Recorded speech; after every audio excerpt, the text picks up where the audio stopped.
458.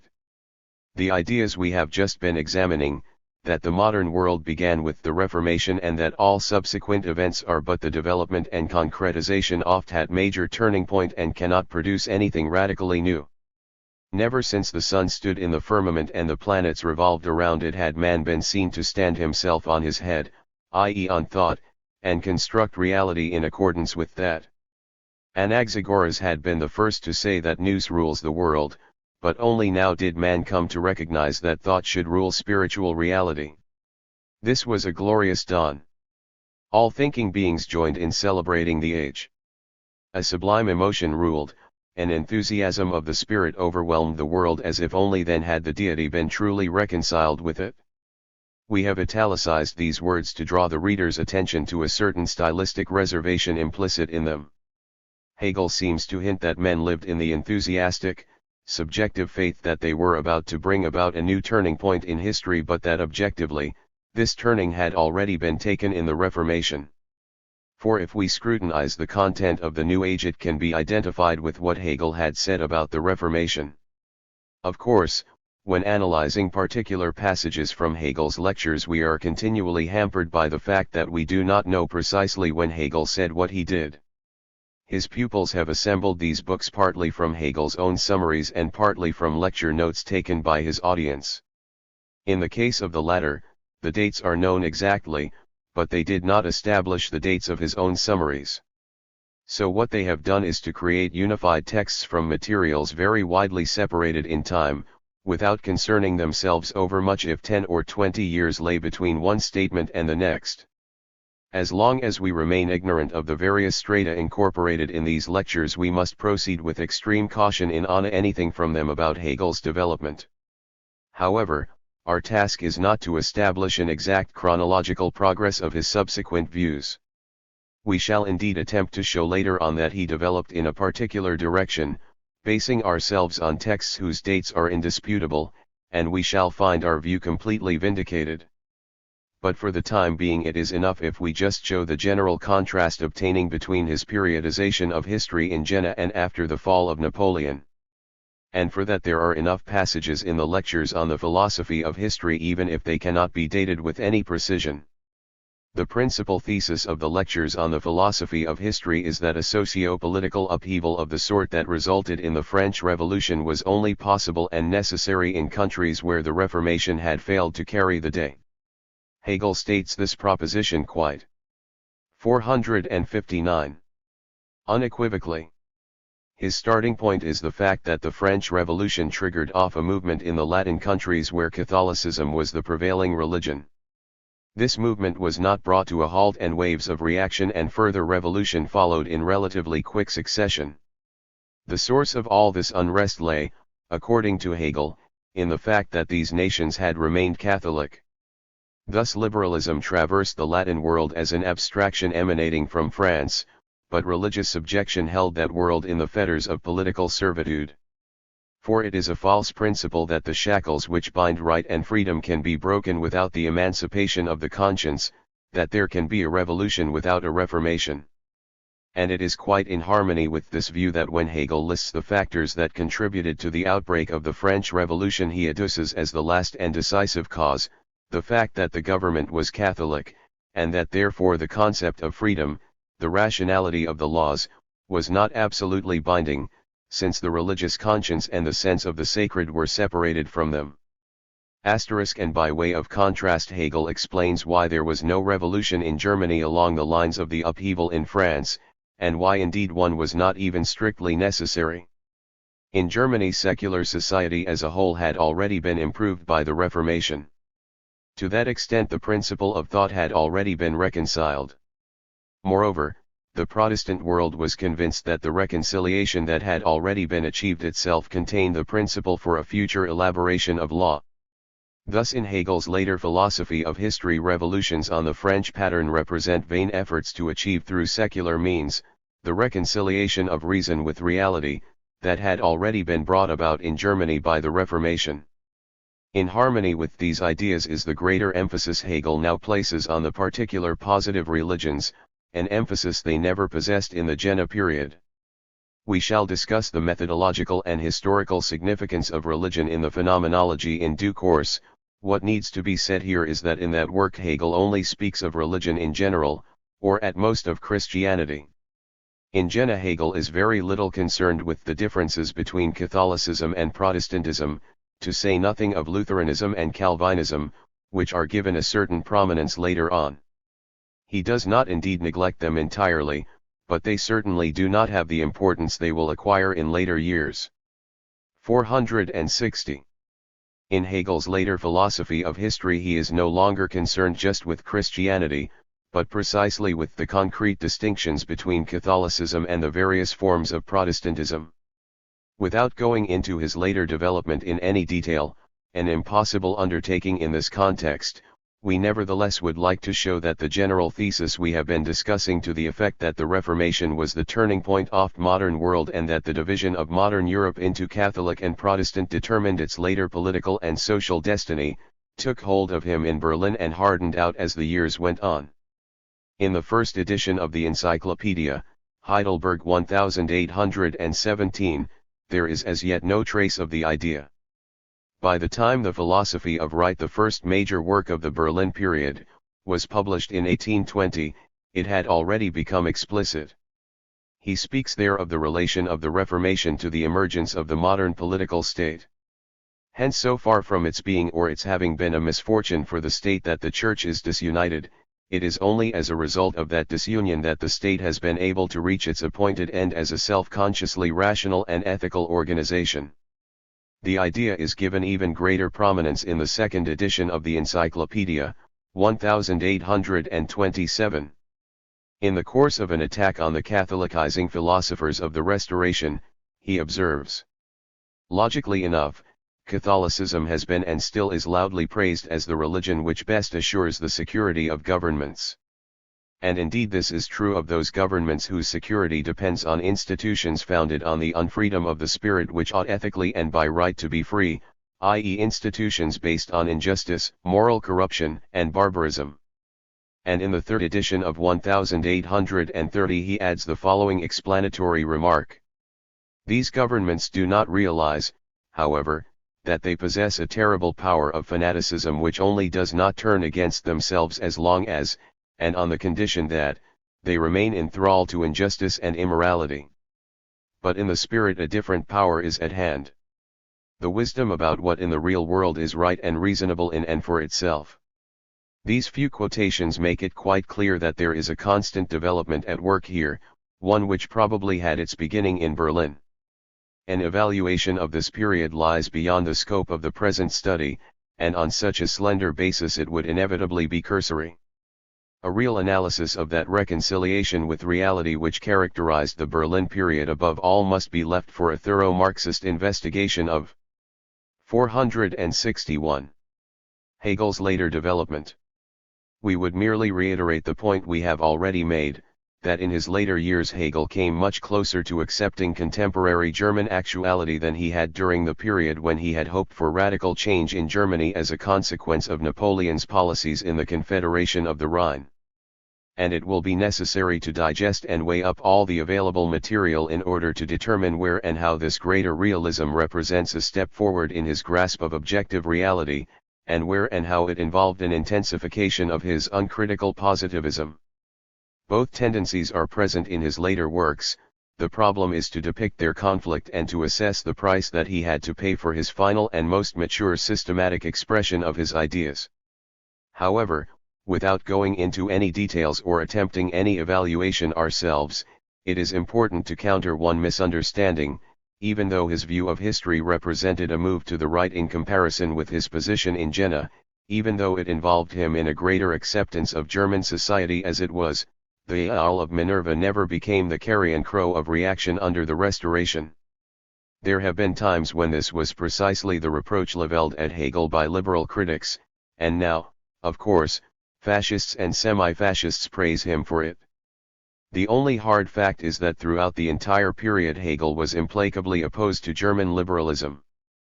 But in the first place, this opposition needs to be looked at very carefully, for we can only judge whether Hegel's attitude was reactionary in every case once we have really established the reactionary or progressive nature of various tendencies in the age itself. For example, in the constitutional crisis in Württemberg in 1815-16, Hegel campaigned vigorously against the defenders of the ancient rights of the estates and came out in favor of a revision of the constitution from above.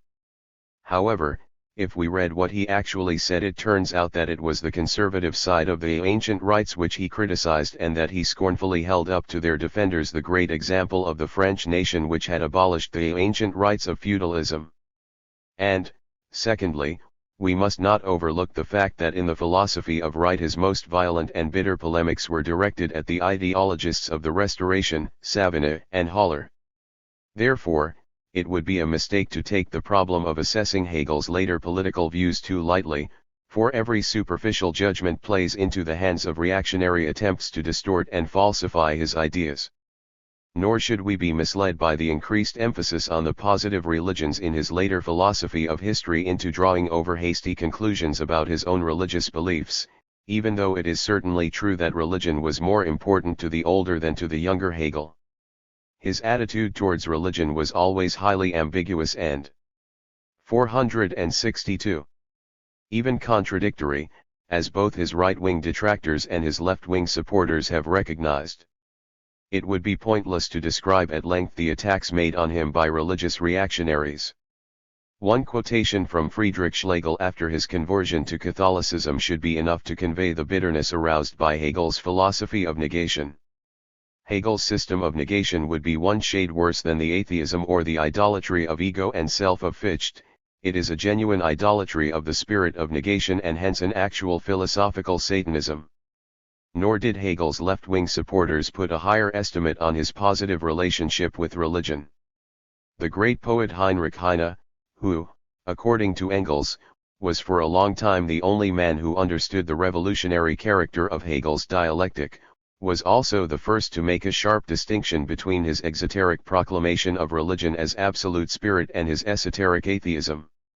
For Heine, who had been a personal student of Hegel's, it was self-evident that the exoteric philosophy was merely an act of conformity with the political realities of the day.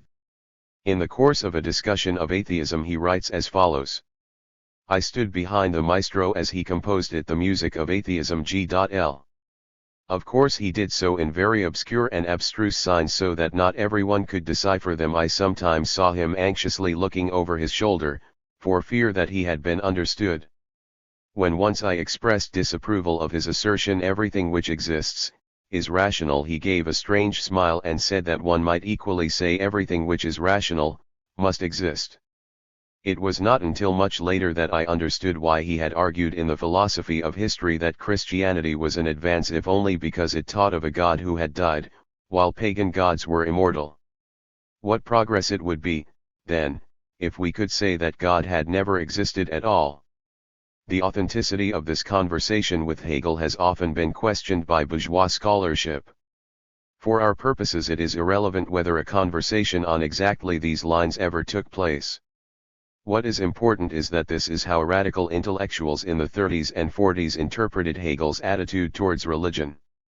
This was true not just of Heine, but of the whole radical wing of the young Hegelians. Bruno Bauer's Trumpet of the Last Judgment is an ingeniously assembled anthology of quotations from Hegel which point politically towards revolution and religiously towards atheism. Typical of the Jena period, however, is that the esoteric aspect of his attitude towards religion is more or less openly expressed. In the fragment of a lecture published by Rosenkranz we find this statement. 463. Religion is supposed to present us with the truth, but in the eyes of our culture faith has utterly passed away. Reason has gained in strength and with it the requirement that we do not believe the truth, but know it, that we do not just intuit it, but comprehend it.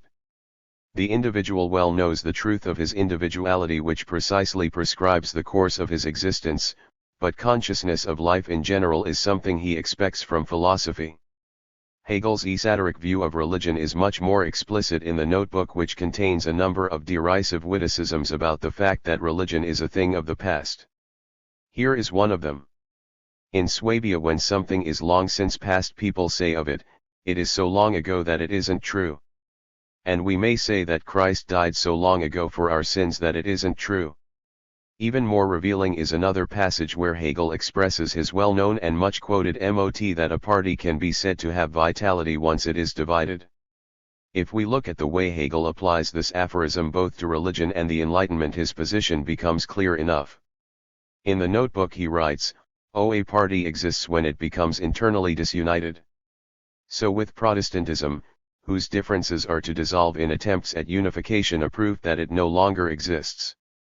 For in disunity the internal difference constitutes itself as reality. When Protestantism came into being, all the schisms in Catholicism had ceased to exist. Now the truth of Christianity is always being proved. It is not clear for whose benefit, since the Turks are no longer imminent. In the phenomenology the same idea is applied to the Enlightenment and the different strands within it. Just as it had been used to show that the Christian religions had lost their vitality in the modern world, so now it is used to prove the vitality of the Enlightenment. One party proves itself to be victorious by the fact that it breaks up into two parties, for in that fact it shows it possesses within it the principle it combats, and consequently shows it has abolished the one-sidedness with which it formerly made its appearance. So that the schism that arises in one party, and seems a misfortune, demonstrates rather its good fortune. We shall attempt to give a full account of Hegel's real conception of religion in its proper place in our discussion of the phenomenology of mind. At this point it was only necessary to establish that the ambiguity we have noted was not exclusively the mark of the Jena period but was 464. Something that, with various modifications, characterized his entire development. On the other hand, it was also important to show that it appeared much more openly and explicitly in Jena than later on, when his preoccupation with the positive religions became greater. The duality of an esoteric and exoteric conception of religion characteristic of Jena provides still further justification for our earlier quotation of Napoleon's openly cynical views about religion as a parallel to Hegel's own. p. 380. Of course, this parallel is far from exhausting the whole complex problem, but it undoubtedly throws light on one element in it. Notes I Herring, Die Entstehungsgeschichte der Phänomenologie des Geistes, in Verhandlungen des Dritten Hegel-Kongresses, 1933, Haarlem Tübingen 1934, pages 126, 130 and 137. Tuheim, OPCIT, pages 258 ff3. A detailed account of the development of the German bourgeoisie and its ideological consequence can be found in my essay Karl Marx und Fth. Vischer, in Beiträge zur Geschichte der Ästhetik, Berlin 1954. Formering, Gesammeltschriften und Aufsätze, Berlin 1930, Volume 2, pages 374. 5 Brief von und Hegel, Leipzig 1887, p. 68. 6 Ibid, p. 130. 7 Ibid p. 0.13%, 8 Ibid, p. 158 f. 9 For Hegel's response to the fall of Napoleon, cf. above all the letter to Needhammer on April 29, 1814, Ibid, p. 371 f. 10 Rosenkrantz, p. 214 f. 11 IHE Phenomenology of Mind, pages 75-6. It is remarkable that in Hegel's view all the problems of the phenomenology center on the historical fact that his task is to articulate the philosophical significance of a wholly new epoch in world history. Even the esoteric quality which in its Schellingian form the phenomenology is designed to supersede appears as a necessary product of this universal conjuncture. This historical explanation of Schelling's philosophy is not intended to diminish the force of Hegel's attack on it. I2 Philosophy of Right, pages 12-13. 2. Lbreen 9 Gubby 14 Ibid, p. 535. G.ls italics. 15 Ibid, p. 542. 16 Ibid, p. $35. Cf. also his statements about the Restoration and the July Monarchy, Ibid, p. 54 of. 17 Ibid, Pa 33. 18. 19. 20. 21. 22. 23. 24. 25. 26. 465. The contrast between Catholicism and Protestantism most frequently met with in Jena is that Catholicism is regarded as an aesthetic faith, as beautiful religion, whereas Protestantism is seen as the religion that presides over the emergence of the world of prose. This has led modern scholars to advance the idea that in Jena Hegel had romantic sympathies with Catholicism. Here, too, we find Hegel's thoughts distorted and misunderstood. The passage where Hegel discussed the difference in the greatest detail is in one of the Rosenkranz fragments. Here he does indeed characterize Catholicism as a beautiful religion, but Protestantism is said to be a manifestation of the steady growth of externalization, as a symptom of the crisis that will culminate in the return to the spirit of that which has been externalized. From what we have seen of Hegel's view of this process, of its historical causes and its philosophical consequences, it is evident that this places Protestantism on a higher plane than Catholicism, and that here, as everywhere else, he stands in sharp opposition to the Romantics. The fragment in question probably stems from the first period in Jena, and in it Hegel looks to a new, a third religion to solve the conflict. It is plain that it represents a much more rudimentary stage of his thought than the phenomenology, but even so its content is the exact opposite of that romantic reversion to Catholicism that became manifest so early in E.G. Novalis, cf. Rosenkranz, p. 139, ff. Philosophy of Right, p. 174. Encyclopedia, ed.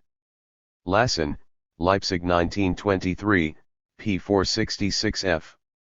F. Schlegel, Philosophisch Vorlesungen, Bonn 1837, Volume IL, p. 497. Heineswerke, ed. Elster, Volume 4, p. 148 f. There are other observations along the same lines in the Confessions, Volume 6, pages 46 ff. Rosenkranz, p. 182.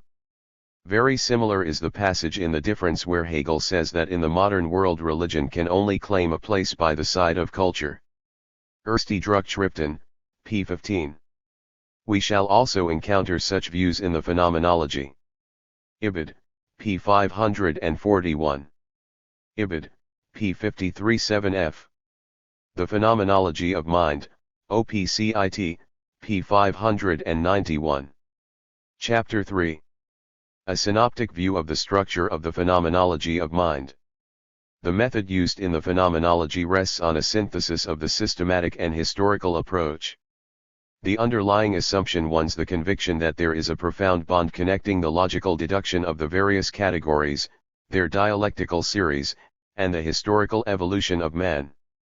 However, in order to understand Hegel's historicism correctly, in order to comprehend his radical historicization of philosophy, we must constantly bear in mind two aspects of his method which make Hegel become, in this respect too, a forerunner of historical materialism. Furthermore, both aspects stand in such sharp contradiction to the modern philosophy, see bourgeoisie in its declining phase, that Bourgeois commentators have utterly failed to and indeed copyright the most part have simply overlooked them. The first aspect is that for Hegel only spirit as a whole has a real history. He stands at the opposite pole to modern specialized histories of specific ideological disciplines such as law, art, literature, and the like. And even when in his later period he himself comes to deal with a single specialized aspect of ideology, such as aesthetics, we find him giving the evolution of spirit as a whole, albeit with particular reference to the place of art. The whole idea is made perfectly explicit in the Phenomenology. It is only spirit in its entirety that is in time, and the configurations assumed, which are specific embodiments of the whole of spirit as such, present themselves in a sequence one after the other. For it is only the whole which properly has reality, and hence the form of pure freedom relatively to anything else, the form which takes expression as time. But the moments, of the whole, consciousness, self-consciousness, reason and spirit, have, because they are moments, no existence separate from one another. If we consider the real content and the real implications of Hegel's method for a historical view of the evolution of man, its affinities with the view Marx advanced in the German ideology are very striking, setting aside the general idealistic framework of Hegel's system for the 466. 467. Moment. Morality, religion, metaphysics, all the rest of ideology and their corresponding forms of consciousness, thus no longer retain the semblance of independence. They have no history, no development, but men, developing their material intercourse, alter, along with this their real existence, their thinking, and the products of their think by equals sping. Of course, passages such as this one where Marx and Hegel undoubtedly have a similar approach also highlight the fundamental antithesis separating them. They make it particularly clear just how necessary it was to translate Hegel's idealistic dialectic into a materialistic one. Marx's action in putting the spirit back on its feet, in asserting the priority of the means of production over ideology, did not simply mean putting pluses for minuses, it meant a thorough revision of all the substantive and ideological moments of history. But for all that, it would be an error to overlook the fact that Hegel's approach to history flows in the direction of historical materialism. The second important aspect of Hegel's method is that he sets out to comprehend everything produced in the course of human history as the product of this history to be explained in terms of its roots in it. But this historical approach to the movements and products of history does not entail a historical relativism. In the most varied spheres of human activity throughout the course of history, absolute truths have been discovered. Their emergence is always historically conditioned, but even the most detailed knowledge of their origins can never exhaustively account for their nature in all its richness. Hegel's historicism has nothing in common with the historical relativism that runs into the sands of mysticism, the relativism that we can see in the reactionary philosophy of history from Ranke to Spengler. This is a problem to which we shall return in the course of our discussion of absolute spirit. Hegel's historicism determines both the method and the structure of the phenomenology of mind. What we find there is that history and system are constantly separated and joined together again by means of a particular method, a method which bourgeois interpreters of the phenomenology have never been able to comprehend. The bluntest and frankest statement of incapacity is to be found in Heim. His impressions, for they cannot be given a more dignified name, are summed up in this way. History in the phenomenology is a history emancipated from the rule of chronology. Sometimes the sequence of world history becomes the thread by means of which the dialectic crawls from one psychological configuration to the next. At other times, the motif of dialectical progress is logical or psychological, and formations remote from each. 468. Other are suddenly juxtaposed in obedience to this order, while others which condition each other historically are wrenched apart. One is equally baffled whichever strand one tries to hold onto. In a word, the phenomenology is a psychology confused and thrown into disarray by history, and a history hopelessly fragmented by psychology. This ingenuous statement of his perplexity is quite disarmingly sympathetic when set beside the profound or ingenious explanatory schemes put forward by more recent commentators. Friedrich Engels has provided us with very clear guidelines for understanding the phenomenology. He says that one may call it a parallel of the embryology and the paleontology of the mind, a development of individual consciousness through its different stages, set in the form of an abbreviated reproduction of the stages through which the consciousness of man has passed in the course of history. It is certainly no accident that it fell to Engels to provide such a clear and succinct formulation of the fundamental method of the phenomenology, nor that he should have done so in a way which linked Hegel's method with the much later application of the theory of evolution to the natural world, a development necessarily unknown to Hegel himself. The perplexity of bourgeois scholars is due in part to their general hostility to theories of evolution in both nature and society, and this leads them to wage a reactionary campaign against them and to obscure their merits, all of which prevents them from recognizing those features of Hegel's work in which he magnificently anticipates later developments of this sort. And yet there is no lack of perfectly clear programmatic statements on Hegel's part. We have seen from his quarrel with Schelling that the project he had set himself in the phenomenology was to provide ordinary consciousness with a ladder with which to ascend to the standpoint of philosophy. Moreover, this is to be understood not abstractly but concretely and historically.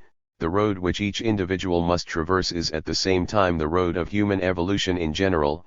It is the abbreviated synthesis of all the experience of the human race, and as such it may stand for the historical process itself. What is thought of as an arbitrary selection of the historical moments acting as signposts along this road is no more than a reflection of the fact that the individual's conscious acquisition of the experience of the species is necessarily an abbreviated process which confines itself to the nodal points of the line of development.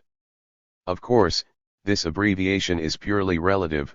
The simple and abstract appropriation of conclusions could not lead to the authentic acquisition of the species' experience of mankind and its evolution. If 469. Aristotle formulated the great truth that man is a political animal, it was left to Hegel to concretize it in the phenomenology by adding that he was also an historical animal.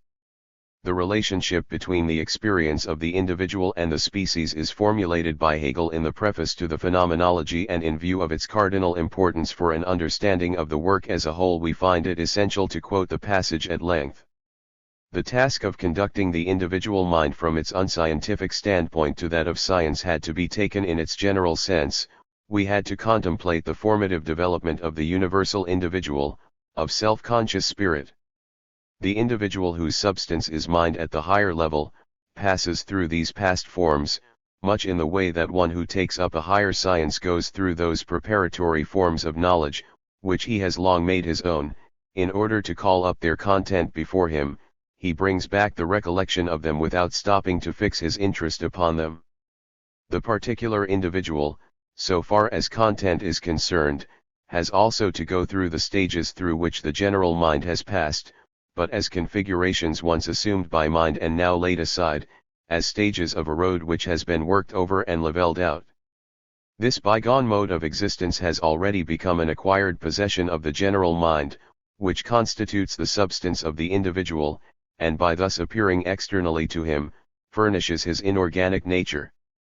In this respect culture of development of mind, regarded from the side of the individual, consists in his acquiring what lies at his hand ready for him, in making its inorganic nature organic to himself, and taking possession of it for himself. Looked at, however, from the side of universal mind qua general spiritual substance, culture means nothing else than that this substance gives itself its own self-consciousness, brings about its own inherent process and its own reflection into self. Science lays before us the morphogenetic process of this cultural development in all its detailed fullness and necessity, and at the same time shows it to be something that has already sunk into the mind as a moment of its being and become a possession of mind. The goal to be reached is the mind's insight into what knowing wants. Impatience asks for the impossible, wants to reach the goal without the means of getting there.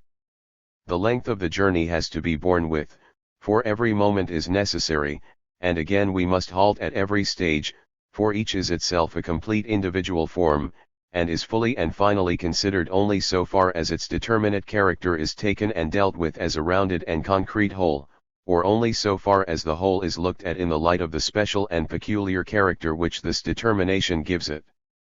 Because the substance of individual mind, nay, more. 470.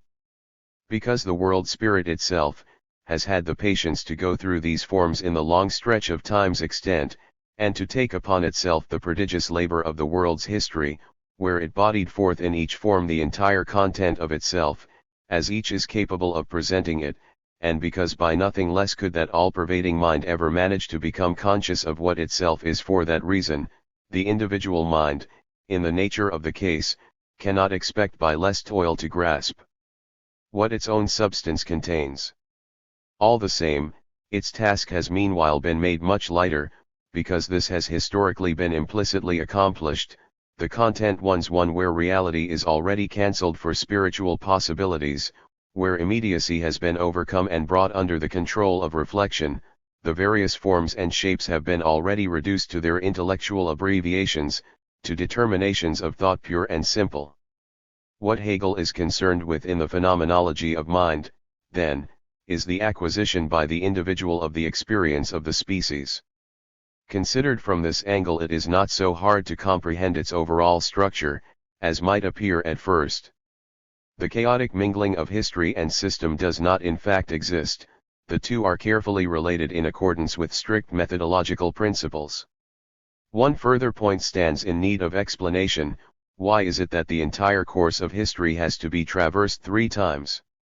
The various aspects of history that are treated do not occur arbitrarily, as has often been thought. In fact, they occur in their correct historical sequence, which, however, is repeated 3 times in the course of the work. It is important to realize that this is not just a whim, a quirk of Hegel's mind, but the necessary consequence of his conception of the task confronting him. We shall state the position baldly and abstractly for the present, leaving a more detailed account to our treatment of the particular sections. There is no mystery about the threefold repetition of the course of history. It simply means that Hegel has divided the process in which the individual acquires the historical experience of the species into different stages. His point of departure is necessarily the ordinary natural consciousness of the individual. For the ordinary individual, society in all its forms manifests itself as an established datum, existing quite independently of himself. As the individual works his way individually from the immediate perception of objective reality to the point where its rationality is discerned, he traverses all the phases of man's history up to the present. However, he is not yet conscious of them as history, but as a sequence of different human destinies. What the acquisition of rationality means to the individual consciousness is that he gradually comes to perceive that the real character of society and history is something 471. Created by men together. With this realization, the conscious individual enters the second cycle. He now recognizes history as real. Society and its development ceases to be a lifeless thing or an uncanny destiny. It is the product of activity, of human praxis. But considered as the bald statement of the first stage of the journey, such a recognition is empty and abstract. The individual consciousness must therefore traverse the entire road again. Thus the second phase repeats the entire course of history from its beginnings up to the present real history in its concrete social totality. Having thus achieved an understanding of what history really is, the individual now arrives at the stage of absolute knowledge. From this supreme eminence, consciousness looks back over the panorama of history. By recognizing, gathering together and ordering those moments of absolute truth by means of which spirit has achieved an adequate knowledge of itself, consciousness arrives, in Hegel's view, at an understanding of the laws governing the movement of history, in short, of the dialectics of reality. The dialectic which merely determined the course of history objectively at the first 2 stages, becomes manifest as the possession of consciousness, as knowledge, at the 3rd stage. But this knowledge too is not just a fixed product, an abstract formulation cut off from the road which led up to it. For this reason, the historical survey in the 3rd stage once again recapitulates the past in its entirety. Thus the course of history is repeated for the 3rd time. However, on this occasion we no longer find the actual series of events, but a summary of mankind's efforts to comprehend reality. Art, religion, and philosophy are for Hegel the 3 great instruments by which man cognizes the world, by which he comprehends the dialectical movement informing both human consciousness and objective reality in all their aspects. This, in the crudest outline, is the basic structure of the phenomenology of mind. After what we have said, it will not have to be repeated that bourgeois scholars have never even noticed it. Today, of course, Hegel's view that the phenomenology is merely chaotic has long since been abandoned. But the various orders they have constructed rival the chaos that raged in his mind. It would be unrewarding to consider them in detail. In contrast to them, we must point out that the structure we have discerned corresponds in all essentials to the arrangement Marx proposed in the form of a table of contents in the economic and philosophic manuscripts, though of course he was not concerned at the time to provide it with any sort of rationale degree registered. The problems arising from the most important moments in Hegel's elaboration of his general principle will have to be considered in the course of our analysis of the particular sections. But we must remark here that our discussion will necessarily be confined to these crucial moments. 472. And in fact to those factors which are connected either directly or indirectly with the basic problem of the present work. The reader should not expect a detailed commentary on the phenomenology of mind as a whole. To distinguish the various stages from each other, we have decided to make use of the concepts Hegel employed later on in the Encyclopedia, where he spoke of subjective, objective and absolute spirit. The reader should bear in mind that these concepts only approximate to the stages of the phenomenology. Hegel does indeed make frequent use of them in Jena, but their definitive incorporation into the system is the product of a later development. However that may be, even though Hegel did not explicitly sanction the use of these terms as a conceptual framework, we think that, with this reservation, they do facilitate an analysis of the internal structure of the phenomenology. For the purpose of this survey, then, we suggest the following division of the phenomenology: a subjective spirit, chapters IV, consciousness, self-consciousness, reason. B. Objective spirit, chapter 6, spirit. C. Absolute spirit, chapters 7-8, religion, absolute knowledge. A subjective spirit. Hegel presents here the evolution of individual consciousness from its lowest form, the merely immediate perception of the world, right up to the highest categories of reason as these appear in individual consciousness.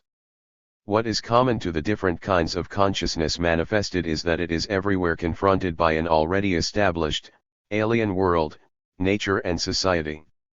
By coming into conflict with this world, and interacting with it, consciousness gradually ascends to its higher forms. In another context we quoted Feuerbach's materialist criticism of this way of relating the individual to objective reality, and above all to nature, p. 282f. His criticism accurately defines the limitations of Hegel's idealist approach, and shows in particular that Hegel has inverted the relation of the individual consciousness to nature. Considerably more complex is his relation to society. In the final chapter of this study we shall attempt a detailed critique of Hegel's concept of externalization, which will reveal, among other things, the deformations introduced into his conception of the objective nature of societal categories by his idealist approach. But since our previous discussions have already thrown some light on specific aspects of externalization, we may anticipate our later conclusions by observing that his theory does indeed contain a whole series of insights into man's relations with society, with social praxis. In Hegel's view, the individual consciousness stands opposed to an 473 unknown objective reality. This appears to be fixed and alien because the determinations and mediations which are what make objective social reality and the role of individual consciousness in it what they are, have not yet crossed the threshold of consciousness. Implicitly, in sich, however, they are already present and effectual. The theoretical and practical activity of individual consciousness consists in the acquisition of these determinations. In a long, strife-torn historical process, the individual advances from consciousness to self-consciousness and from there to reason, transforming substance into subject as he goes. In the last part of the phenomenology, Hegel gives a description of the whole process, showing how the subject gradually wrests its content from substance, an idealistic formulation which yet contains the extremely materialistic idea that the development and the vitality of consciousness depend on the extent to which it is able to reflect objective reality. In this context, Hegel explains the distinction between the bonds linking the categories in objective logic and in the picture given of the relations between consciousness and reality in the phenomenology.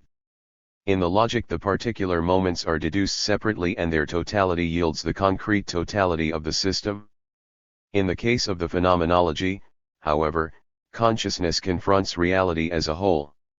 This reality is, to begin with, abstract and uncomprehended, and the substantive and structural wealth of its moments is only revealed in the course of a lengthy process, The same process which causes the equally abstract individual consciousness to become more concrete. Hegel outlines the main theme of this process as follows.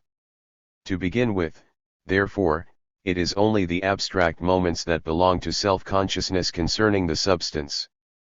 But since these moments are pure activities and must move forward by their very nature, self-consciousness enriches itself until it has torn from consciousness the entire substance, and absorbed into itself the entire structure of the substance with all its constituent elements. Since this negative attitude towards objectivity is positive as well, establishes and fixes the content, it goes until it has produced these elements out of itself and thereby reinstated them once more as objects of consciousness. In the concept, knowing itself as concept, the moments thus make their appearance prior to the whole in its complete fulfillment. The movement of these moments is the process by which the whole comes into being. In consciousness, on the other hand, the whole but not as comprehended conceptually is prior to the moments. From this it follows that the gradual development of consciousness wants not the real movement of spirit in and for itself, but just its phenomenal form, assemblance, albeit a necessary one grounded in the nature of spirit. 474. Itself. As we have emphasized, the objective determinations of reality are effectively present, but for consciousness actively developing itself they are still unknown and hence fixed, alien things. Thus a movement once initiated within a false consciousness, the supersession of one configuration of false consciousness by another. However, since objective categories of the development of society are at work behind this movement, and since they objectively constitute the societal activity of individuals who nevertheless remain in ignorance of them, it becomes evident that this process will tend to transform false consciousness into true consciousness, i.e., individuals will gradually become aware of the social character of their activity and of society as the total product of their activity. A unique feature of Hegel's mode of presentation in the Phenomenology is that the reader is constantly made aware of the connections between the subjective and objective categories, connections which remain hidden from the various configurations of consciousness. In the context of a particularly outstanding instance, Hegel defines the general situation as follows. We who trace the process, see the preceding movement, therefore, as in opposition to the new form, because the latter has essentially arisen from it, and the moment whence the new form comes is necessary for it. The new mode, however, looks on that moment as something simply met with, since it has no consciousness of its origin, and takes its real essence to consist rather in being independent, in being for itself, or negatively disposed toward this positive, implicit, immanent content registered. The difficulties presented by the first part of the Phenomenology stem in great measure from Hegel's two-sided treatment. On the one hand, he merely presents configurations of consciousness, i.e., he shows again and again how the external structure of the world, and its independent movement appear from the standpoint of the different stages of individual consciousness. The point of departure is always the individual consciousness, his view of reality, his action on the basis of that view and the movement of that stage of consciousness implicit in it. Immediately, and this immediacy is an important part of Hegel's meaning, it appears as if the movement we are examining, in which one configuration of consciousness makes way dialectically for another, higher, more profoundly subjective one, is a movement determined solely, i.e., the dialectics of consciousness. The great phases of this journey from consciousness to self-consciousness and on to reason evolve immediately within the consciousness of the individual. On the other hand, this dialectic is just a part, a moment of the overall dialectical movement. However, this movement goes on behind the back. 475. Of the various configurations of consciousness. Hegel is no Kantian, and so, unlike Kant, he does not equate the forms of subjective consciousness with the forms and laws of objective reality, which for Kant was the only cognizable phenomenal world. The fact that in the Phenomenology, particularly in the first part, he treats all the categories of the objective world in their organic relation to consciousness, i.e., the fact that the categories are introduced to us in the order and the context in which they are more or less adequately grasped and digested by consciousness, is the necessary method of the work. Only in this way can consciousness be introduced into philosophy and induced to begin the ascent towards the philosophical viewpoint. But not for a moment do the objective categories of reality cease to exist and to have their effect. But at this stage they form a mute or even hostile background, always on the move but never comprehended by the configurations of consciousness.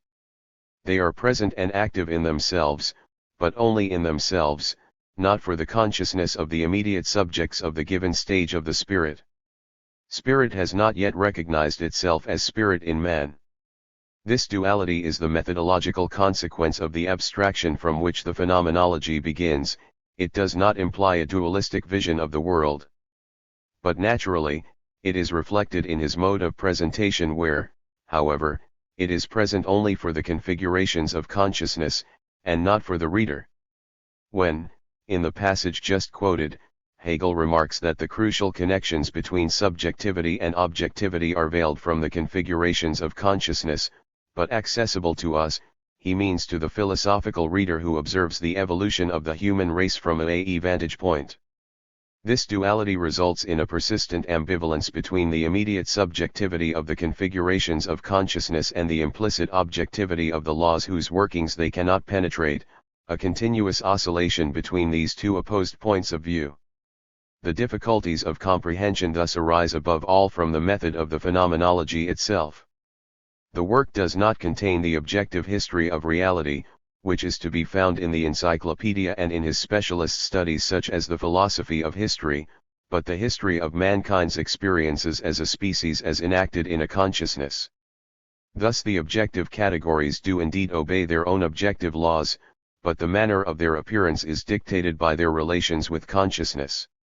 Behind this methodological abstraction a much more important and seminal idea can be discerned, namely that the relation between species and individual is a highly complex dialectical process, and that the individual plays an incalculable and indispensable role in the creation of the species and in the evolution of its experiences.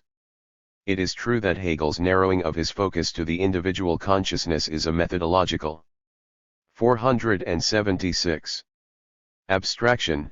It is true that the individual's belief that he can construct his own reality on his own, by virtue of his own activity, is a self-deception whose tragic breakdown forms the theme of the first part of the phenomenology. Nevertheless, the part played by individual consciousness in the overall objective life of the species is not just a delusion, but an indispensable element in the process. By insisting on the objectivity of ceaseless activities of actual existence, Hegel overcomes the subjective idealism worked out by Kant and Fichte. By holding fast to the crucial importance of the individual, of individual consciousness, he overcomes the mechanical conception of the species operating in the old materialism, including that of Feuerbach. To understand Hegel's true achievement here, it is necessary to remind ourselves of Marx's criticism of Feuerbach in the sixth thesis. Essence, therefore, can be comprehended only as species, Gattung, as an internal dumb generality which naturally unites the many individuals. The value of Hegel's conception is that for him there is no merely natural union, but instead union is a phase in the general process of externalization. We may summarize our account of the difficulties inherent in this first part of the phenomenology by saying that the consciousness of the individual moves within a reality externalized by human activity itself, but has not yet realized that the objectivity of that reality is the product of his own act of externalization. What Hegel does in this first part is to lead the individual to the threshold of that realization and beyond. As individual consciousness evolves to higher and higher stages, from consciousness to self-consciousness to reason, the more it finds itself caught up in tragic conflict with that externalized reality. And it is from within these tragic conflicts that spirit, which hitherto had existed merely in itself, the unity of objectivity and subjectivity in the experience and praxis of the human race, becomes transformed into spirit existing for itself, knowing itself for what it is. From this point of view, the connection between history and the growth of consciousness is seen to be necessary in yet another sense. When Hegel thinks of his age as the point in history when spirit can revoke and absorb back into itself that completed process of externalization, this idealist mode of thought, which we shall criticize in due course, obscures the true insight that modern capitalist society has produced a greater sum of externalization than all previous societies. And the tragic conflicts between the individual consciousness and the objective social realities which fill the last parts of this section express a very real tendency. Human individuality as we understand it today is in reality no product of nature, it is the result of a socio-historical process that has 477 been going on for thousands of years and which has reached its culmination in modern civil society. Thus all Hegel's arguments about the evolution of individual consciousness at this level must be seen in the light of this dialectic. Only then will the objectively necessary appearance which assumes independent shape in the mind of the individual who makes an immediate response to it be dissolved, and become instead an integral part of the experience of the human race. Hegel discusses this dialectic in these terms. The conception of this individuality, as it takes itself as such to be all reality, is in the first instance a mere result, its own movement and reality are not yet set forth, it is here in its immediacy as something purely and simply implicit. This limitation cannot, however, limit the action of consciousness, for this consists in the present stage in thorough and complete relation of itself to itself, relation to what is other than itself, which its limitation would involve, is now overcome. This determinate original nature of consciousness, in which it finds itself freely and wholly, appears as the immediate and only proper content of the purpose of the individual. That content is indeed a definite content, but is only content so far as we take the implicit nature in isolation. In truth, however, it is reality permeated by individuality, actuality in the way consciousness qua individual contains this within itself, and a comprehensive account of the different stations along this road would be the task of a general commentary on the phenomenology of mind, but cannot possibly be undertaken here. We have to confine ourselves to the analysis of certain essential moments, above all those which have a bearing on our problem of Hegel's relations with bourgeois society. The most important turning point of the first section, the role of work in the emergence of human self-consciousness, has already been treated in our discussion of the chapter on Master and Servant, p. 326f. The point we stressed there was that the growth of self-consciousness is bound up with work, i.e. the line of development passes via the servant who toils rather than the master who is idle. But mere labor, both in a society based on slavery and in the dissolution of that society as experienced in the collapse of the Roman Empire, was at first an abstract activity. In the sections on Stoicism, Scepticism, and the unhappy consciousness, early Christianity, Hegel depicts various forms of this developing consciousness, in all of which he discerns abstraction, the failure to comprehend the nature of reality, of human activity. Of the ideology of the unhappy consciousness he writes as follows: consciousness of life, of its existence and action, is merely pain and sorrow over this existence and activity, for therein consciousness finds 478. Only consciousness of its opposite as its essence and of its own nothingness. Its thinking as such is no more than the discordant clang of ringing bells, or a cloud of warm incense, a kind of thinking in terms of music, that does not get the length of concepts, which would be the sole, immanent, objective mode of thought. This boundless pure, inward feeling comes to have indeed its object, but this object does not make its appearance in conceptual form, and therefore comes on the scene as something external and foreign. Consciousness, therefore, can only come upon the grave of its life. Since it does not in its own view have that certainty, its inner life really remains still a shattered certainty of itself, that confirmation of its own existence which it would receive through work and enjoyment, one's, therefore, just as foddering and insecure. In other words, it must consciously nullify the certification of its own being, so as to find therein confirmation indeed, but confirmation only of what it is for itself, viz. of its disunion. Actual reality is, from the point of view of this consciousness, no longer in itself something null and void, something merely to be destroyed and consumed, like Stoicism and Scepticism, but rather something like that consciousness itself, a reality broken in sunder. The line of historical development in this part of the phenomenology is difficult to grasp because, Although historical events and epochs appear in the correct order and exert the influence to be expected from their place in world history, they yet manifest themselves in a form determined by the way they are mirrored in the consciousness of the individual. Hence, what strikes us most about this section is Hegel's treatment of two great crises, one in human history. The first, the end of the classical world and the rise of Christianity, has already been briefly described.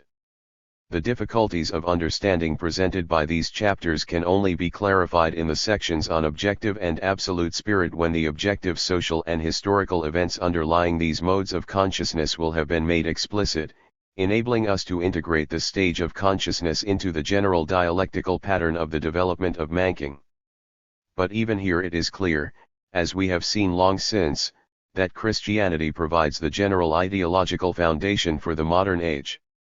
The short account we have given of the unhappy consciousness demonstrates that Christianity can fulfill this function because the externalization of the individual, his emancipation from the natural bonds of a primitive society, operates at a higher level than the philosophies of Ano, which provided an ideological accompaniment to the breakup of the classical world. For in Hegel's view they all suffered from the defect that their reaction was purely negative and abstract, and was less well equipped to accommodate the new forms of externalization. 479. The second crisis of the individual consciousness is acted out in modern bourgeois society at the time of its birth and after. We must here omit the intervening chapters between these two crises, in which Hegel is concerned with the conquest by consciousness of the external world of nature. In the second crisis we encounter all the social and moral problems whose substance is known to us from his polemics against the positions of subjective idealism. We must refer the reader back to these in order that our discussions should not become too extended, and we shall confine ourselves here to the purely phenomenological implications. What is at stake, then, is the tension between the individual and the social reality in which he finds himself, a reality which, as we have seen, appears to him as an enigmatic, uncomprehended necessity, alien to his praxis and, in extreme tragic instances, inimically disposed to his aspirations. Consciousness, therefore, through the experience in which its truth ought to have come to light, has instead become to itself a dark riddle. The consequences of its are to it not really its own deeds. What happens to it is found to be not the experience of what it inherently is. The transition is not a mere alteration in form of the same content and essential nature, presented now as content and true reality of consciousness, thereafter as object or intuitively perceived essence of itself. The abstract necessity thus gets the significance of the merely negative uncomprehended power of universality, on which individuality is broken in pieces. Hegel then goes on to describe various forms of purely individual reactions towards reality, the different stages of purely individual consciousness.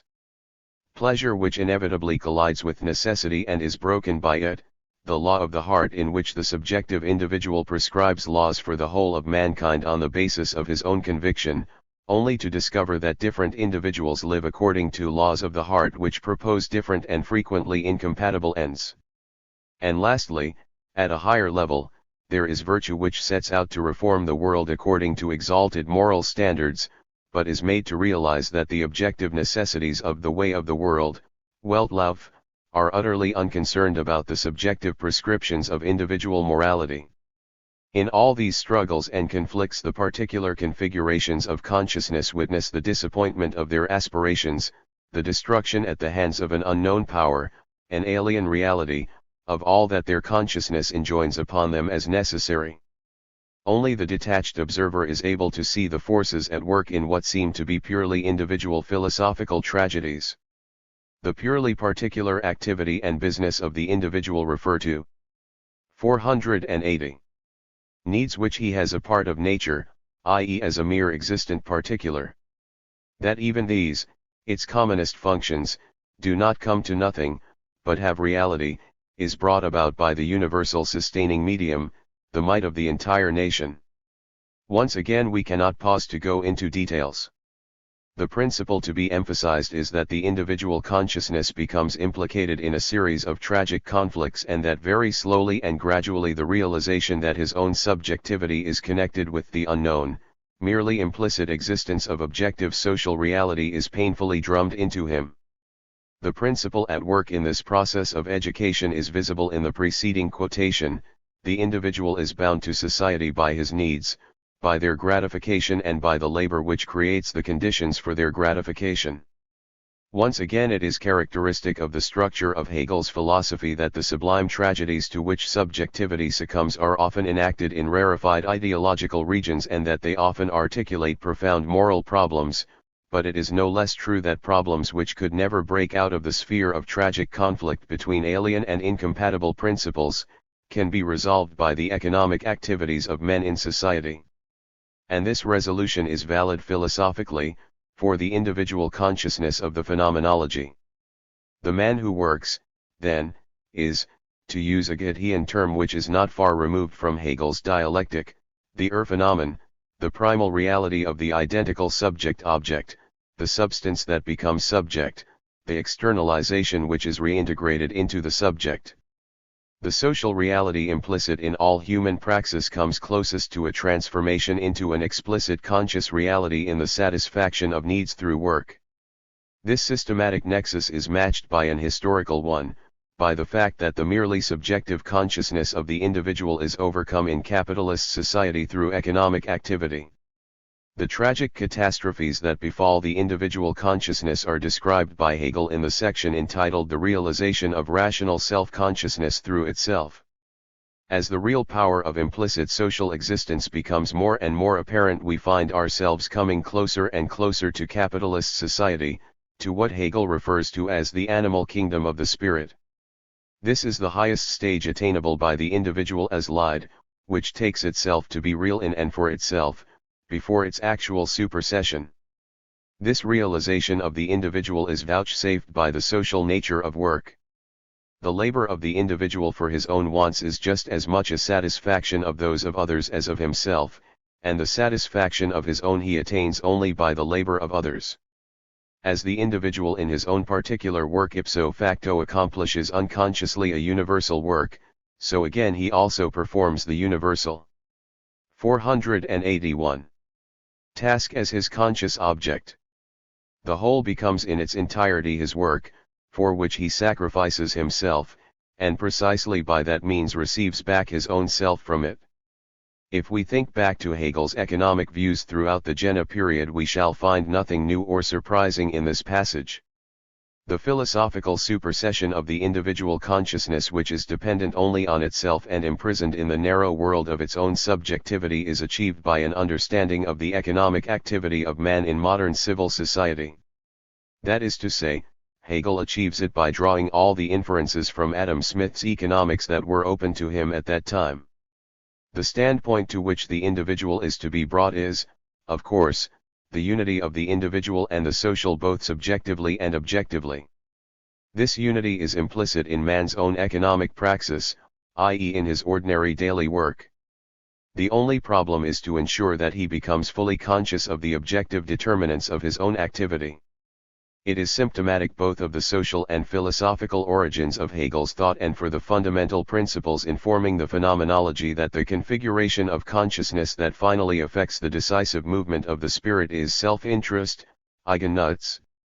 Hegel here builds on the tradition of the social philosophy of the Enlightenment from Hobbes to Helvetius, and above all Adam Smith. The autonomy and the power of individuality, the very principle which displayed the superiority of modern society over that of antiquity, finds expression here in the fact that, on the one hand, self-interest constitutes the immediate reality and the subjective validation of individual consciousness, and on the other hand, without either knowing or wishing it, it is the primary motor of modern civil society. In later years, Hegel described the contrast between classical and modern society in a highly ideological manner. The development of particularity to self-subsistence is the moment which appeared in the ancient world as an invasion of ethical corruption and as the ultimate cause of that world's downfall. Hegel then goes on to define Christianity as the essential distinguishing principle between the ancient and the modern worlds. In the phenomenology, the entire argument is more palpable and down to earth. he explains the dialectics of self-interest and in particular that false consciousness which persuades the individual to live in accordance with the principles of self-interest while in reality his selfish actions are necessarily connected with the labors of others and so flow into the stream of socially useful species activity of mankind. If it, individuality, acts selfishly, it does not know what it is doing, and if it insists that all men act selfishly, it merely asserts that all men 482 4ha are unaware as to what action is. However, the fact that the man who thinks he is acting selfishly is under an illusion does not imply the negation or even the diminution of self-interested action, of the role and importance of individual praxis in society. Just here, where the phenomenology is about to emerge from the stage of subjectivity, where Hegel has emphatically argued that the implicit social nature of individuality is the truth concealed by the self-deception of the individual consciousness, he now insists on the inalienable social purport of human individuality. And he locates this social significance, moreover, not in a stylized world of moralcy as Kant and Fichte might have done, but in the selfish immediacy of the ordinary reality of the capitalist world. The vitality and the living movement of human society depends according to this disciple of Adam Smith on the self-interested actions of individuals. Thus, then, the struggle, the activity of individuality is inherently an end in itself, the use of powers, the play of their outward manifestations that is what gives them life, otherwise they would be lifeless, potential, and merely implicit. The inherent implicit nature is not an abstract universal without existence and never carried into effect, it is itself immediately this actual present and this living actuality of the process of individuality.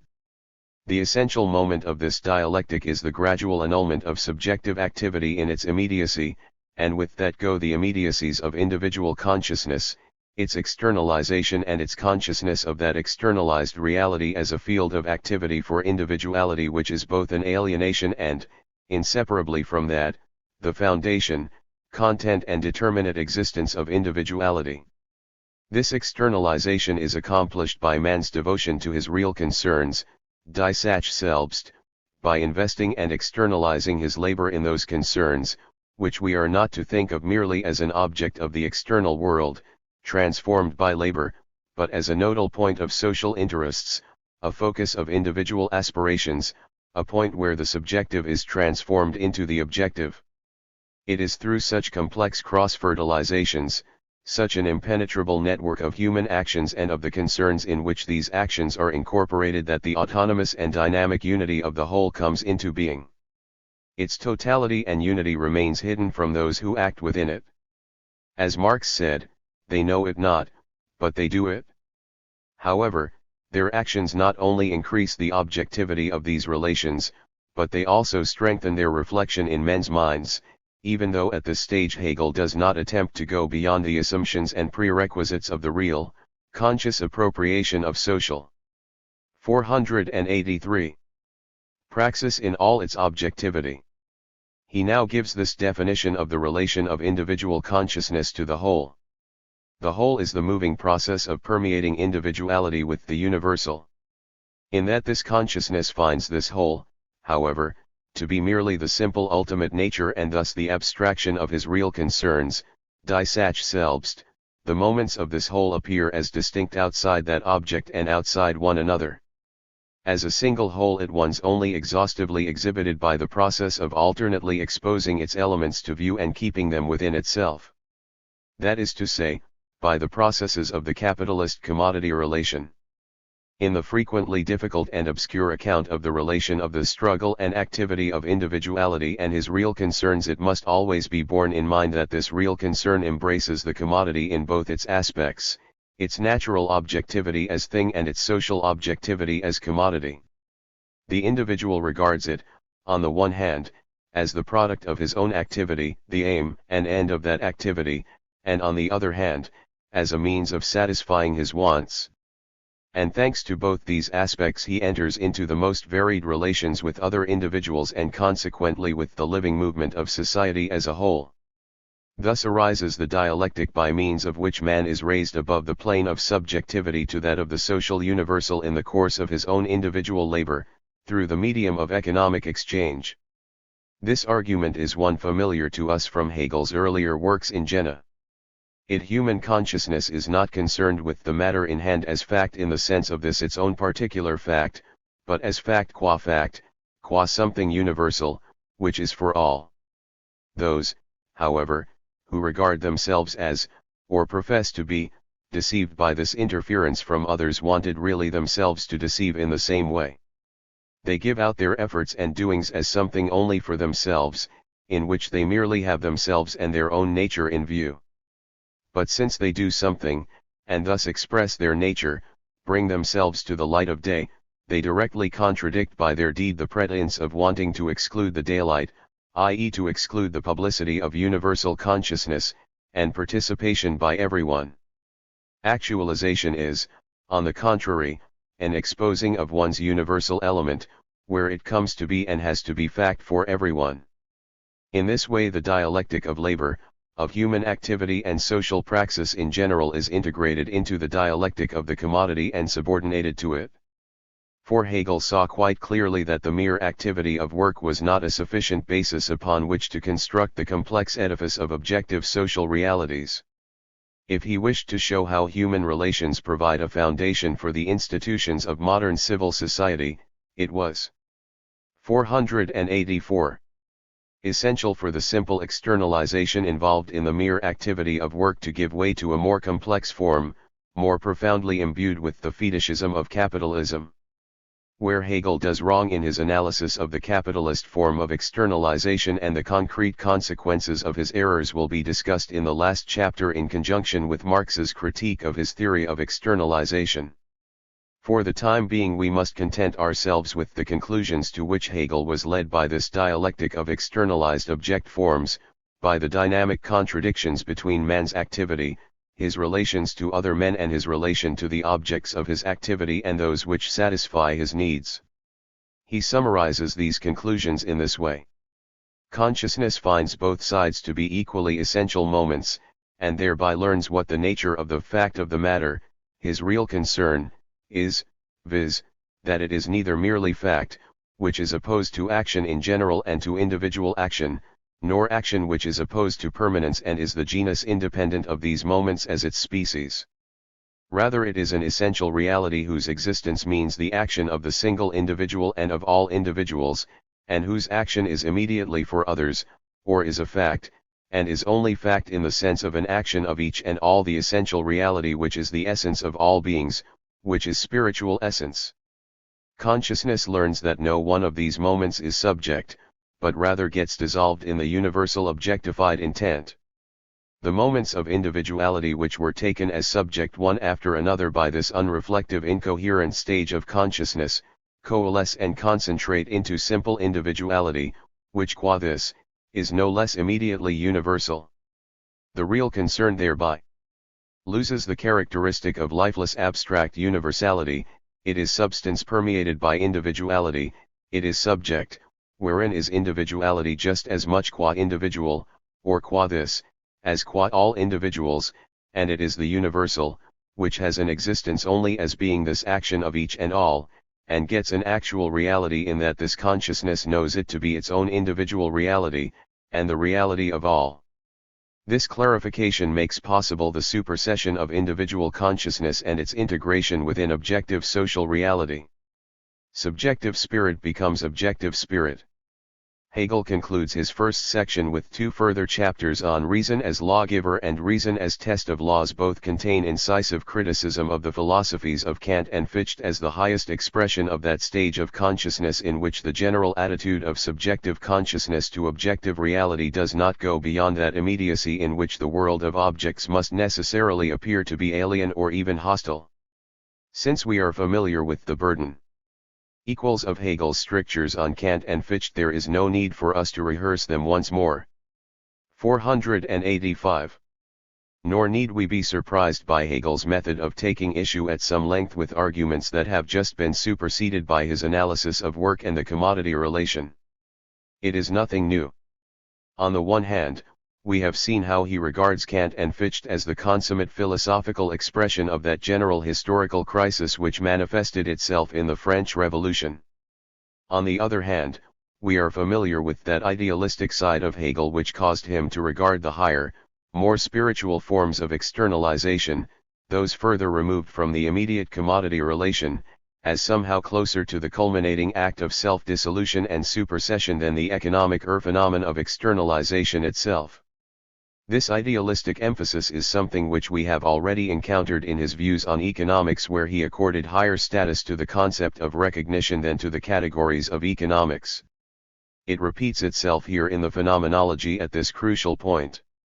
The real turning point and transition to objective spirit is located not in the dialectics of capitalist society, but in the philosophies of Kant and Fichte, so that the relation between economics and philosophy is inverted here, just as earlier on the relation between juridical and economic concepts was reversed. When we come to judge the entire argument, it one's obvious that this idealism cannot be simply passed over without criticism. But it cannot be allowed to obscure the prodigious merits of the argument as it stands, its insistence that the dialectics of economic activity lead the individual to recognize his own social nature. Be objective spirit. Hegel has thus brought the consciousness of the individual to the stage where he is in a position to understand his own history, the history of the human race, in its reality. It is therefore comprehensible, indeed absolutely essential, that he should now recapitulate the actual course of history from this new, hard-won vantage point. Of course, he now does so in quite a different way. History had previously provided a shadowy, enigmatic backcloth for the phenomenological unfolding of the consciousness of the individual. Now, however, it appears as a coherent rational order. Objectively, the course of history remains the same. Objectively, its governing laws are unchanged.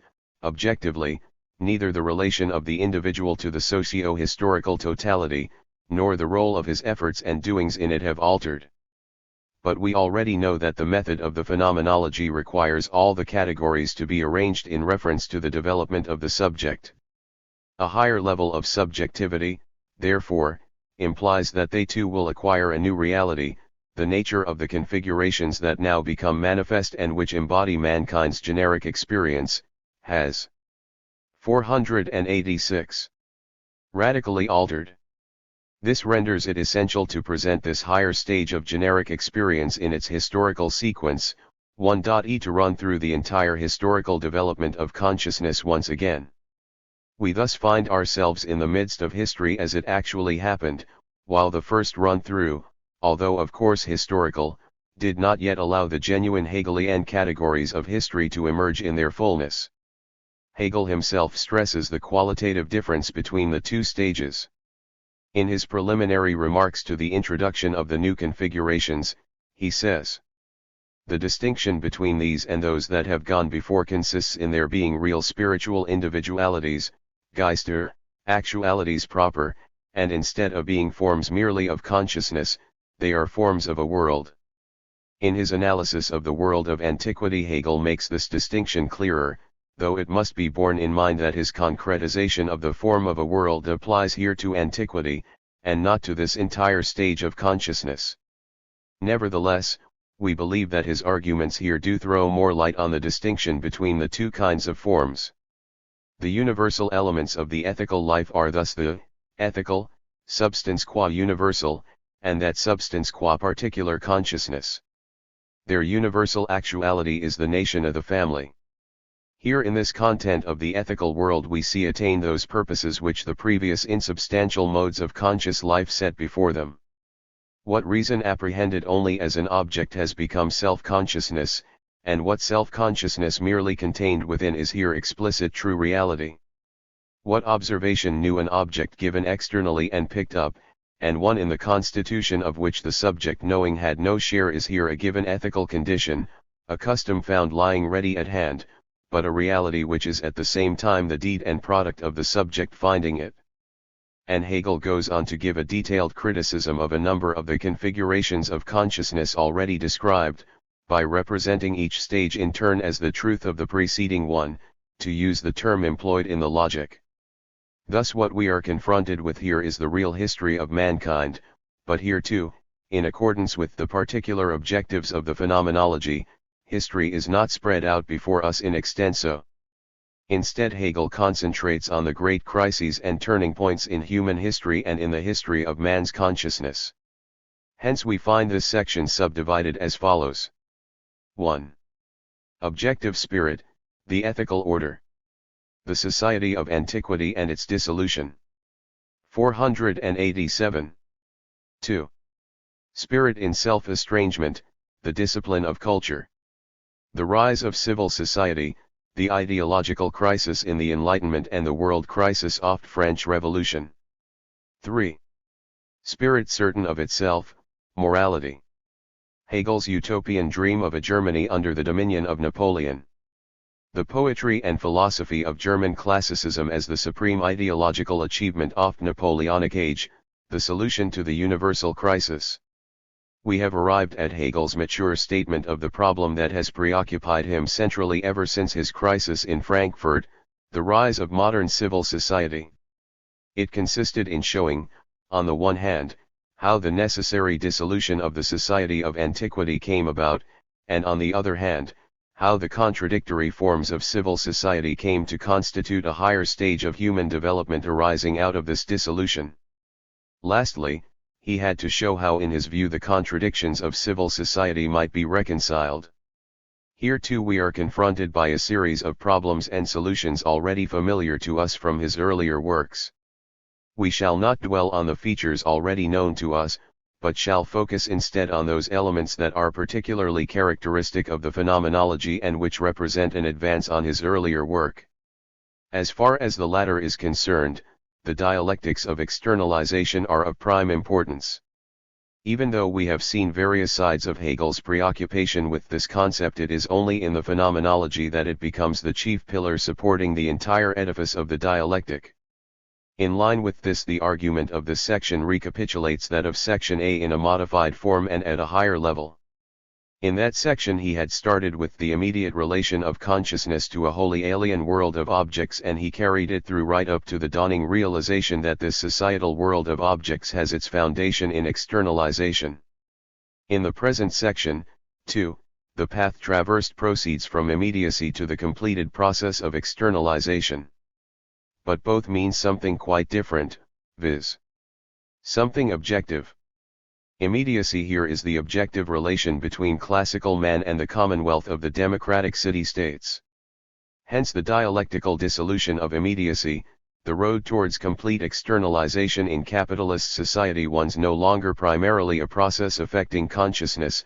On the contrary, it is the objective collapse of the social formations which constituted the city-states of antiquity, the complex, uneven development that led via Rome and the Middle Ages to the emergence of modern civil society. Hegel announces this program also in the introductory remarks to this section. He treats the world of the Greeks as the true incarnation of ethical life, while at the same time he sees the necessity for the collapse of that world to make room for the higher, more externalized world of modern civil society. 488. Spirit, so far as it is the immediate truth, is the ethical light of a nation, the individual, which is a world. It has to advance to the consciousness of what it is immediately, it has to abandon and transcend the beautiful simplicity of ethical life, and get to a knowledge of itself by passing through a series of stages and forms.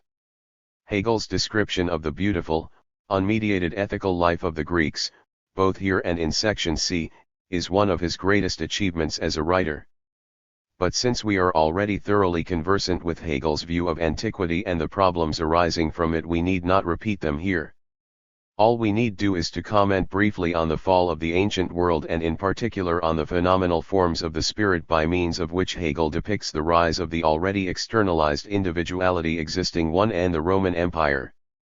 This not only brings us closer to the argument of the phenomenology, but is particularly well adapted to provide us with concrete examples clarifying the distinction between the first stage, subjective spirit, and the present objective stage. We recollect that, in the former, the dialectic of master and servant engendered the configurations of consciousness of Stoic and sceptical philosophy, and later of the unhappy consciousness, Christianity. Hegel now depicts the same process from the objective social angle. Greek society had been defined as one of unmediated ethical life. We also remember the dialectic between individual and society that sprang from it, a beautiful and harmonious development of man resulting from the immediate harmony between man and society, a development, however, in which human personality existed as yet only in itself, implicitly i.e. immediately, in a non-externalized form. Every development of the personality must have a disintegrating impact on that society, as we have seen in our discussion of the problem of self-interest. In Hegel's view of history, then, the collapse of classical society gives birth to the Roman Empire. Unmediated ethical life is succeeded by a system of abstract law. The fact that law should be the decisive factor in this development towards greater objectivity will not come as a surprise to us after what we have seen of his social views. And here, especially, where Hegel sets out to depict the first and therefore the simplest and most abstract form of externalization, it is only natural that the juridical should become its epitome, only unfolding gradually into a rich system of concrete moments through the development of the economy in modern capitalism. Hegel gives this description of the resulting social order and of the new externalized subject necessarily emerging within it, the universal being thus split up into the atomic units of a sheer plurality of individuals. This inoperative, lifeless spirit is a principle of 489. Equality in which all count for as much as each, i.e. have the significance of persons.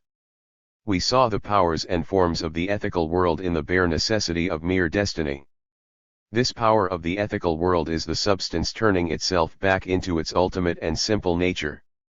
But that absolute being turned back into itself, that very necessity of characterless destiny, is nothing else than the ego of self-consciousness registered. This new order is Roman society, the rule of the abstract right. To be so acknowledged is its i.e. the ego's substantiality, but this is abstract universality, because its content is this rigid self, not the self dissolved in the substance. Personality, then, has here risen out of the life and activity of the ethical substance. It is the condition in which the independence of consciousness has actual concrete validity.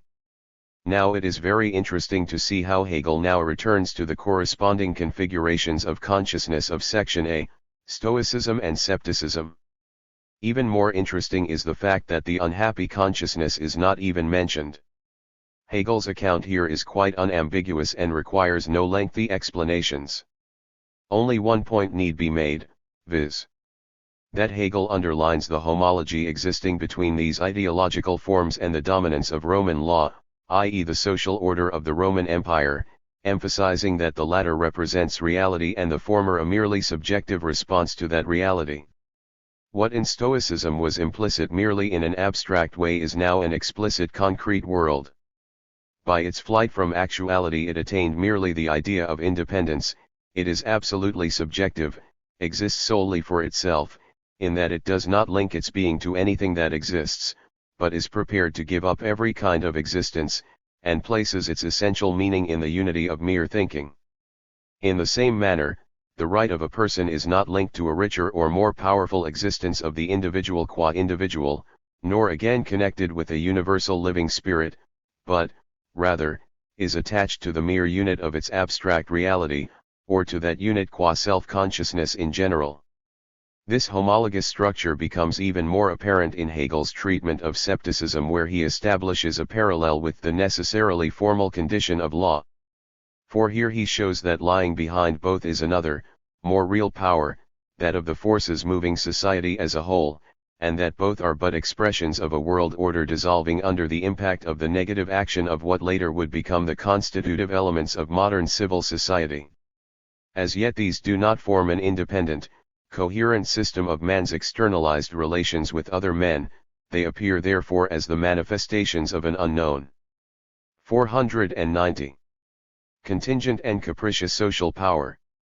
For what passes for the absolute essential reality is self-consciousness in the sense of the bare empty unit of the person. As against this empty universality, the substance has the form of what supplies the filling and the content, and this content is now left completely detached and disconnected, for the spirit which kept it in subjection and held it together in its unity, is no longer present.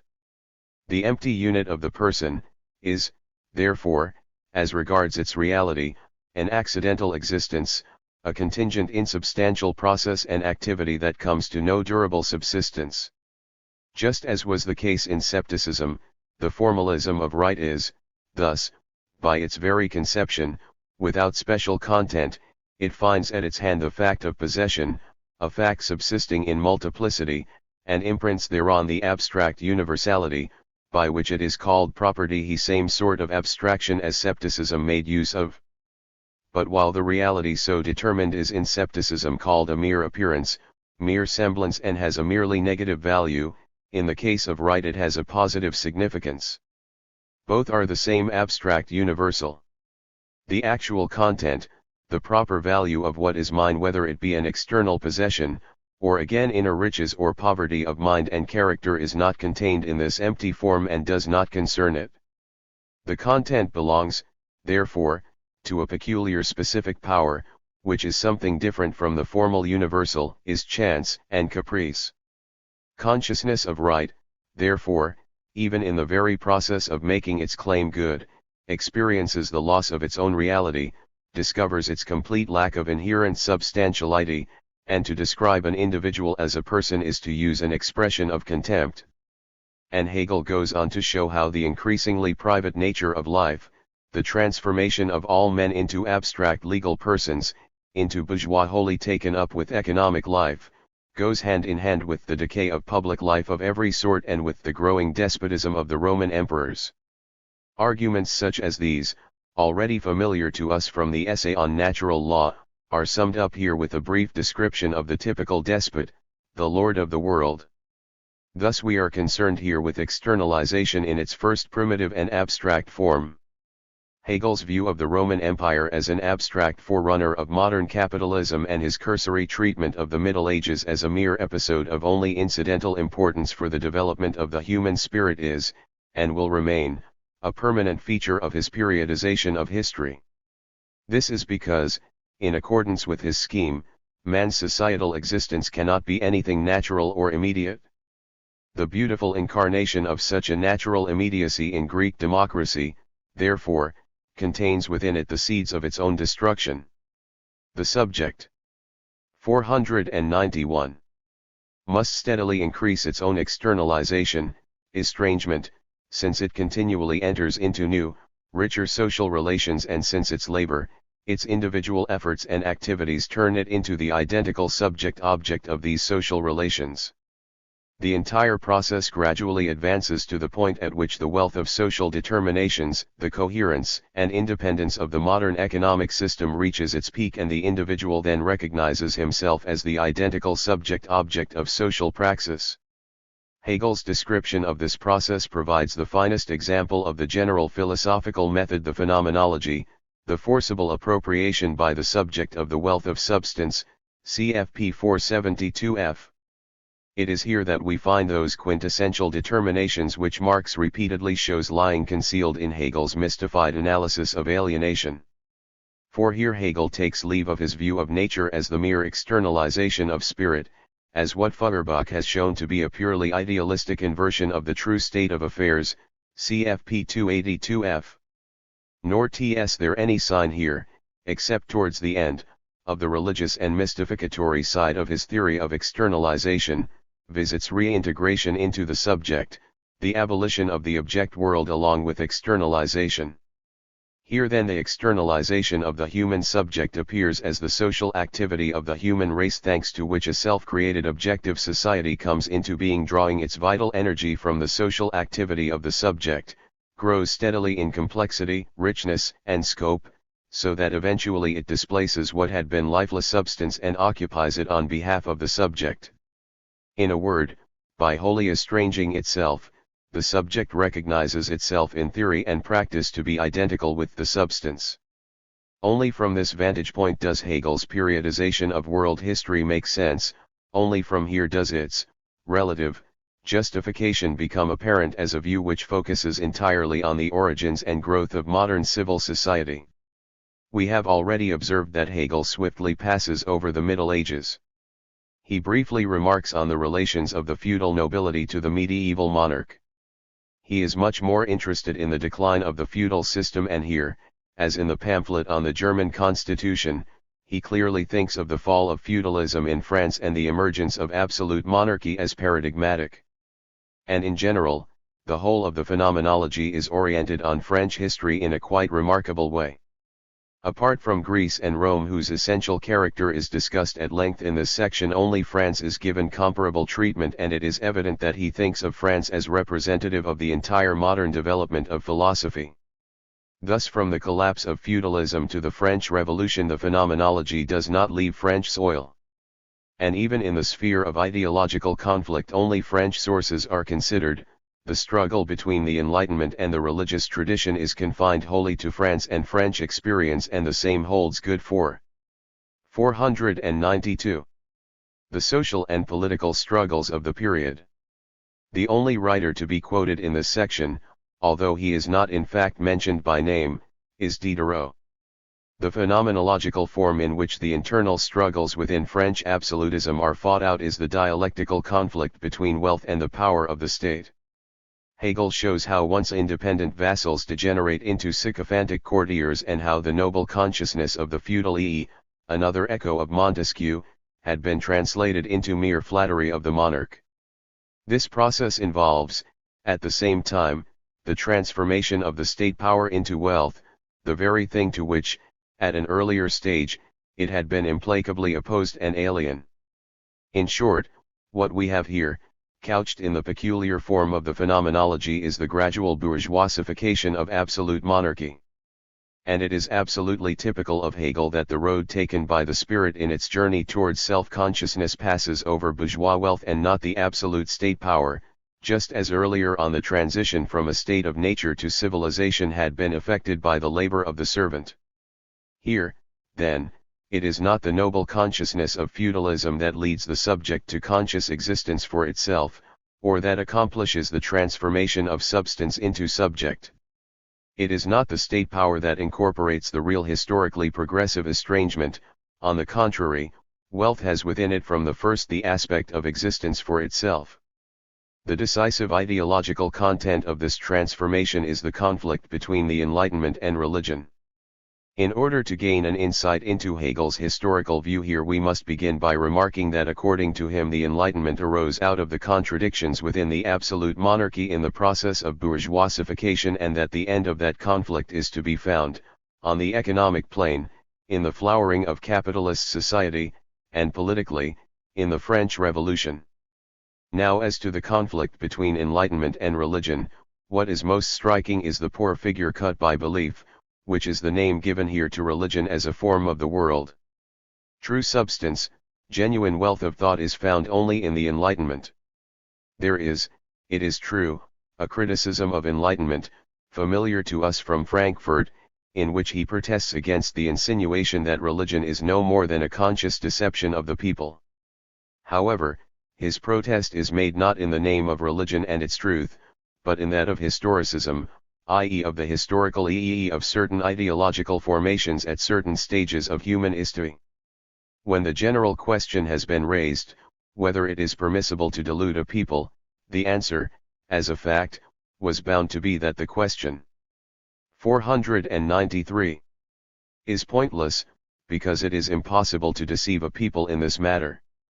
Brass instead of gold, counterfeit instead of genuine coin may doubtless have swindled individuals many a time. Lots of people have stuck to it that a battle lost was a battle won, and lies of all sorts about things of sense and particular events have been plausible for a time, but in the knowledge of that inmost reality where consciousness finds the direct certainty of its own self, the idea of delusion is entirely baseless. How little this redounds to the advantage of religion is revealed by another remark, shortly before this one, in which Hegel almost anticipates Feuerbach's critique of religion.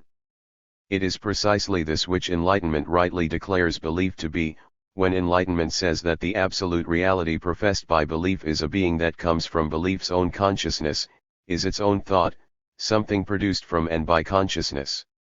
Enlightenment, consequently, explains and declares it to be error, to be a made-up invention about the very same thing as enlightenment itself. Of much greater significance is the actual development of enlightenment itself. We have already seen in Hegel's earlier writings that he regards the Enlightenment as the symptom of that great crisis which culminated later in the French Revolution. The phenomenology goes further and gives a much clearer and more detailed picture of that crisis. The ratification of society that takes place according to Hegel with the transformation of feudalism into absolute monarchy and in the process of bourgeoisification, is depicted here as a succession of different and at first sight antithetical configurations. From these Hegel distills the essence of the processes at work, the shaking of all the foundations of existing moral certitudes, of existing forms of ethical life in society, the gradual erosion of these forms and their transformation into their opposites. We have earlier drawn attention to some of these changes, e.g. the transformation of the feudal nobility into a court aristocracy, the infiltration of all the organs and institutions of the state by the power of money in the hands of the middle class. Thus the erosion of ethical values in this transitional phase is expressed in phenomenological terms by the fusion of the noble and the base consciousness, i.e. by making it possible for the philosophical reader to witness the dialectical marriage of these types of moral position. As the most highly developed mental product of this transitional phase, the disintegrated consciousness epitomizes the general relativism. This consciousness no longer thinks of the configurations and the socio-moral processes they represent as an endless procession, each 494 flowing into the next, but instead it understands what is really happening. It thinks of the process as the drama of its own disintegration culminating in itself, the consciousness of the dialectic process viewed as the process achieving an awareness of itself. The language expressing the condition of disintegration, wherein spiritual life is rent asunder, is, however, the perfect form of utterance for this entire realm of spiritual culture and development, of the formative process of molding self-consciousness, Bildung, and is the spirit in which it most truly exists. This self-consciousness, which finds befitting the rebellion that repudiates its own repudiation, is eo ipso absolute self-identity in absolute disintegration, the pure activity of mediating pure self-consciousness with itself. What exists as a self on its own account has for its object its own self-existence, which is object in the sense of an absolute other, and yet at the same time directly in the form of itself in the sense of an other, not as if this had another content, for the content is the same self in the form of an absolute opposite, with an existence completely all its own and indifferent. We have, then, here the spirit of this real world of formative culture, conscious of its own nature as it truly is, and conscious of its ultimate and essential principle, Begriff. The basic ideas expressed here are not entirely new to us. Hegel had spoken as early as the difference of culture as a world of disintegration and at the same time as a necessary crisis preliminary to the emergence of true philosophy. Moreover, Hegel has repeatedly maintained that a thoroughgoing scepticism, a consistent awareness of the way objects and concepts relativize each other so that no authentic reality remains nevertheless still contains its own element of truth, an element that can lead to a dialectical understanding of the dynamic unity of opposites. These ideas are now incorporated in the general socio-philosophical scheme of externalization. As the process of externalization moves towards its climax, all the immediate bonds of human society are dissolved, they lose their natural coherence, their immediate self-sufficiency, and are caught up in the maelstrom of emergent capitalism, whose essence is externalization. Externalization, however, is not an external process, impinging on the subject from the outside without really affecting it. In its more primitive forms it is accomplished unconsciously. Its consequences overwhelm consciousness to which they appear as an alien, uncomprehended fate. In its highest form of development, however, as embodied in the de-consciousness, whose very essence lies in its self-knowledge, the subject attains an insight into the objective movement which had brought this externalized reality about, and with it the disintegrated consciousness. Structure of the Phenomenology 495. A few years before the writing of the Phenomenology of Mind, Goethe had discovered the manuscript of Diderot's uniquely original dialogue Le Neveu de Rameau, which he translated into German and published with his own annotations. Once again the affinities between Goethe and Hegel are evident in the way in which Hegel seized upon this work, and was in fact one of the first to recognize its literary, intellectual, and social merits. It cannot be by mere chance that Diderot's dialogue is the only modern work to be quoted in the Phenomenology. And in one very important respect Hegel's insight goes further than Goethe's. In his eyes it is not just a masterpiece that epitomizes the age in exemplary fashion, but the expression of the Enlightenment at the moment when the dialectic consciously emerges. As we know, the philosophical significance of externalization for Hegel is that it alone can express the particular form of dialectics that has dominated his thought ever since his period in Frankfurt. And at the very moment when he was concerned to disengage his own dialectic from that of Fichte and Schelling, he came across Diderot's dialogue, a work in which he could discern a genuinely like-minded thinker. It may be remarked in passing that Marx and Engels endorsed Hegel's valuation of Le Neveu de Rameau. Engels considered it together with Rousseau's Discourse on Inequality as the first great modern essay in dialectics. What is particularly important about the Diderot essay is that the dialectic is not the product of abstract philosophical considerations, but that it grows naturally from the actual moral problems of the day. It thus becomes an apt text to prove Hegel's fundamentation that, as the possession of subjective consciousness, the dialectic is also the product of social consciousness, and not just the result of abstract philosophizing. Although, as we shall later see, philosophy is the highest expression of human thought, it is no part of its task to invent new knowledge. Its original and proper function is to order and clarify what the social process has created in such a manner that its highest laws, the dialectic, can emerge in a clear and undistort form. Diderot's dialogue is made the centerpiece of Hegel's exposition of the Enlightenment because it illustrates so perfectly his idea that the self-knowledge of the socio-moral process arises necessarily as a dialectic in consciousness, and that it does so, moreover, not as a philosophy but as an insight of life itself.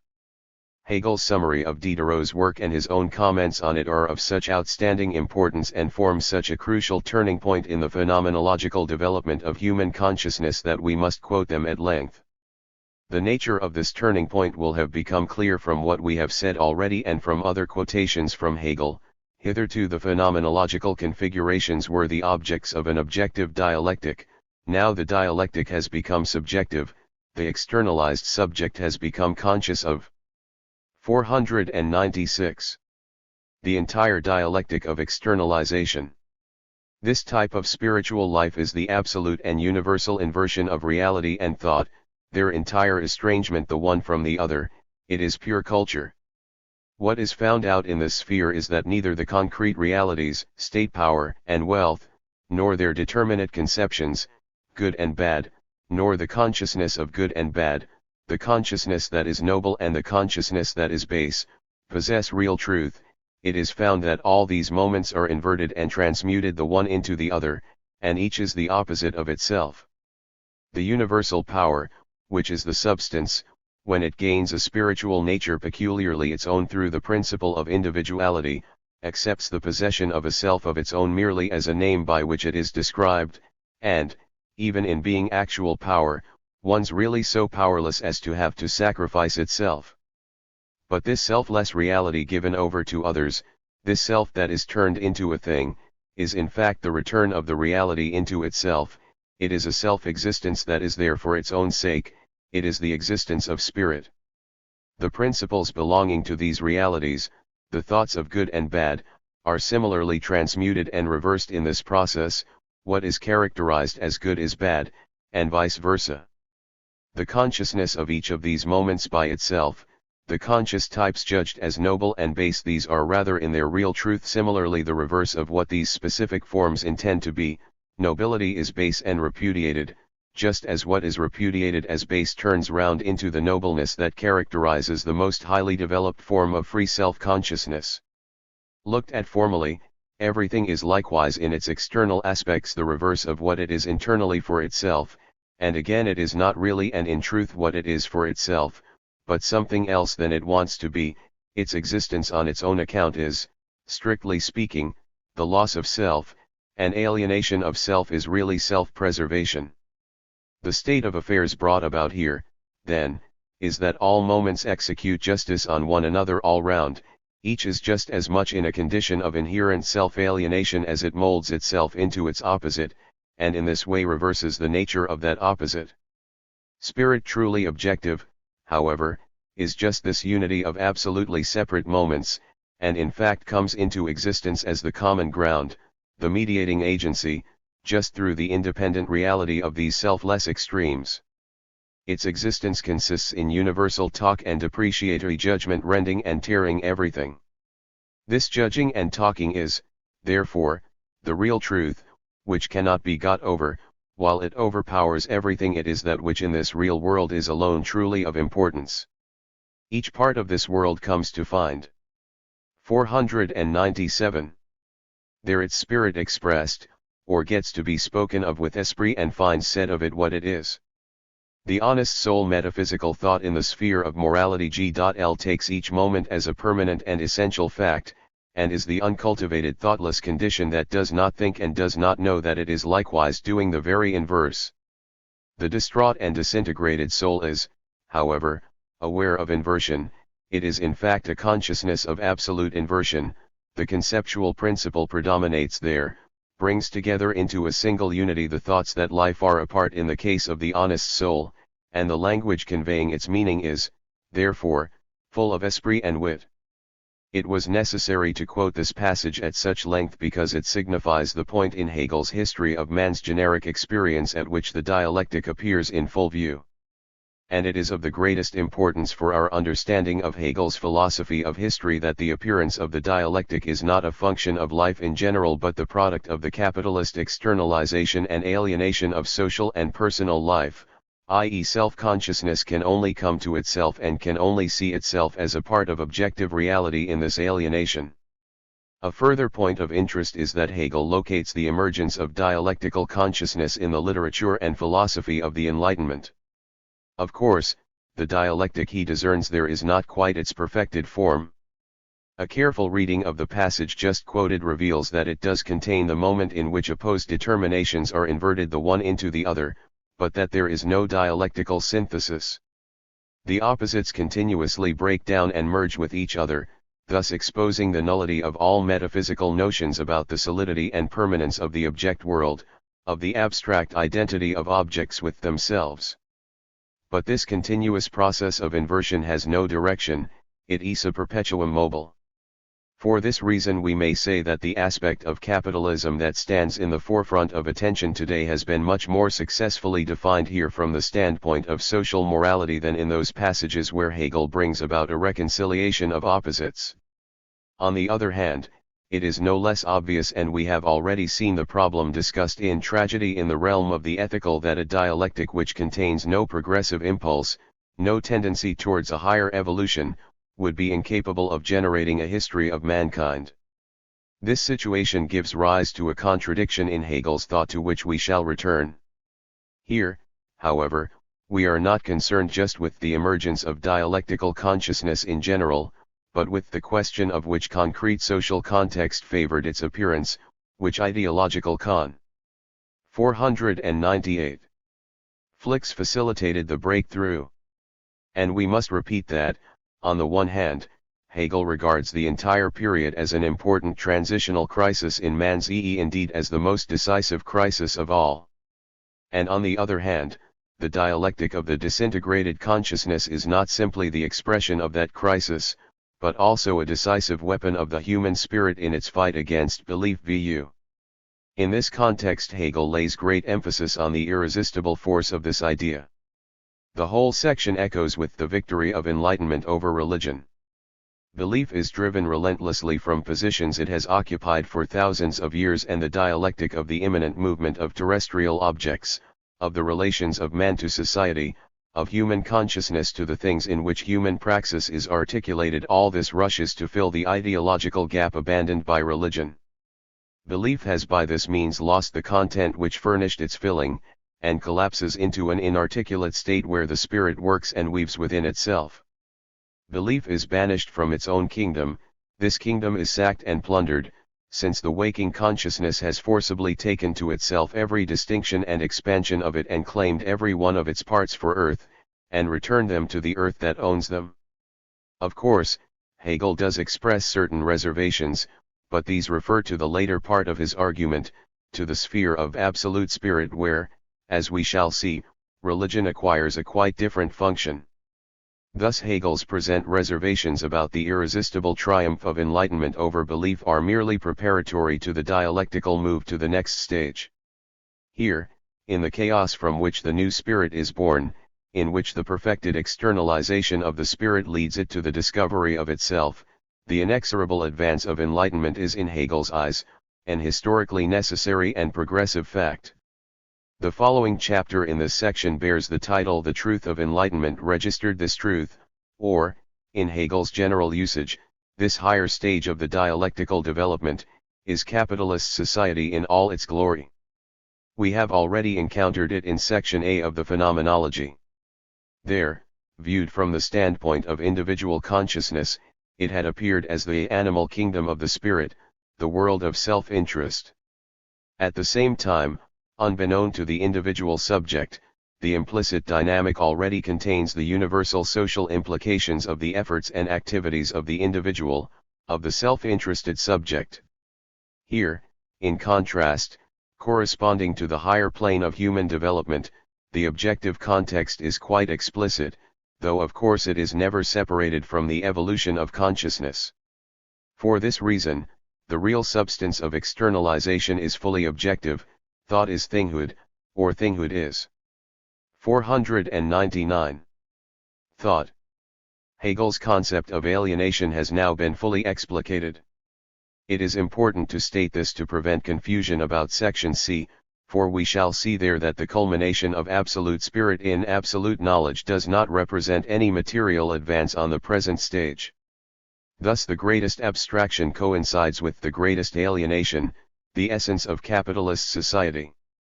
By raising the earlier concept of merely subjective self-interest to a higher, more objective level, he systematizes fundamental conceptions of the social philosophy of the Enlightenment. He revives the Enlightenment's theories of utility or exploitation in a form which has already become dialectical for the subject. It is very interesting to see how Hegel takes the dialectic we have just seen at work in the sphere of moral philosophy and extends and objectivizes it, transforming it into the dialectical law governing the movement of capitalist society. At the same time, he uses it to deduce the theory of utility. His starting point is that perpetuum mobile of the dialectic that we have already depicted. This simple motion of rotating on its own axis is bound to resolve itself into separate moments, because it is itself only motion by distinguishing its own moments. The process which thus puts itself outside that unity thereby constitutes, however, the shifting change, a change that does not return into itself of the moments of being in itself, of being for another, and of being for self. It is actual reality in the way this is object for the concrete consciousness of pure insight, viz. Utility. Bad as utility may look to belief or sentimentality, or even to the abstraction that calls itself speculation, and deals with the inherent nature in fixed isolation, yet it is that in which pure insight finds its realization and is itself the object for itself, an object which insight now no longer repudiates, and which, too, it does not consider as the void or the pure beyond. For pure insight, as we saw, is the living concept itself, the self-same pure personality, distinguishing itself within itself in such a way that each of the distinguished elements is itself pure concept, i.e. is eo ipso not distinct. It is simple undifferentiated pure self-consciousness, which is for itself as well as in itself within an immediate unity. With these words Hegel depicts the relations between men in capitalism, showing it to be the most externalized and therefore the most progressive form of human development and the form best adapted to the spirit. In this view capitalist society wants the perpetuum mobile, swinging backwards and forwards between thing and self. Each man, caught up in a continuous pendulum movement for himself and for others, is simultaneously both. And the perpetual motion of capitalism, the real paradigm of this stage of the Hegelian dialectic, can only be sustained as long. 500. As this movement is maintained, i.e. as long as men continue to accomplish something of objective use, while subjectively pursuing their own selfish interests. How very concerned Hegel was to translate the concepts of capitalism into the language of dialectics can be seen from an examination of the highly abstract inferences he draws from the analysis of utility we have just quoted. In formal terms he is discussing quite abstract relations between being in itself, being for another and being for self. But if we look a little deeper, we see that his true subject is the phenomenological dialectic of the commodity relation, and that he is investigating both its objective nature and its subjective implications in its relation to the consciousness of man in capitalist society. Its being in itself is therefore not fixed and permanent, but at once ceases, in its distinction, to be something distinctive. A being of that kind, however, which is immediately without support cannot stand of itself, has no being in itself, no inherent existence, it is essentially for something else, which is the power that consumes and absorbs it. But this second moment, opposed to that first one, disappears just as immediately as the first, or, rather, qua being merely for some other, it ones the very process of disappearing, and there is thus affirmed being that has turned back into itself, being for itself. This nature of pure insight in thus unfolding and making explicit its moments, in other words insight qua object, finds expression in the useful, the profitable. What is useful is a thing, something that subsists in itself. This being in itself is at the same time only a pure moment, it is in consequence absolutely for something else, but is equally for another merely as it is in itself. These opposite moments have returned into the indivisible unity of being for self. The dialectic of the commodity is then the kernel of what is meant be the dialectical unity of thing and self. The subject-object duality of utility expresses for Hegel the movement of human praxis in which and through which the objectification of man and the subjectivization and socialization of things is accomplished. The theory of utility borrowed from the Enlightenment signifies the highest intellectual understanding attainable at this stage. It is adequate knowledge and hence indicates that the self-knowledge of the spirit has been achieved. But it is not the ultimate destiny of knowledge, for it knows only its actual state, and not the whole movement leading up to it and beyond.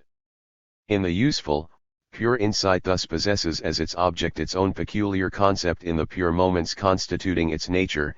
It is the consciousness of this metaphysical principle, but not yet its conceptual comprehension. It has not yet itself reached the unity of being and concept. $01. In the limitations of Hegel's view here we again find ourselves confronted by a basic problem of the Hegelian dialectic, viz. Of the absolute necessity of going beyond the mere self-recognition of capitalist society. This necessity invariably entails either the commitment to some sort of utopianism or an attempt to achieve an accommodation, a reconciliation.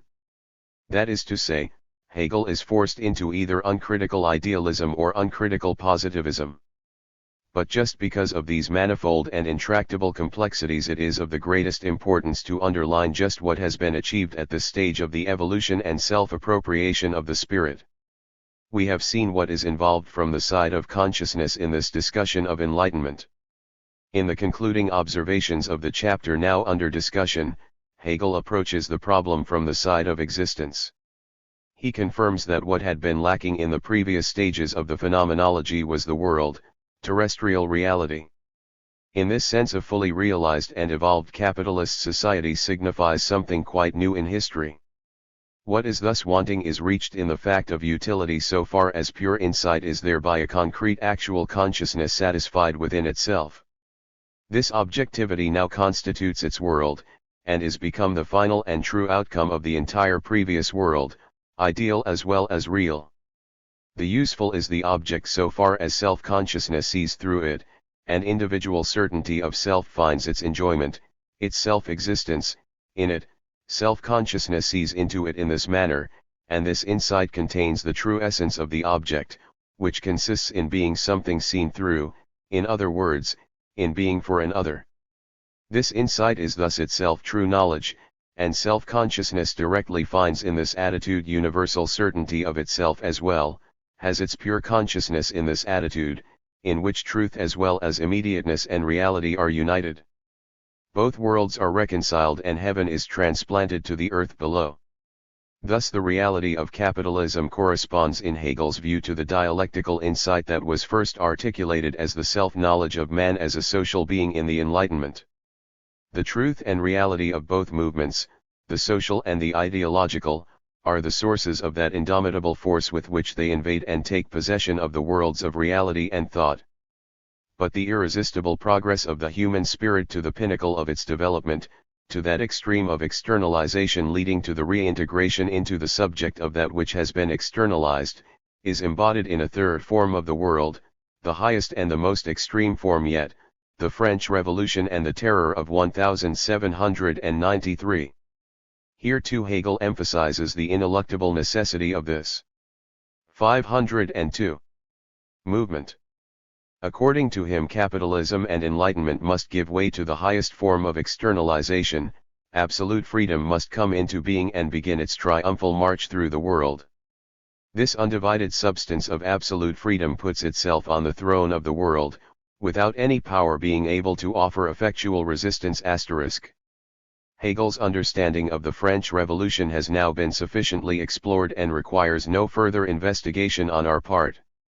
We shall just summarize some of its most important aspects. First, Hegel emphasizes here too that the French Revolution introduced a caesura into world history after which none of the old configurations could survive or return in their old shape. All these determinate elements disappear with the disaster and ruin that overtake the self in the state of absolute freedom. The new world now rising up from the ruins of the old is its authentic Hegelian supersession. Secondly, absolute freedom is the Jacobin terror and its arrival is a world historical necessity in the phenomenology too. It is the final stage of externalization, the point at which the externalized world can be reintegrated in the subject. Absolute freedom has thus squared and balanced the self-opposition of universal and single will. The self-alienated type of mind, driven to the acme of its opposition, where pure volition and the purely volitional agent are still kept distinct, reduces that opposition to a transparent form, and therein finds itself. But the reconciliation with reality made possible by the tyranny of the Jacobin terror and Robespierre's role as Theseus represents in actual fact a reconciliation with bourgeois society. That is to say, just as in the earlier lectures, Hegel rejects those features of absolute freedom that go beyond the destruction of lingering feudal institutions and precipitate the liberation of all the forces of bourgeois society. Hegel describes absolute freedom as a complete interpenetration of self-consciousness and the subject, but adds the following crucial rider: an interpenetration in which self-consciousness, which has experienced the force of its universal nature operating negatively upon it, would try to know and find itself not as this particular self-consciousness but only as universal, and hence, too, would be able to endure the objective reality of universal spirit, a reality, excluding self-consciousness. Qua particular. Despite the stylistic obscurity of this passage, it is clear enough that by the particular we must understand the maintenance and liberation of $03 capitalist society, while the universal refers to the transformation of formal, social equality before the law into an authentic social equality. We have seen from other passages that Hegel was perfectly well aware of the actual inequalities existing in bourgeois society on the foundation of that very equality of law established by the French Revolution, and that it was precisely this realistically viewed state of capitalist society that he welcomed as progressive, while rejecting as empty talk any action that went further than the abolition of feudal privileges or that set out to promote the creation of real freedom, cfp 311. For this reason the tumult of absolute freedom would be appeased and be succeeded by the perfected, fully reconciled form of bourgeois society. With this we observe the re-emergence of the problem which we have already discussed in detail in Tragedy in the realm of the ethical. Now, however, it has been somewhat modified in the light of the changed situation in world politics and partly also by the rather different methodology of the present work. To take the political situation first, the phenomenology was effectively completed by the time the Battle of Jena was fought, but Austerlitz and other actions of the Napoleonic Empire had been accomplished so that the impact of Jena on Hegel may be taken not as precipitating a change in his ideas, but merely as confirming views formed earlier on. And it is in line with them that the final part of the section on objective spirit was written, and above all the description of German affairs contained in it. Hegel's political outlook in this period is documented in his letters to Needhammer. In one of them, written shortly after the fall of Napoleon, Hegel referred to his analysis of the dialectical transition from the French Revolution to the existing state of affairs in Germany, arguing that he had anticipated future developments. The passage follows immediately after the one just quoted, in which he spoke of the positive and irreversible effects of absolute freedom. Just as the realm of the real and actual world passes over into that of belief and insight, absolute freedom leaves its self-destructive sphere of reality, and passes over into another land of self-conscious spirit, where in this unreality freedom is taken to be and is accepted as the truth. In the thought of this truth, spirit refreshes and revives itself, so far as spirit is thought and remains so, and knows this being which self-consciousness involves, viz. Thought, to be the complete and entire essence of everything. The new form and mode of experience that now arises is that of the moral life of spirit. The chapter on morality, spirit certain of itself, represents, then, Hegel's utopian vision of a Napoleonic Germany. It is noteworthy how lacking in content this chapter is compared to the preceding ones. Essentially, it rehearses in systematic form the Jena critique of the moral. 04. Theories of Kant, Fichte, and Jacobi.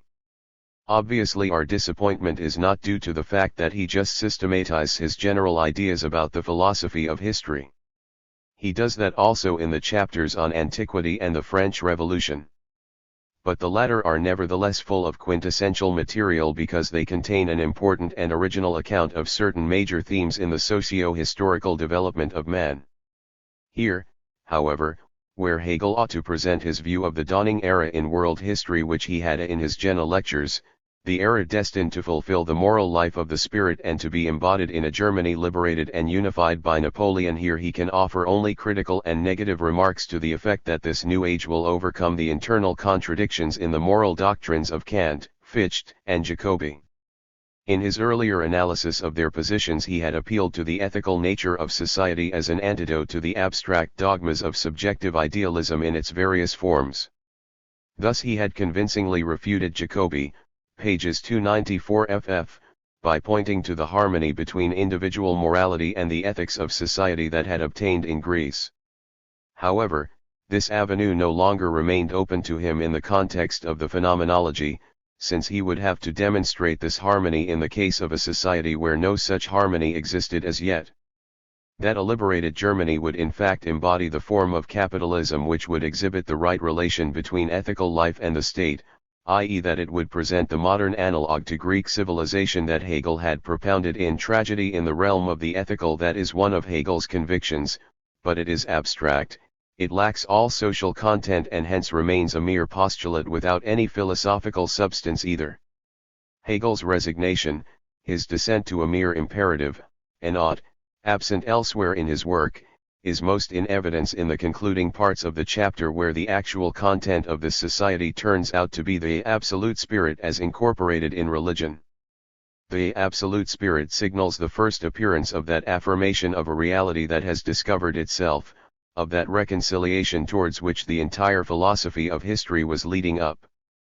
The reconciling affirmation, the yes, with which both egos desist from their existence in opposition, is the existence of the ego expanded into a duality, an ego which remains therein one and identical with itself, and possesses the certainty of itself in its complete relinquishment, and its opposite, it is God appearing in the midst of those who know themselves in the form of pure knowledge. Hegel's general philosophical position has always been that the objective spirit must be transcended by absolute spirit, cf. our account of the Estates and Religion, p. 379. But elsewhere he never fails to give a real description of the social contradictions that can only be resolved in this 05 ultimate synthesis and supersession before proceeding to that reconciliation. Here, however, the positive side, the social content of reconciliation, is left vacant and thought leaps directly and without mediations from the preparatory stages of social morality straight into the sphere of absolute spirit. This is the distinction between Hegel's philosophy of history in the Napoleonic period and his later phase, which we have already treated at length from another angle, p. 456f. The reconciliation of the later Hegel was consummated with a slightly utopian but essentially realistic view of society, that of the Prussia of the 1820s and 1830s. Here, however, the reconciliation is wholly utopian in character. It is typical of Hegel's integrity that he prefers to leave vacant in thought a place that was vacant in reality, rather than to fill it with figments of the imagination. On the other hand, the later form of reconciliation derives superior strength from its greater economic and social content, even though this strength was purchased, as we saw, by a reinforcement of Hegel's uncritical positivism. This particular development of German history and of Hegel's place in it strengthens the mystificatory aspects of absolute spirit. We now see the sporadic appearance in his philosophy of history and society of that division into esoteric and exoteric which we discovered in his philosophy of religion, cfp 462f. Needless to say, in both cases there are complex factors at work, an intertwining of both tendencies, and, at worst, a discrete silence or a circumspect formulation of certain ideas in his published writings, but there is no question of a rigid division between his private and public utterances. It was inevitable that the absolute spirit should be so prominent a part of the content of Hegel's theory of society, since, in the circumstances, there was no other possible role that a realist like Hegel could have assigned to Germany. In the phenomenology, as we have seen, this takes the form of the empty utopia of the moral life of the spirit. After the fall of Napoleon, this tendency sometimes became so powerful that the appearance in history of the German nation was confined entirely to the role of the incarnation of absolute spirit, as the mouthpiece of philosophy. For example, in his inaugural lecture in Heidelberg, Hegel said nature has entrusted us, i.e. the Germans G.L., with the more exalted mission of acting as the guardians of this sacred flame. Just as in earlier times the world spirit reserved the highest consciousness for the Jewish nation so that it might arise from among them as a new spirit. It is easy to see that such an extreme flight from historical reality, from the contemporary significance of philosophy, could not last long, and in 506 Berlin this extreme adherence to absolute spirit was succeeded by the final reconciliation with which we are already familiar. Within this current of thought, however, there is an esoteric tendency. For the Hegel of this transitional period, absolute knowledge was not only and not always a merely conceptual statement of how far history had progressed and what laws determine its progress. It also had an esoteric subcurrent in which he hoped that a revolution of reality would be brought about, or at any rate accelerated by a revolution of the world of thought. Thus in the Napoleonic era he wrote to Needhammer in these terms, October 28, 1808. I become more convinced every day that theoretical work accomplishes more than practical. Once the realm of ideas has been revolutionized, reality cannot hold out. 2. And the letters written directly after the fall of Napoleon were on the same lines and even more emphatic. Of course, this belief had a different import at different times. At the time of the Confederation of the Rhine it simply meant an adherence to those aspects of Napoleon's policy that Hegel approved of. In that case a revolution in the realm of German ideas referred simply to the liquidation of feudalism. In the transitional period between the fall of Napoleon and Hegel's new Prussia-orientated philosophy of history, this esoteric tendency became increasingly utopian. It lived in the hope that, notwithstanding the patent triumph of the reaction, the world spirit would once again resolve to advance, even though from where Hegel was standing there were no forces in sight that could have accomplished such a movement. The new, Berlin version of the relation of philosophy to history as summed up in the conception of the Owl of Minerva was less compatible with such an esoteric undercurrent of revolution. Nevertheless, the remarks attributed to Hegel by Heine about the real interpretation of the identity of the real and the rational suggests that even in Hegel's last period such ideas were not wholly in abeyance. The absence of any real content in Hegel's treatment of the development of society in the final and crucial chapter of this section, makes it perfectly clear that it was objectively impossible for him to resolve the contradictions of capitalist society which he discerned in tragedy in the realm of the ethical. Once he had provided a profound and central analysis of the movement of history, in terms of contradictions which continuously reproduce themselves, once he had given an account of the Enlightenment, of the economy of capitalist society and of the French Revolution, Hegel was not able to go further and propose a definite social form in which to clothe his reconciliation. Nevertheless, this positive form is a necessity for his system, both from the point of view of his conception of the position and significance of 507. Germany in his historical scheme, and from the standpoint of his general philosophy of society, which could not allow him simply to pause in the midst of a dialectic such as the one represented by Diderot's Le Neveu de Rameau. This twofold compulsion was not able, however, to yield any new social content. Hegel could only indicate the place where a new form should stand in his system. The form, itself, remained insubstantial and shadowy, a mere transition to absolute spirit. We have stressed Hegel's intellectual integrity, his decision rather to leave a gap than to fill it with an ingenious construct. This honesty endows the otherwise rather empty chapter with an important historical truth: the social backwardness, the political inanity and nullity of German life at this period really was the historical foundation for the birth of absolute spirit, or rather for its actual living model, the classical literature and philosophy of Germany. See Absolute Spirit. We have seen how in the final chapter of the section on objective spirit the real movement of history was brought to a standstill. The third, highest stage in which consciousness passes through the course of history from the beginnings up to the present for the last time, is in a sense not real history anymore. That is to say, we are no longer concerned with the emergence of forms of the world, nor with their sequence and origins. Spirit has realized itself objectively, and so consciousness too must have reached a point corresponding to that development of the spirit.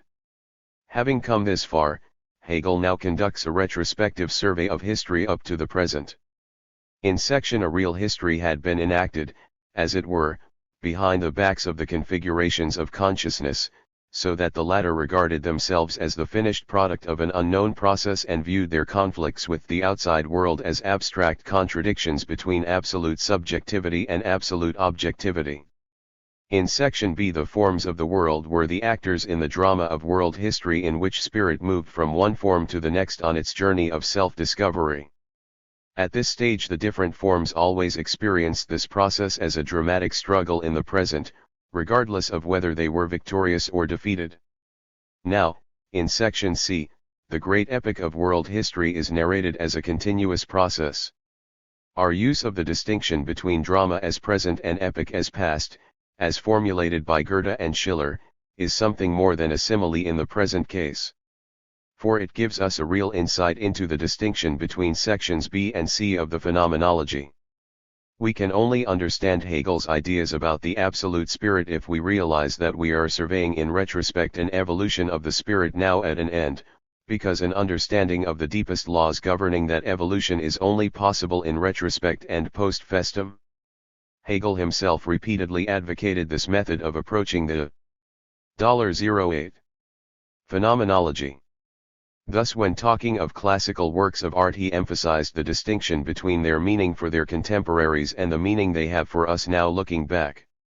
So too it is not their living world that fate preserves and gives us with these works of ancient art, not the spring and summer of that ethical life in which they bloomed and ripened, but the veiled remembrance alone of all this reality.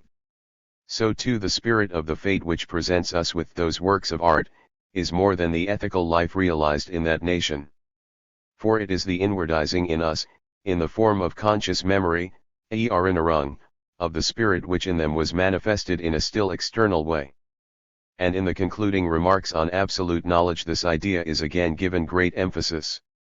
But recollection, Erinnerung, has conserved that experience, and is the inner being, and, in fact, the higher form of the substance. While, then, this phase of spirit begins all over again its formative development, i.e. the phenomenology is succeeded by the logic G.L, apparently starting solely from itself, yet at the same time it commences at a higher level. The realm of spirits developed in this way, and assuming definite shape in existence, constitutes a succession, where one detaches and sets loose the other, and each takes over from its predecessor the empire of the spiritual world. Trademark. It is consistent with this concept of erinnerung, i.e. internalization and recollection, that no new content should emerge at this point. World history itself has completed the process in which spirit discovers itself in the objective reality of society. All the contents available to absolute knowledge, to philosophy, arise not from philosophy itself, but from reality. They are produced by the historical process of the self-positing of the spirit.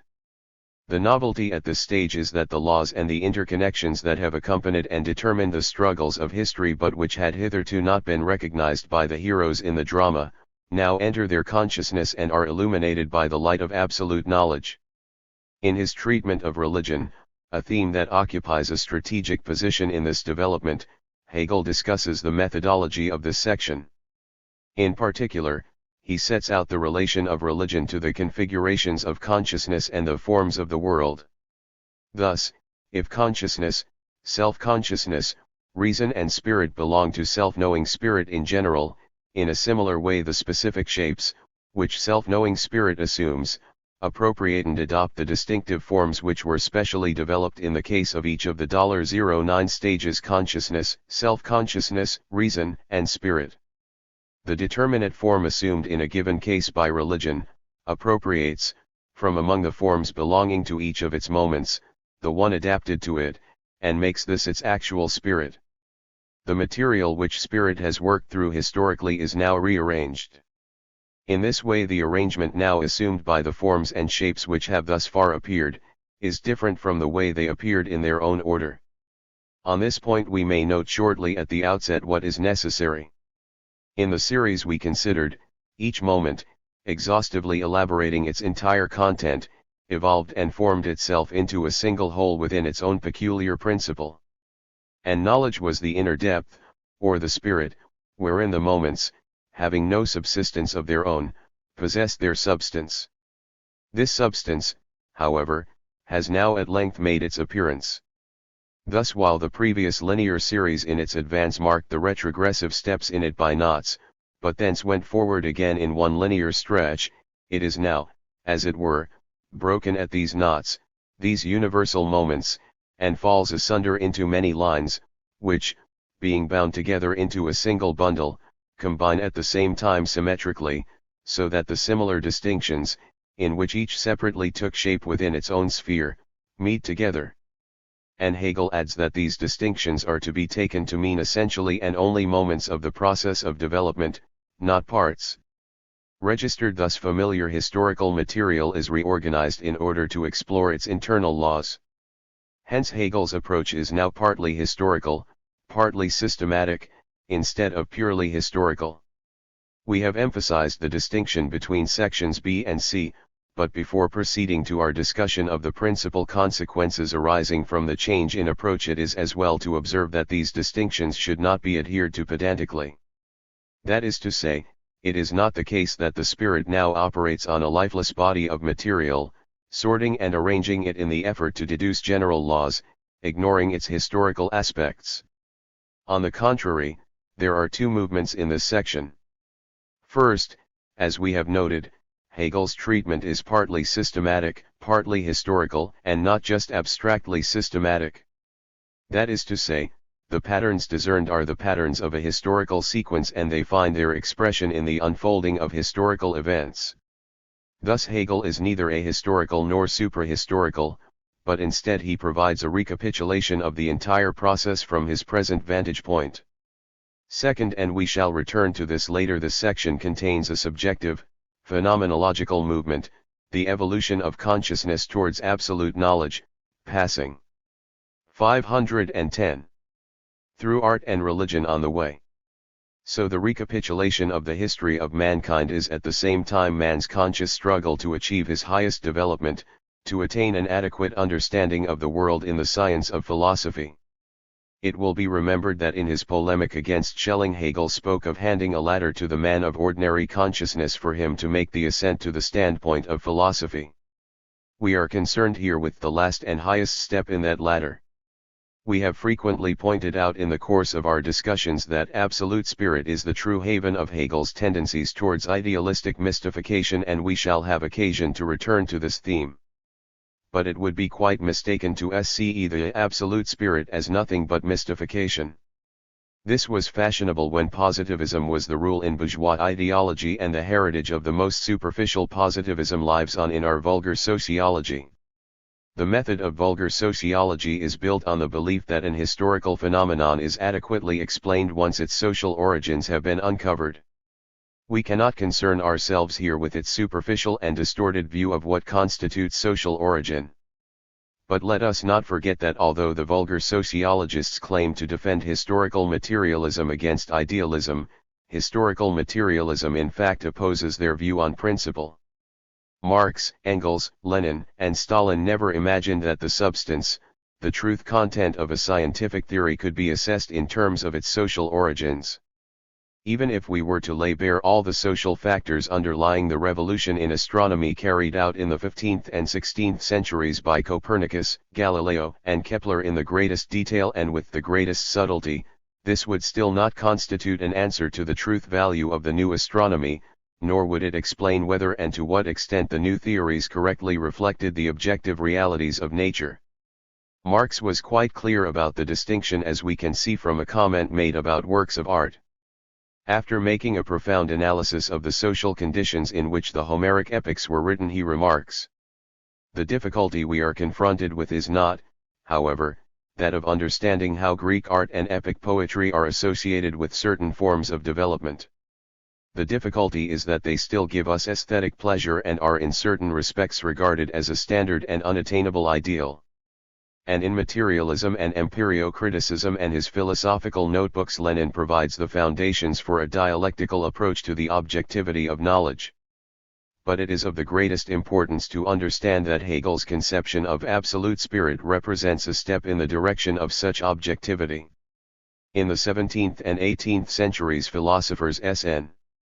frequently thought of objectivity and historicity as virtually opposed and created a rigid, undialectical antithesis between the objectivity of knowledge and the historical origins of all the institutions of human society and the formations of human thought. Now, one of Hegel's most important innovations was his introduction of a true historicism. His efforts were directed towards comprehending all the manifestations of society, including philosophical knowledge, as the products of a unified, progressive historical process, in which every institution, every work of art and every idea can be seen as the creation of the age in which it came into being. This thoroughgoing historicism would simply have finished up in relativism if Hegel had stopped there. If his system was to lay claim to objective knowledge, and above all to the proper foundations of objective knowledge, he would have to emphasize the other side. This is precisely what he does in the section on absolute spirit. The manifestations of man's evolution belong in the sphere of absolute spirit by virtue of their objective truth content. The historical configurations of objective spirit rise and fall with the rise and fall of the historical conditions which determine their existence. But throughout the entire process, man never ceases to conquer terrain hitherto unknown. And the discoveries made in this way are not simply reabsorbed into the historical continuum, but so far as they are authentic contributions to man's understanding of reality, they preserve an existence over and above the historical moment that has given them birth. In this sense, they form part of absolute spirit. From this point of view, it is possible to understand what Hegel meant when he said that absolute spirit introduces no new moments of its own but only those thrown up by history, and these are presented in a new arrangement. For the actual historical impact of e.g. a theory is not identical with its truth content. Hegel realizes that the two aspects require a different treatment. The first belongs in the realm of objective spirit, the second in that of absolute spirit. The simultaneous division and union of objective and absolute spirit is at the same time a step forward in comparison with the mechanistic view of historical progress held by the majority of his predecessors. Before Hegel, historians had not only made a sharp distinction between history and objective truth, but also there had been a widespread tendency to think of history in terms of a linear development, gradually moving upward. Thanks to the dialectical unity of objective and absolute spirit, which also contains a dialectical separation and opposition, it is possible for Hegel to register irregularities in history, i.e. advances that contain retrograde moments, retrograde developments that in certain circumstances can provide the impetus for a new advance. It goes without saying, that many important thinkers had noticed these irregularities in history and even drew attention to them. An obvious example is the 512 way the Enlightenment used classical civilization as a yardstick by which to measure and criticize the division of labor under capitalism. But the Hegelian dialectic was the first major attempt to elaborate a general method whereby such contradictions can be not just recorded but comprehended and integrated into an overall view of history. In this sense only Vico can be said to have anticipated Hegel. The retrospective approach used in section C of the U has a further important methodological implication. Marx has pointed out that lower forms of existence can only be understood from already existing higher ones. The tendencies at work in history only reveal their full significance when the higher product towards which they are advancing has become reality. In this section of the Phenomenology, then, Hegel attempts to look back over the history of man's efforts to comprehend the world from the standpoint of the most advanced methodology available, the dialectic. The tendencies towards dialectics which have been present and active in history, whether conscious or unconscious, and for the most part they were unconscious, are now to be gathered together into a unified process leading up to the present and highest manifestation of dialectical thought. Hegel distinguishes three great stages in the evolution of consciousness: art, religion, and philosophy. We shall later have occasion to speak of the idealistic distortions resulting from the position assigned here to religion. At present, however, it is more important to draw attention to a far-reaching and highly original insight. He not only realizes that the rational and the right has often appeared in irrational and mistaken guises, he also regarded it as the task of the historian to uncover and explicate the inherent reason of history implicit in every phenomenon, every development, however irrational it might appear. And looking even further afield, Hegel was very far removed from the narrow-mindedness that later entered academic circles, where it still thrives, and that consists in the refusal to acknowledge the value of important discoveries unless they appear in the form of an official scholastic discipline with the appropriate philosophical label. On the contrary, Hegel is of the opinion that mankind in the course of its evolution has sought to appropriate reality by a large variety of methods. He is at pains, therefore, to portray the various stages of that evolution in accordance with what actually happened and refuses to allow himself to be confined by the narrow preconceptions of the different specialisms. Energetic though he was in his attacks on those of his contemporaries who refused to submit themselves to the strict discipline of philosophy, indulging instead in philosophical belles lettres, he was yet perfectly well aware that e.g. the great works of art, the Homeric epics, Greek tragedy and comedy, Shakespeare, Diderot or Goethe all represent major stages in man's intellectual conquest of reality, and that their high 513 aesthetic value forms an integral part of that achievement. We have seen how Hegel objected to Schelling's exaggerated view of the importance of art and how he refused to allow art to be canonized as the authentic medium by which to obtain knowledge of the absolute. But his dislike of such procedures did not lead to a narrowing of his own view. From this standpoint, absolute spirit encompasses Hegel's efforts to organize the conquest of reality by mankind into a large, complex, and uneven process in which philosophy has to set aside all preconceptions and devote itself to defining and evaluating the particular stages in accordance with their material, historical and dialectical significance.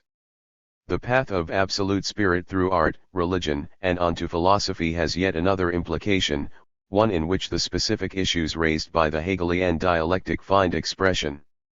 Absolute knowledge, Hegel's designation for the highest stage of human knowledge, has a definite idealistic significance, the reintegration of externalized reality into the subject, i.e. the total supersession of the objective world. Our final criticism of this theory must be postponed until the last chapter of this study. But we must anticipate here by raising a number of methodological questions closely connected with the problem. The description of the actual historical process we gave in section B led only as far as the completion of the process of externalization. We have seen that the Enlightenment, capitalism, and the French Revolution formed the climax of the journey towards the abolition of every sort of natural immediacy and the realization of externalization. But we saw too that Hegel's attempt to anchor that retrospective process in social reality right from the start was defeated by his own integrity. In the Hegelian scheme, the moral life of the spirit should be the point at which movement enters into actual social life. The scheme remains skeletal, i.e. Hegel points to the place where externalized reality was to have been reintegrated in the subject, but the place remains vacant in his account. We shall see that this failure has profound social causes, over and above the historical position of Germany which we have already considered, and that only a concrete conception of a condition of society which would offer a real solution to the contradictions of capitalism can also hope to discover a way to resolve the problem of externalization. In Hegel, however, what we find is a falsely posed problem, a pseudo-problem, and so he is unable to resolve the issues whose real implications he can nevertheless intuit. What we must hold on to for the present, however, is that Hegel's attempt to reintegrate externalized reality takes the form of the abolition of the objective world.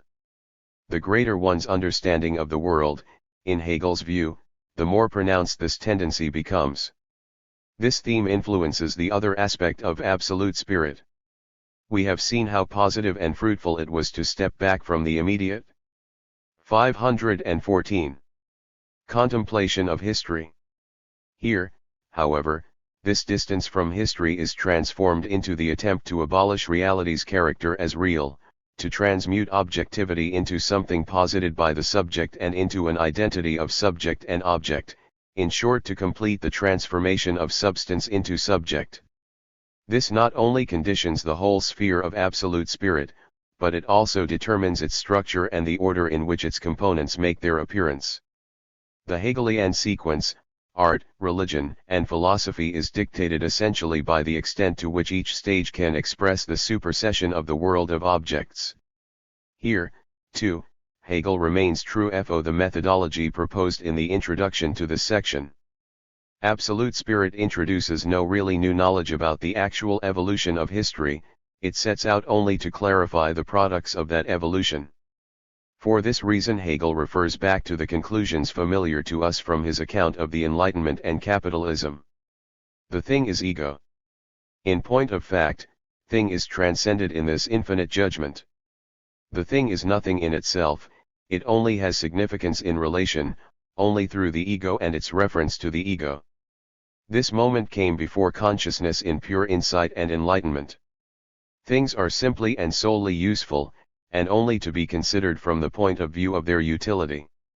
Registered this was the point reached, it will be remembered, in the discussion of the Enlightenment, and thus far it expresses what is right and justifiable in Hegel's supersession of externalization, viz. The dissolving of all fixed objectivity into dialectical processes, even though Hegel necessarily rests this on the idealistic premise that without a subject no such complex of objective processes is possible. Knowledge of the essential connections at this stage of externalization, however, can only be found through a rigorous attention to social processes, and the elucidation of essential moments in these processes results from the interaction between subject and object, the dissolving of the fetishized institutions of society into the dynamic and contradictory relations between people. We know, however, that Hegel could not rest content with his account of externalization and its supersession. He had to go further, and in doing so he embraced a purely mystified view of the supersession of the objective world. Recalling what he had said about the highest stage of objective spirit, that of morality, he says, "The trained and cultivated self-consciousness which has traversed the region of spirit in self-alienation, has by giving up itself, produced the thing as itself, it retains itself, therefore, still in the thing, and knows the thing to have no independence, in other words, knows that the thing has essentially and solely a relative existence." Or again, to give structure of the phenomenology 515 complete expression to the relationship, i.e. to what here alone constitutes the nature of the object, the thing stands for something that is self-existent, sense certainty, sense experience, is announced as absolute truth, but this self-existence is itself declared to be a moment which merely disappears, and passes into its opposite, into a being at the mercy of an other. In so far as the moral consciousness, in its view of the world, lets existence drop out of the self, it just as truly takes this existence back into itself. Hegel clearly designates the moral consciousness as the form which completes the transition to absolute spirit, and this is in effect its principal task. He thus provides retroactive confirmation of what we have already observed, namely that no new social knowledge emerges in the moral consciousness. Morality stands at the beginning of the process by which alienation or externalization is reversed. It is the start of internalization. By means of this etymological breakdown of the word erinnerung, recollection, into erinnerung, internalization, Hegel gives it a further dimension. That is to say, he is not concerned with a mere recollection, an act by means of which a process now past is recapitulated in the human memory, or in the mystificatory memory of the spirit. But something which is internal is to be emphasized at the expense of externalization. Internalization is the expression denoting the reversal of the process of externalization by the subject. This, then, is the ultimate reason why there can be no new knowledge at this stage. According to Hegel, spirit has created the real objects of the world in the process of externalization. It is only logical for the reverse process of internalization to be nothing other than the supersession of the forms of objective reality so created, and their reintegration into the subject. The highest stage of spirit in the phenomenology is designated absolute knowledge as opposed to religion, because it alone clearly and unambiguously expresses this principle, whereas religion, as we shall see, still retains a certain element of objectivity and hence is unsuited to provide the complete realization of the identical subject-object. On the relations between these two stages Hegel observes. Thus, then, what was in religion content, or a way of imagining an other, is here in absolute knowledge G.L. the action proper of the self. What we have done here, in addition, is simply to gather together the particular moments, each of which in principle exhibits the life of spirit in its entirety, and again to secure the concept in the form of the concept, whose content was disclosed in these moments, and which had already presented itself in the form of a mode or configuration of consciousness. Copyright. Turning now to an analysis of the most important problems raised by 516. This whole argument we should begin by referring to a number of features relating to the differences between this section and the previous one. Hegel is deceiving himself if he believes that nothing else is present here but the twofold movement of the recollection and the internalization of the objects of reality already created.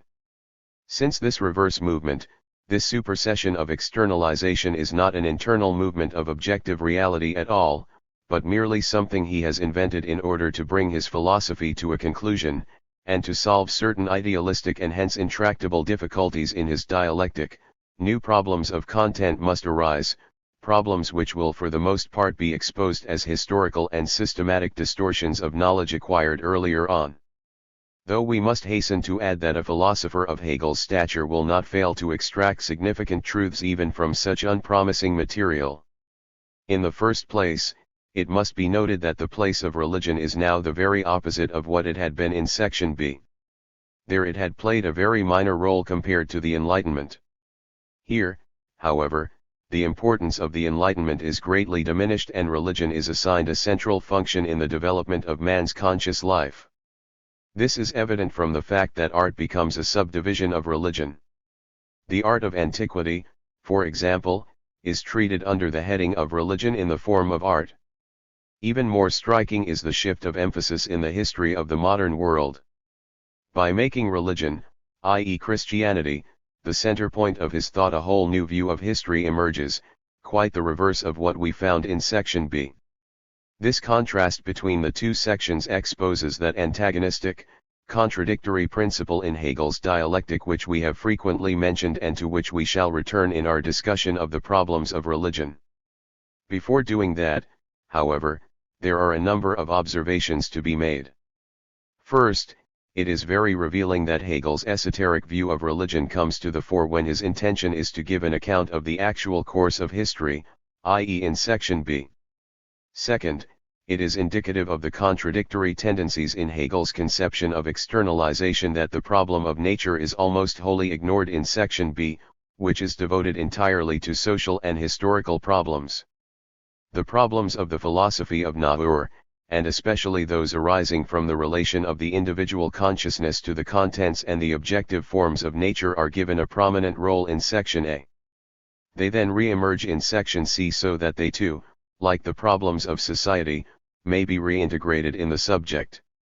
This shows the dual nature of the idea of Ansation very clearly. In its really seminal aspects it refers to the social activities of man. In its idealistic generality it is extended to embrace all objective reality without exception. And while he can describe the process of externalization in society in terms which are concrete, finally. 517. Graded and of central importance, his statements about the externalization of nature are mystificatory and merely assertive. Furthermore, we may observe that Hegel fails to carry through his principle to its logical conclusion, but that this very inconsistency proves his greatness as an historian and a philosopher. We shall return to his treatment of the Enlightenment in section C and its role in the emergence of the dialectic. But we may point out now that in his description of classical art, he attaches the greatest importance to the anti-religious, enlightened features of Greek comedy and tragedy. Needless to say, both in Hegel's account and in reality, these tendencies were directed against Greek conceptions of God and the forms of religion prevalent in Greece. Nevertheless, it is symptomatic of Hegel's esoteric philosophy of history that there is scarcely a single climactic form of the ideological process in which he fails to detect such enlightened, anti-religious features. We may illustrate this from a few comments on the nature of tragedy and comedy. This destiny completes the depopulation of heaven of that unthinking blending of individuality and ultimate being, a blending whereby the action of this absolute being appears as something incoherent, contingent, unworthy of itself. The expulsion of such unreal insubstantial ideas, which was demanded by the philosophers of antiquity, thus already has its beginning in tragedy in Gensella and in similar vein, but even more trenchantly, on comedy. Comedy has, then, first of all the aspect that actual self-consciousness represents itself as the fate of the gods. These elemental beings are, qua universal moments, no definite self, and are not real. They are, indeed, endowed with the form of individuality, but this is in their case merely put on, and does not really and truly belong to them. The real self has no such abstract moment as its substance and content. The subject, therefore, is raised above such a moment, as it would be above a particular quality, and when clothed with this mask gives utterance to the irony of such a property trying to be something on its own account registered. Lastly, we must draw attention to one further peculiarity of section C. It is the only occasion in the phenomenology when Hegel makes reference to the history of the Orient. It is true that section A presented the so-called state of nature and the transition from that to civilization. However, this path led to the ancient form of slavery in the chapter on master and servant. Section B then commences real history with the Greek democracies. Here in section C, where religious history appears as the highest expression of history, as man's profoundest struggle to 518. Acquire an understanding of the world and its laws, Hegel thinks he has the right to revert to those epochs which had been omitted from his real historical account. These prehistorical periods are also important to Hegel for another reason. In the Oriental religions, the mystified relations between man and nature, both organic and inorganic, play an important part so that Hegel can make use of them to exemplify the first attempts to reintegrate the world of natural objects in the subject as part of his general theory of the supersession of objective reality. Thus at this the highest level, the history of the spirit is the history of religion, as is later true of Feuerbach as well. But Hegel's treatment of it stands in glaring contrast to Feuerbach's in every respect. On the one hand, Hegel is far less inclined than his great materialist successor to restrict himself to his religious subject matter, and the earlier sections contain a history of the secular world notable for the profundity and the wealth of its ideas.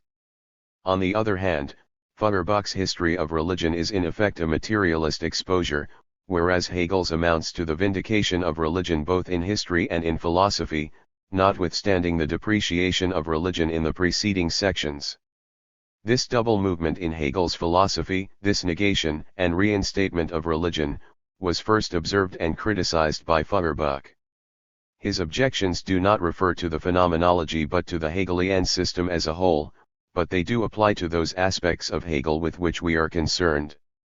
His chief point, that Hegel first negates and then reinstates Christian theology, undoubtedly applies to section C of the phenomenology, particularly if we bear in mind the conclusions reached in section B. Feuerbach writes, "Matter is indeed posited in God, i.e. posited as God, and to posit matter as God is to say in effect, there is no God. That is to say, it amounts to the negation of theology and the recognition of the truth of materialism. But at the same time, the truth of theology is still assumed. Atheism, the negation of theology is thus negated once more, i.e. theology is re-established by philosophy. God is God in that he supersedes matter, the negation of God. And according to Hegel, only the negation of the negation is true affirmation. So finally we are where we were at the beginning in the bosom of Christian theology. Of course, there is still criticism of religion even in the sphere of internalization, the retraction of externalization. Indeed, criticism constitutes one of the chief features of the section. For Hegel wishes to advance from the incomplete, merely mental supersession of the objective world to its complete negation in the realm of the concept, of philosophy. But his criticism is the very opposite of a materialist criticism. He starts from the assumption that the essential contents of the dialectical $19 self-discovery of the spirit are contained in religion, i.e. that religion correctly carries out the process of reintegrating the externalized world, and indeed that the positive aspects of the dialectical synthesis, the element of reconciliation, are to be found primarily in religion. On the other hand, however, he maintains that these elements of the true dialectic can only be inadequately realized in the context of religion. Hence, according to Hegel, philosophy is essentially critical of religion. But this criticism, unlike Feuerbach's, does not set out to undermine the entire edifice of religious ideas by reducing the truths distorted by religion to their true status. Hegel's criticism of religion represents rather the preservation, the perpetuation, of all the tenets of religion while criticizing the form in which they appear, the figurative or pictorial ideas in which they are embodied. Naturally, this criticism cannot but have repercussions on the content of religion, some of which is effectively rejected, but the overall effect is, as Feuerbach maintains, to reinstate both religion and theology. The ambiguity of Hegel's position vis-a-vis religion is fully revealed in this section of the phenomenology. Religion in his view is only an intermediate stage in the spirit's odyssey of self-discovery, but following the main line of the argument, it is an indispensable one. As the Hegelian configurations progress, as they must, towards reconciliation, they must inevitably strive towards religion. The importance of religion here is partly that the substance of history that forms the content of absolute knowledge can be influenced by religion in the direction of that reintegration of the externalized world in the subject, and partly that the forms of religion contain the most important categories of dialectical synthesis, even though in an incomplete and unsatisfactory form.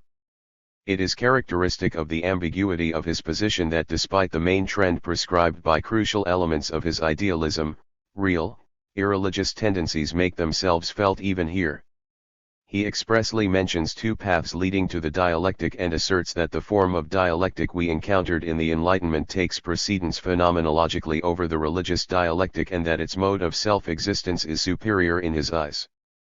This reconciliation of consciousness with self-consciousness thus proves to be brought about in a double-sided way, in the one case, in the religious mind, in the other case, in consciousness itself as such. They are distinguished inter se by the fact that the one is this reconciliation in the form of implicit immanence, the other in the form of explicit self-existence. In the order in which the modes or shapes of consciousness came before us, consciousness has reached the individual moments of that order, and also their unification, long before ever religion gave its object the shape of actual self-consciousness. $20. These observations would suggest that religion was superfluous. If, as Hegel had already demonstrated for the Enlightenment, human consciousness had attained a clear subjective insight into the dialectical contradictions of existence and thought, i.e. if dialectic had come into being in the form of existence for self before religion had made its appearance in his argument, then it would seem that Hegel had no real need of an AR religious stage at all. We have already drawn attention to the various factors which prevent Hegel from taking this argument to its logical conclusion. First, the idealist conception of the identical subject-object requires the utter negation of the objective world. The dialectic described here, however, can only go so far as transforming the objective character of things into processes. It lacks the mystificatory climax of idealism. Second, and this is crucial owing to the historical limits of his horizons, Hegel finds himself on the horns of a dilemma whose two alternatives he finds himself unable to accept, and this forces him to embark on a search for a third and higher solution. We have already explained the two sides of the dilemma. To remain at the level of the dialectic we have been speaking of would lead to a romantic skepticism about the development of society, viz. It would force Hegel to content himself with the mere statement that reality was contradictory. This would lead him to a position close to that held by E.G. Sismondi. However, if an imminent reconciliation of these contradictions is sought and found, it would have to be on Benthamite lines. It is no accident that the real fulfillment of the dialectic, the heaven upon earth of which Hegel speaks, is the world of utility. The pre-evolutionary members of the Enlightenment, such as Helvetius, were able to escape this logic by virtue of a historical situation. The principle of utility in their case consisted of demanding the destruction of the remains of feudalism and the introduction of bourgeois society. It did not, however, commit them to the support of a fully developed and hegemonic capitalism. Consequently, Hegel found himself confronted by a dilemma which Marx declared to be insoluble in the bourgeois context. Speaking of the different effects wrought by individuality, Marx notes that it is the cause both of undeveloped forms of society and also of capitalism. He thus applies a particular analysis to the problem which comes very close to Hegel's dilemma. He observes, "It is as ridiculous to wish to return to that primitive abundance as it is to believe in the continuing pace of its complete depletion." The bourgeois view has never got beyond opposition to this romantic outlook and thus will be accompanied by it, as a legitimate antithesis, right up to its blessed end. 521. For reasons known to us, the third and real solution, i.e. the possibility of a socialist society, could not be available to Hegel. He consistently rejected romantic solutions and his views of society and the state similarly precluded Benthamite answers. Thus Hegel was compelled not just by the general idealistic strain in his thought to go beyond this type of dialectic in search of further possibilities. For an idealist the religious path is always close at hand. Our Laston of Hegel's views, however, shows that what he was looking for was a synthesis of both paths, of both kinds of dialectic. Such an enterprise could not possibly end in a satisfactory unified result. This very search conducted amidst the manure of contradictions, and the ambiguous view of religion resulting from it, is what determines in equal measure the achievement and the failure of his creation of the dialectic. The impulse towards religion leads to the specifically Hegelian form of the dialectic, an immediacy to be superseded externalization, reintegration of externalization in the subject. In the process his critique of religion develops into the very opposite of Feuerbach's materialist criticism. He does not reduce the mystified content of religion to its human basis, as does Feuerbach, or to its foundation in history and society and so dissolve it. On the contrary, it is this very content that Hegel preserves and even mystifies still further. As we shall see, his criticism is directed simply and solely against the form in which this content became manifest, i.e. against the pictorial representation, Vorstellung, which according to Hegel failed to do justice to the content. We have described in detail the social forces impelling Hegel towards idealism. We now see how this idealism discovers itself in the myths of religion and how it can only realize its own essence by superseding them in the sense of preserving them. This truth of religion is the dialectic of alienation, of externalization, and its antidote, internalization.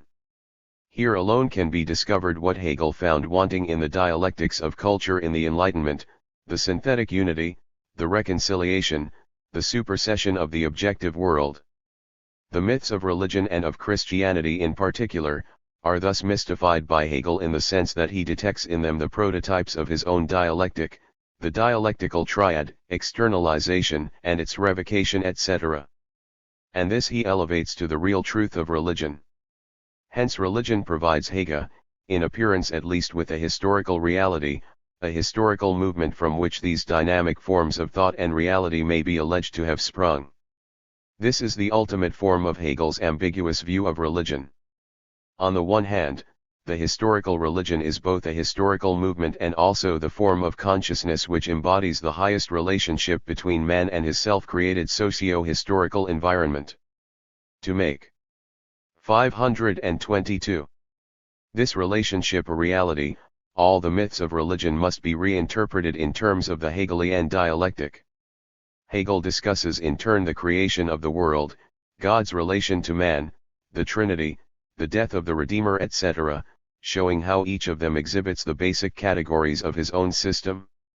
On O's other hand, this mystification is the point of departure for his own criticism. It expresses itself in two ways. First, these religious categories seem to be insufficiently human, i.e. the mythical projection of the human into the divine by religion, extended and still further by Hegel himself, obscures the nature of man in whom and in whose consciousness Hegel discerns the key to all mysteries.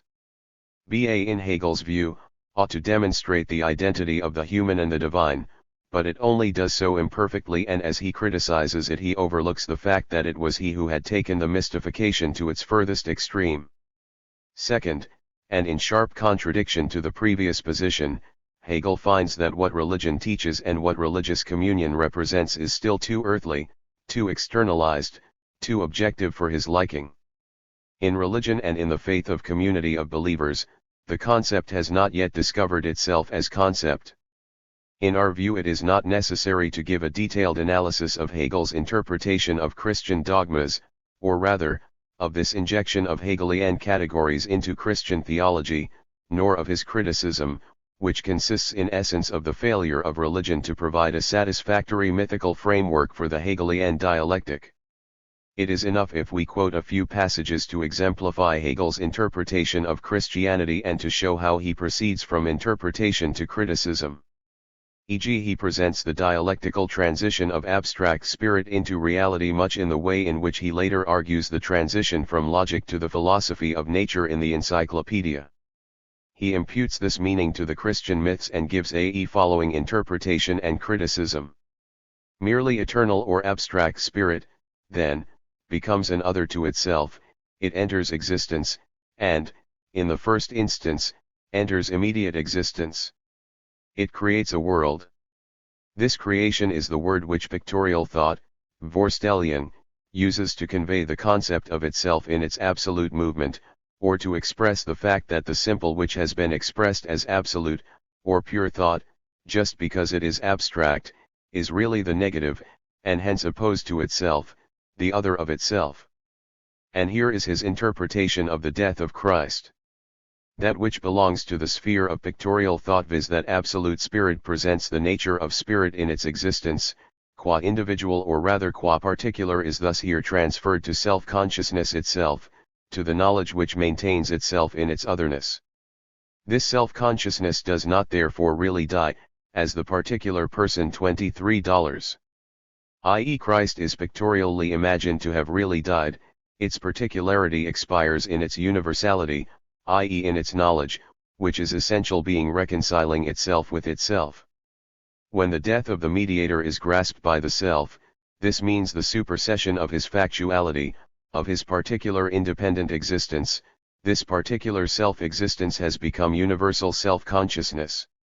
Registered thus Hegel's objections to religion are founded on his contention that these dialectical relations, these ultimate mysteries of the Hegelian dialectic which have been smuggled into religion by Hegel himself, are inadequately expressed in pictorial form. Here is one instance of this at war, but the pictorial thought of the religious communion is not this conceptual thinking, it has the content without its necessity, and instead of the form of the concept it brings into the realm of pure consciousness the natural relations of father and son. Since it thus, even when thinking, proceeds by way of figurative ideas, absolute being is indeed revealed to it, but the moments of this being, owing to this synthetic pictorial thinking, partly fall of themselves apart from one another. While, partly again, this figurative thinking retreats from the pure object it deals with, and takes up a merely external relation towards it. The object is externally revealed to it from an alien source, and in this thought of spirit it does not recognize its own self, does not recognize the nature of pure self-consciousness. Registered Hegel's ambivalent frame of mind is well reflected in the fact that he both criticizes the discrepancy between the figurative language of religion and the concept, while at the same time he thinks of it as merely a formal problem arising from the difficulty of making ultimate, decisive truths manifest, and does not think of the distortions of religion as having any content of importance. At an earlier stage of his argument, before the relation of figurative language to religion had become pressing, he makes this characteristically earthy comment on the question of content. The purer the concept itself is, the more silly an idea does it become, if its content does not take the shape of a concept, but of a merely pictorial presentation or idea, and the ignorance on the part of this consciousness as to what it really says, is the same kind of connection of higher and lower which, in the case of the living being, nature naively expresses when it combines the gain of its highest fulfillment, the organ of generation, with the organ of urination. Spirit, then, must transcend religion. In the religious communion the identical subject-object has not yet been attained. This spiritual communion is not also consciously aware what it is. It 524 is spiritual self-consciousness, which is not object to itself as the self-consciousness, or does not develop into clear consciousness of itself. Rather, so far as it is consciousness, it has before it those picture thoughts which were considered. Since this unity of essential being and self has been inherent, brought about, consciousness has this idea also of its reconciliation, by in the form of an imaginative idea. It obtains satisfaction by attaching, in an external way, to its pure negativity the positive significance of the unity of itself with essential being. Its satisfaction thus itself remains hampered with the opposition of a beyond. Its own peculiar reconciliation therefore enters its consciousness as something remote, something far away in the future, just as the reconciliation, which the other self achieved, i.e. Christ G.L., appears as a way in the distance of the past. Its reconciliation, therefore, is in its heart, but still with its conscious life sundered in twain and its actual reality shattered. Thus a true reconciliation, a true supersession can take place only in absolute knowledge. Here we see Hegel's ambiguous attitude towards religion at its most extreme. On the one hand, he smuggles the contents of his dialectic into Christianity, thus granting it salvation through speculation. On the other hand, this speculative salvation negates religion as such, destroying it as religion. This is the vindication of Feuerbach's criticism that Hegel's philosophy is an amalgam of atheistic and theological tendencies. And indeed it is not just atheistic-minded thinkers who have drawn attention to this aspect of Hegel, either criticizing it for its half-heartedness, like Feuerbach, or, like Heine and Bruno Bauer, carefully separating the esoteric atheism from the exoteric Christianity, and we should add that there can be no doubt that Feuerbach is nearer the mark. But apart from such thinkers there is not a single important reactionary religious philosopher who has accepted Hegel's theory or who could see in it the authentic philosophical expression of the religious essence of Christianity. We have already quoted a remark by Friedrich Schlegel, a convert to Catholicism, who regarded Hegel's dialectic as even worse than atheism, indeed as a form of Satanism. A thinker to be taken rather more seriously is the Danish philosopher of the 1840s, Søren Kierkegaard, who has been a major influence on the irrationalist philosophy of existentialism in modern times. Kierkegaard devoted whole books to the refutation of Hegel's religious ideas. For us they have only symptomatic importance as providing confirmation, from the enemy, as it were, of Hegel's ambiguous position. What is noteworthy about Kierkegaard's polemic is that it begins at the point where religion is deemed to be a moment of absolute spirit, i.e. where it is held to participate, albeit imperfectly according to Hegel, in $25 The Dialectical Objectivity of Philosophy. Hegel had attempted the rescue of Christianity, as we have seen, by demonstrating that its myths objectively contain the highest forms of the absolute dialectic. Kierkegaard attacks this objectivism as being diametrically opposed to the nature of Christianity. If, then, Christianity is essentially something objective, then it is important for the observer to be objective, but if Christianity is essentially subjective, then it is a mistake for the observer to be objective. If the speculative thinker is also a believer, and this too is claimed, then he must have realized long since, that speculation can never have the same importance for him as faith. Precisely as a believer he is infinitely concerned about his own salvation, and in his faith he is certain of it. And be as certain as one can be as a believer, i.e. not once and for all, but daily, with the certainty of a faith inseparable from an undying, passionate interest.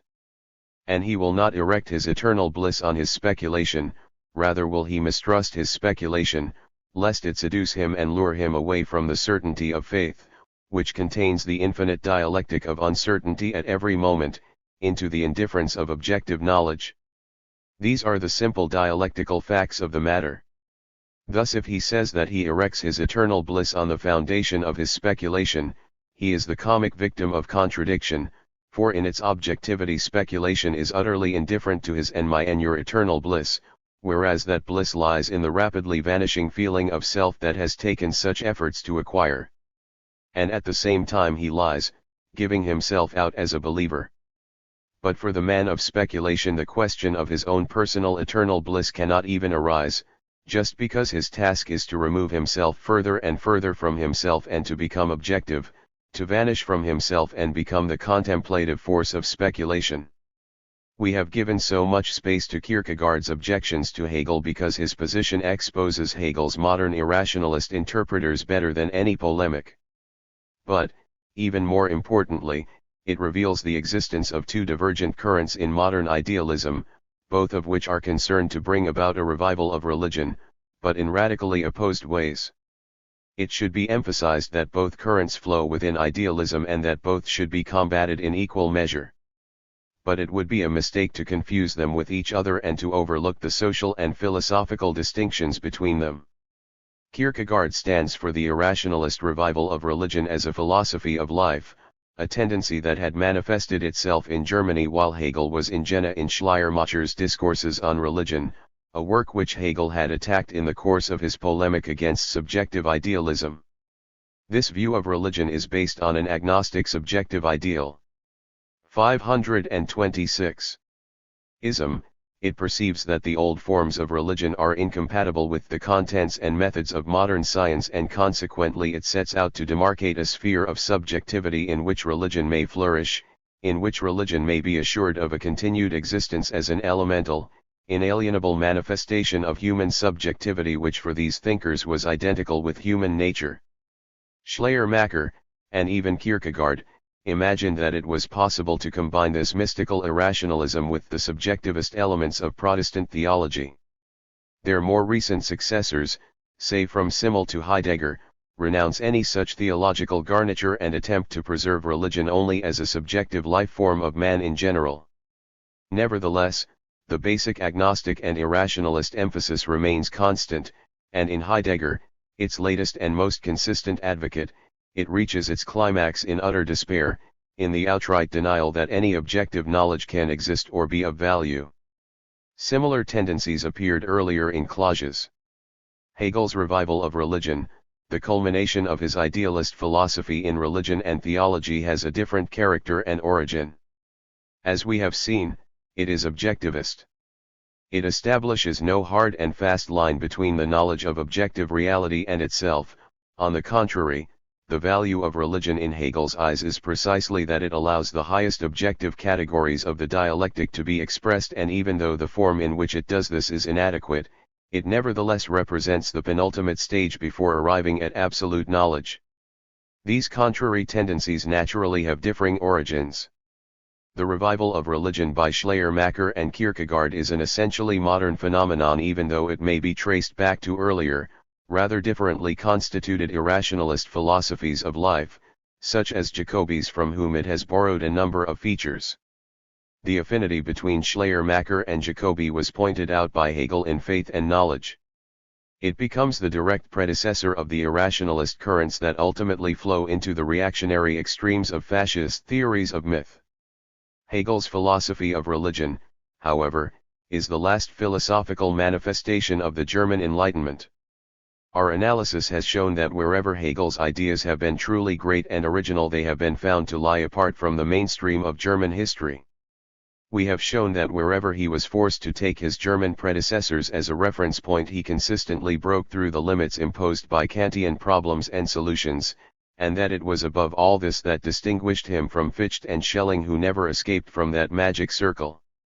Nevertheless, wherever the ideological consequences of the social condition of Germany set limits to Hegel's ideas, we find him falling heir to the Kantian tradition. In the case of his philosophy of religion, this is not without its tragi-comic overtones.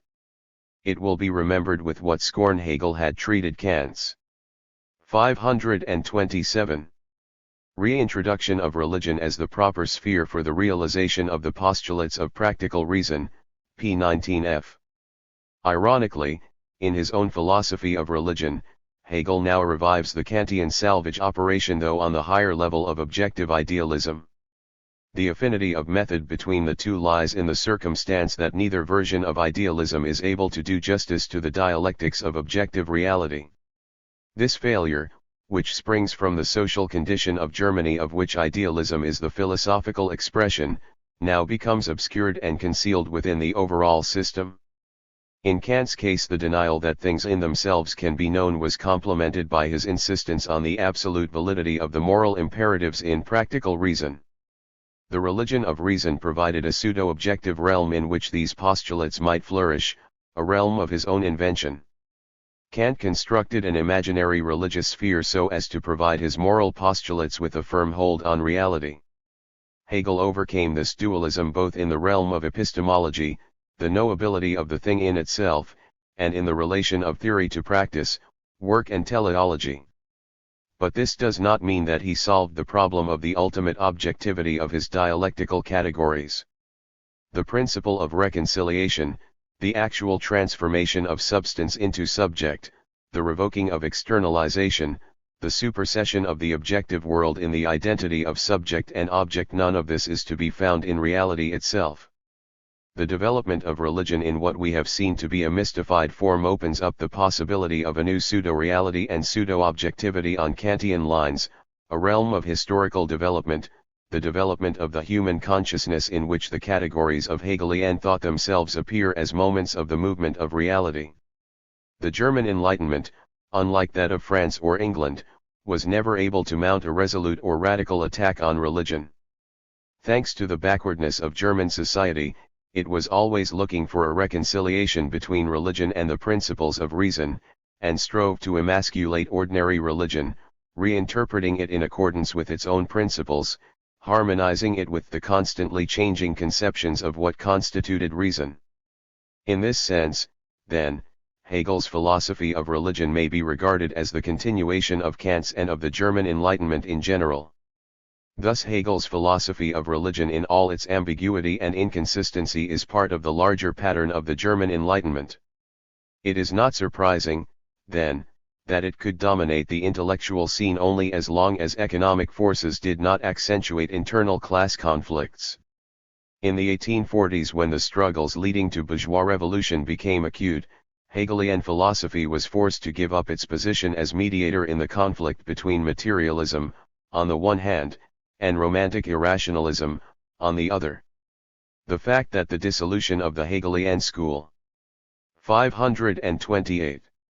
Began with dissension on the subject of religion, leading on the one side to reactionary dogmatism and on the other to the materialist criticism of Hegel's position by Feuerbach, is anything but fortuitous, and the same may be said of the summoning of Schelling to Berlin in 1843 to seal the fate of Hegelianism as the official philosophy of the Prussian state. From that time on, Hegel's philosophy of religion ceased to play any significant ideological role. It was utterly overtaken by events. Not just in the sense that the progressive element in German ideology had superseded it, even the religious reaction was unable to establish contact with Hegel's real philosophy of religion. Of course, this is the very aspect of Hegel that modern neo-Hegelians seize upon. Their falsifications are of many different varieties, but their level of philosophical argument is so abysmal that debate with them is unrewarding. The above-mentioned Kierkegaard-Heidegger reinterpretation of Hegel's philosophy, which brings it into line with modern irrationalism, is an extreme instance. Kroner's view that Hegel is the greatest irrationalist is merely an eclectic variant of the same position, of this extreme modernist falsification of Hegel, this adaptation to the ideological requirements of the fascist movement which was remolding German philosophy in its own image. Equally unworthy of discussion is Lassen's theory of the Protestant Hegel, whose works from the Bern fragments right up to his last writings are allegedly imbued with Protestant religiosity, for such a view stands in glaring contradiction to all the known facts. To point to the affinities between the positions of Kant and Hegel on the philosophy of religion, their common origins in the failings and limitations of the German Enlightenment, does not of course imply that their views were identical. We have already drawn attention to the chief differences between them. What they amount to is that Hegel's ambivalence in this area is even more marked than that of Kant, which for all its essential reservations remains within the framework of an enlightened deism. Hegel's philosophy, notwithstanding all his protests, is overwhelmingly pantheistic. The powerful impact of Spinoza on the thought of the German Enlightenment at the end of the 18th century, beginning with Lessing, Herder, and the young Goethe, called a general pantheistic trend into being. Within this trend there were varying proportions of materialism.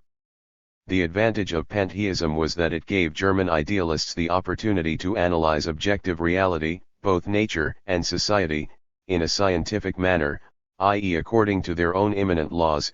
It enabled them to reject out of hand all appeals to another world, while permitting them to construct a general system in which their idealist principles could achieve their necessary philosophical consummation in God. Hegel himself was always bitterly opposed to descriptions of himself as a pantheist, even though, as we 529 have seen from his critique of religion in the Phenomenology, its inadequacy in his eyes lay in the fact that in pantheism the dialectical forms do not manifest themselves as the laws of movement of the world, of the identical subject-object, but that they still retain the pictorial form of otherworldliness. His ambiguity on the religious question expresses his reluctance to accept that this otherworldliness is the very essence of religion, i.e. he is consent both to annul and to preserve religion. He will not see that a God who fulfills all the Hegelian requirements will cease to be the God of religion or theology. We are reminded here of Schopenhauer's mot that pantheism is the polite form of atheism, a polite stratagem for bowing God out of the universe. The irreducible ambiguity of classical German idealism, and of Hegel above all, is that they attempt to reconcile the irreconcilable. They deny that God created the world and that he rules over it, while at the same time they wish to salvage for philosophy certain religious conceptions inseparable from him. This peculiarity is not confined to Hegel. But since it was Hegel who raised the dialectic to its highest level, in this period, the contradictions arising from it are more glaring and irreconcilable than in other thinkers. It would be a mistake to think of them simply as the expression of Hegel's political accommodation to the retrograde condition of Germany. Characteristically, Marx consistently rejected such a view and always sought to explain the contradictions that led to it. This was his position right from the start, as early, in fact, as the dissertation of 1840. Here, too, it becomes evident how Hegel's limitations are bound up with the limitations of German idealism in general. Kant in his day had pointed to scepticism and dogmatism as the great dangers threatening philosophical thought, and in his philosophy he explored the possibility of a third way that would avoid the pitfalls of the other two. The modern reader has no difficulty in seeing that this third way could only be the dialectical way, for this alone avoids the denial of objective truth, scepticism, striking a correct dialectical balance between the relative and the absolute. Similarly, it rejects philosophies which simply decree objective truths that cannot be scientifically based, i.e. it rejects every variety of pseudo-objectivity, pseudo-absoluteness, dogmatism. We know, from Hegel's criticism, if not from elsewhere, that Kant failed in his attempt. We know too how far Hegel advanced in his efforts to overcome the antinomies involved, in particular, his attempted definition of the correct dialectical balance between relative and absolute.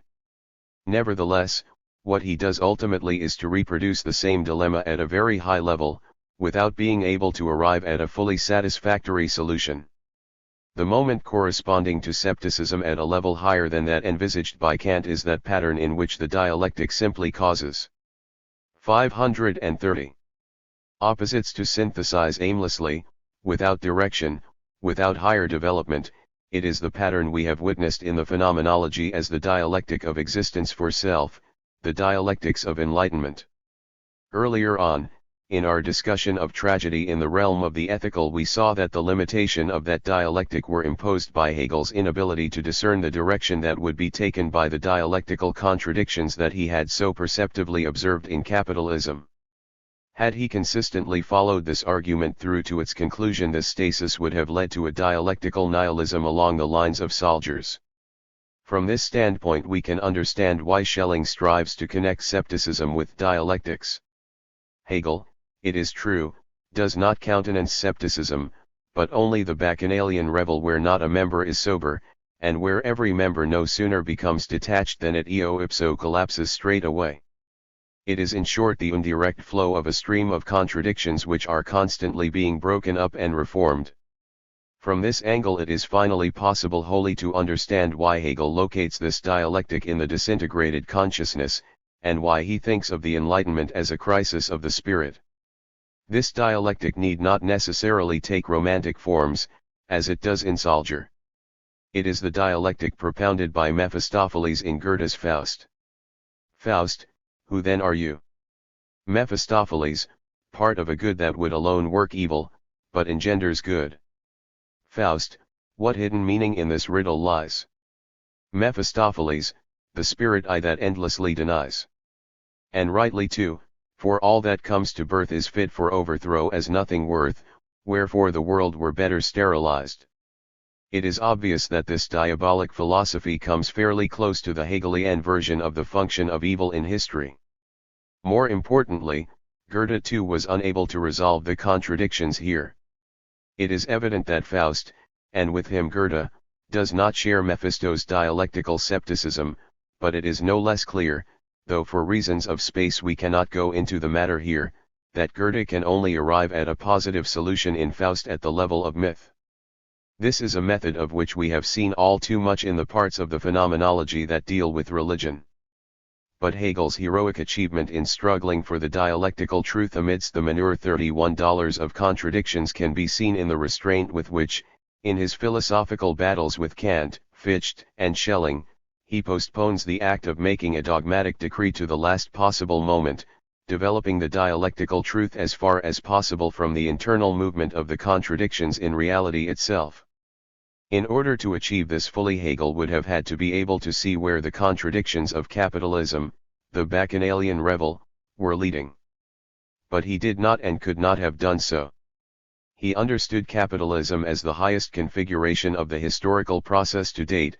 What would come after could only be vaguely formulated with the aid of empty idealist constructs.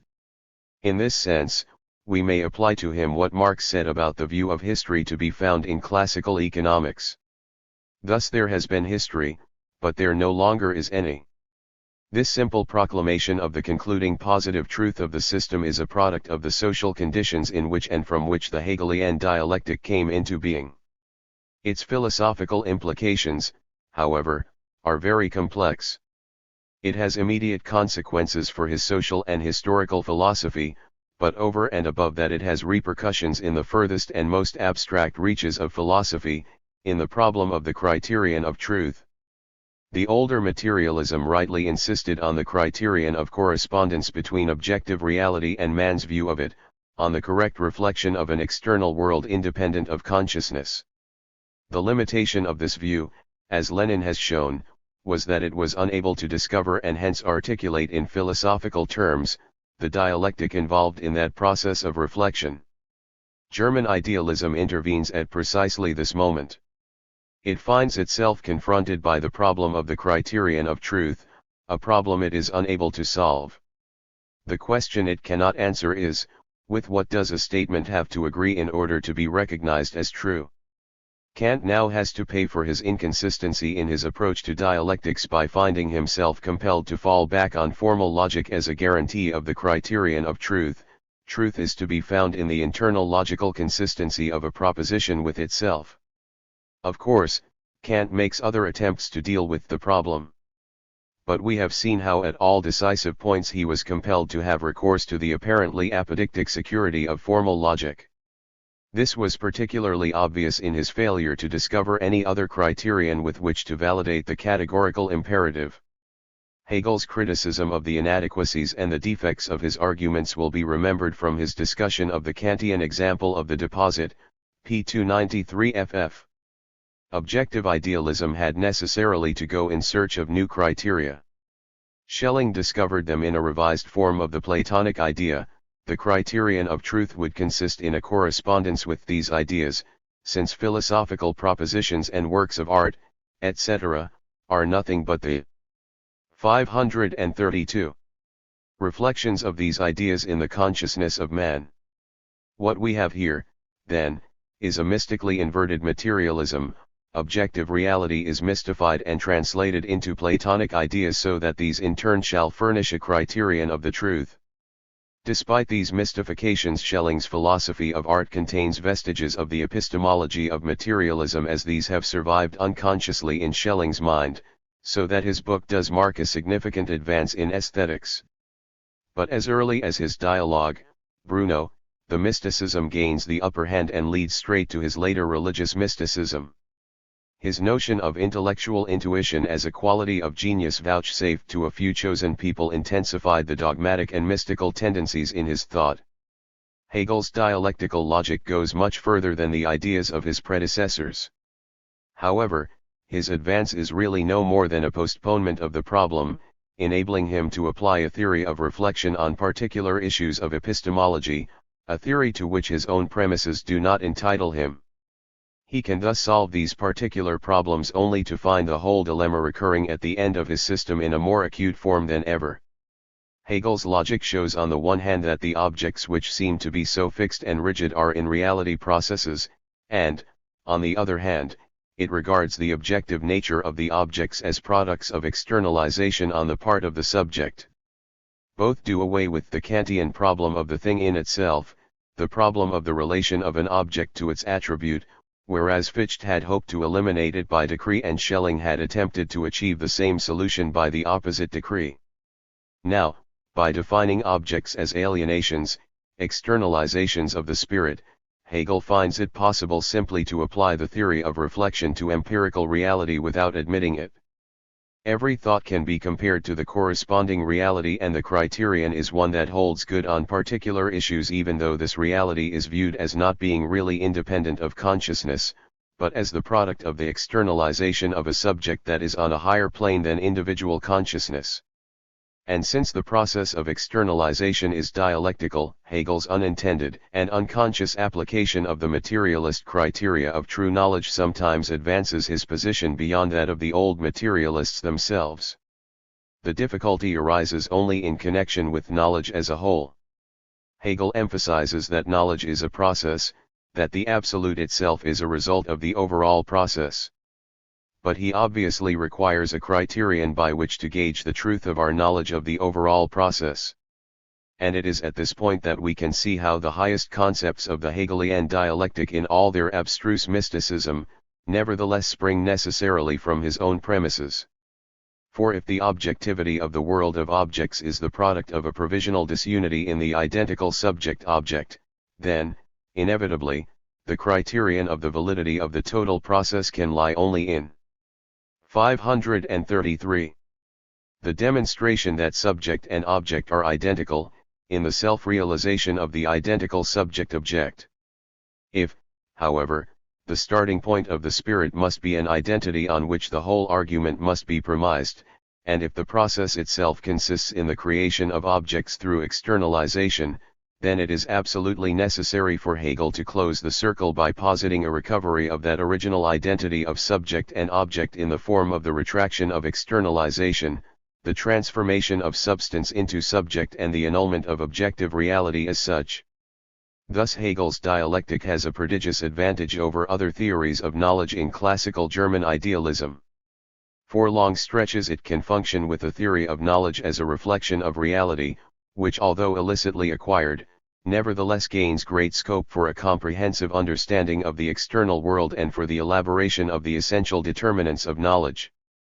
But it is no more than that. As far as the problem of knowledge in general is concerned, Hegel can only offer the same sort of mystified and mystifying answers as his predecessors to the question with what an object of cognition should agree. We have repeatedly claimed that in certain decisive areas Hegel could not advance further than Schelling, and this is undoubtedly true of the final stage, the apogee of his philosophy.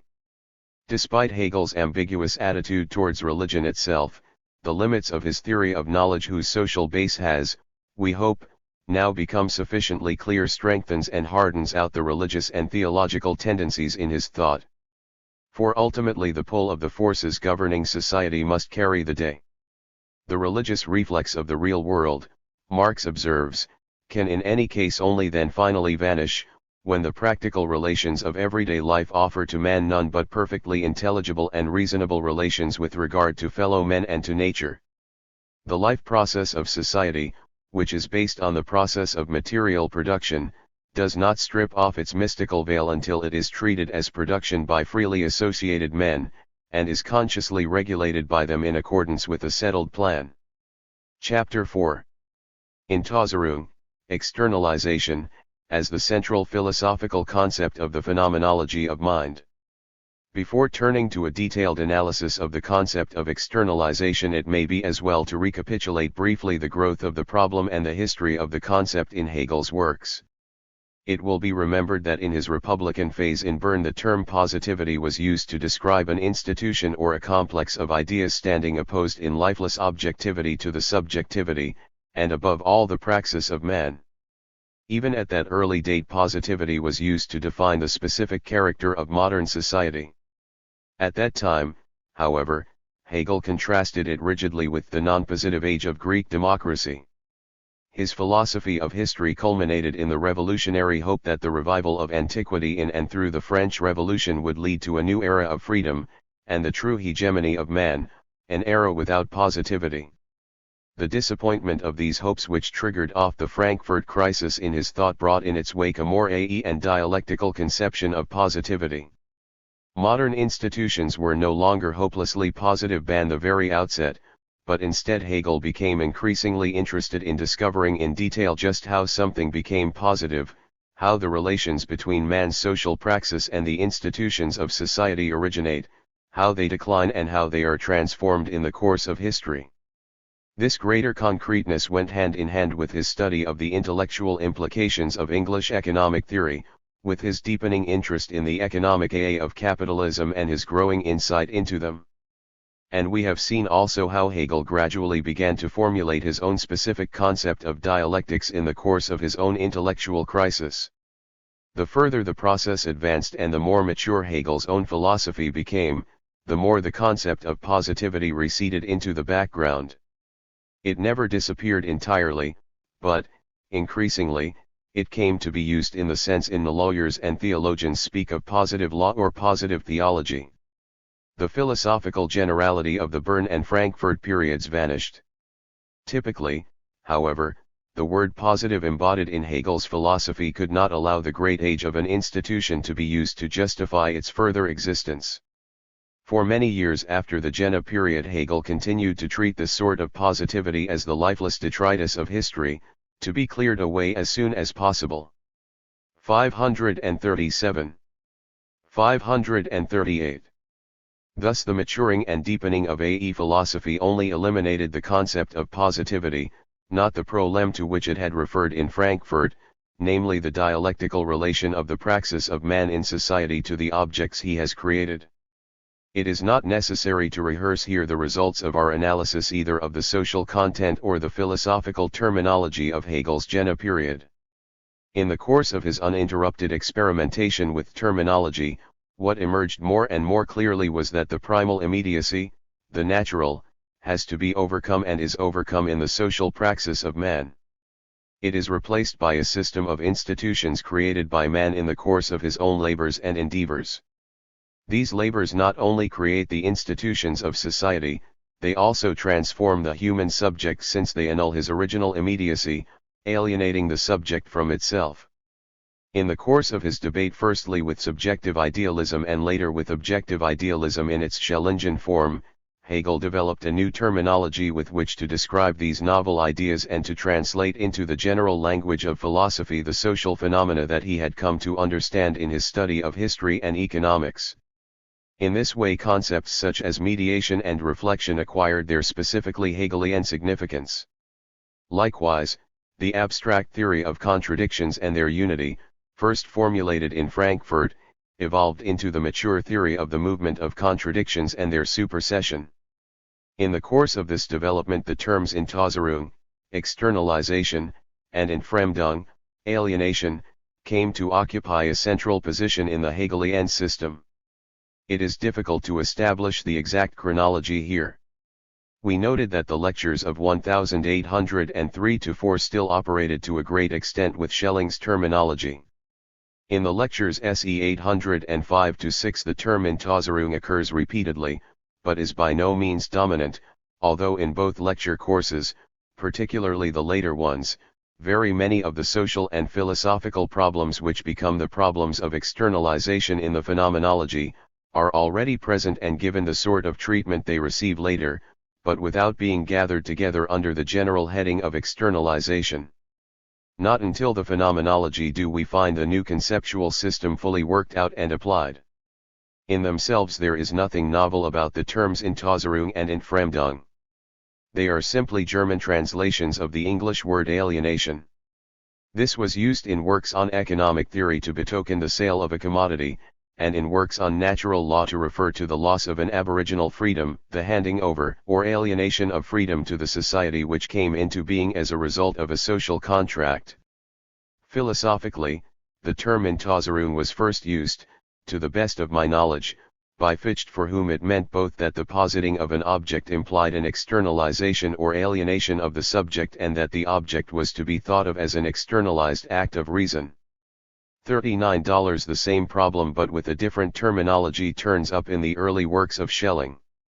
We quote his comments on it since they testify both to his flair for discerning new problems and to his extremism, his tendency to exaggerate his own dialectical insights until they suddenly harden out into sterile dogmas, very much in contrast to Hegel. Schelling uses the term to condition, Bedingen, to describe what Hegel will later call externalization. To condition is the name we give to the action by virtue of which something becomes a thing. Conditioned, bedingt, is what has become a thing, ding. And this makes clear at the same time that no thing can be posited as a thing by itself, i.e. an unconditioned thing, ein unbedingtes Ding, is a contradiction. For that which is unconditioned is something which has not been and cannot be made into a thing. There can be no doubt that Schelling is touching upon the same problem with which Hegel had been so profoundly preoccupied. In contrast to Hegel, Schelling easily hits upon an elegant and ingenious solution which only suffers from the slight defect that it opens up a yawning abyss between praxis and the object, thus rendering the entire problem intractable for Schelling himself. However, since these terminological experiments are merely episodes as far as Fichte and Schelling are concerned, episodes which exert no lasting influence on the problems with which they were most deeply concerned, there is no reason to deny Hegel the credit of having developed an original conceptual system in the phenomenology, notwithstanding the use made of certain elements by his predecessors. In the phenomenology, the term externalization is deployed at a very high level of SARCL generality. It has flown far above its original use in economics and social theory. Nevertheless, it is possible to establish with some precision the various meanings given to it by Hegel and which derive from its original use as well as its later philosophical accretions. We may in fact distinguish three stages in the Hegelian concept of externalization. 1. It refers firstly to the complex subject-object relation inseparably bound up with all work and all human activity of an economic or social kind. What is involved here is the problem of the objectivity of society, of its development, of the laws governing that development, all this in the general context of the idea that men make their own history themselves. History, then, is regarded as a complex dialectical evolution of the human race, a process rich in contradictions and interactions, propelled by the praxis of socialized individuals. Hegel's achievement in establishing the dialectical relations between subjectivity and objectivity represents a prodigious step forward. On the one hand, it is a great advance on the old materialists who had been 540. Unable to reconcile the importance of subjective human praxis with the objectivity of what were largely thought of as natural laws of society, e.g. the climate, and so were unable to move beyond the antinomies resulting from an exaggerated emphasis on one or other of these natural phenomena. On the other hand, it is also a great advance on Kant and Fichte, in whose writings necessity and objectivity constitute a world in themselves utterly alien to and different from freedom and praxis. As we have seen, Schelling made efforts to go a step further in his objective idealist phase, but his innovations turned out to be no more than obscure premonitions which were put forward in a declamatory rather than true philosophical manner. 2. Secondly, there is the specifically capitalist form of externalization, i.e. what Marx would later call fetishism. Naturally, Hegel has no clear insight into what is involved here, if only because his view of the economic base of class conflict does not go beyond an empirical division into rich and poor, and this is not sufficient for him to deduce any significant theoretical conclusions. But he undoubtedly has intimations of the problems arising from the fetishization of objects in capitalist society, and it must be stated that in this respect he stands alone in classical German idealism. Needless to say, the absence of a grounding in economic theory leads him constantly to confuse this class of externalized social objectivity with the first, i.e. he regards many things as the products of social work, of human praxis in general, which are in actuality only the fetish forms of objectivity specific to capitalism, and vice versa. Despite this defect, which is one of the central foci of Marx's criticism, there are undoubtedly powerful tendencies in Hegel to explain the fetishized objectivity of socio-economic formations in terms of the social relations between men. Here, too, idealism leads Hegel badly astray, and in the process of reducing social formations to human relations he frequently overlooks the mediating role of things. Frequently, but not invariably. This particular form of idealism occurs, to the best of my knowledge, earlier in Hegel than elsewhere, although it is not uncommon in early attempts to explain fetishized forms of objectivity. It becomes prominent, for example, in the breakup of the Ricardo school. Marx comments on it in his discussion of Hodgkin. The whole objective world, the world of commodities, vanishes here as a mere aspect, as the merely passing activity, constantly performed anew, of socially producing men.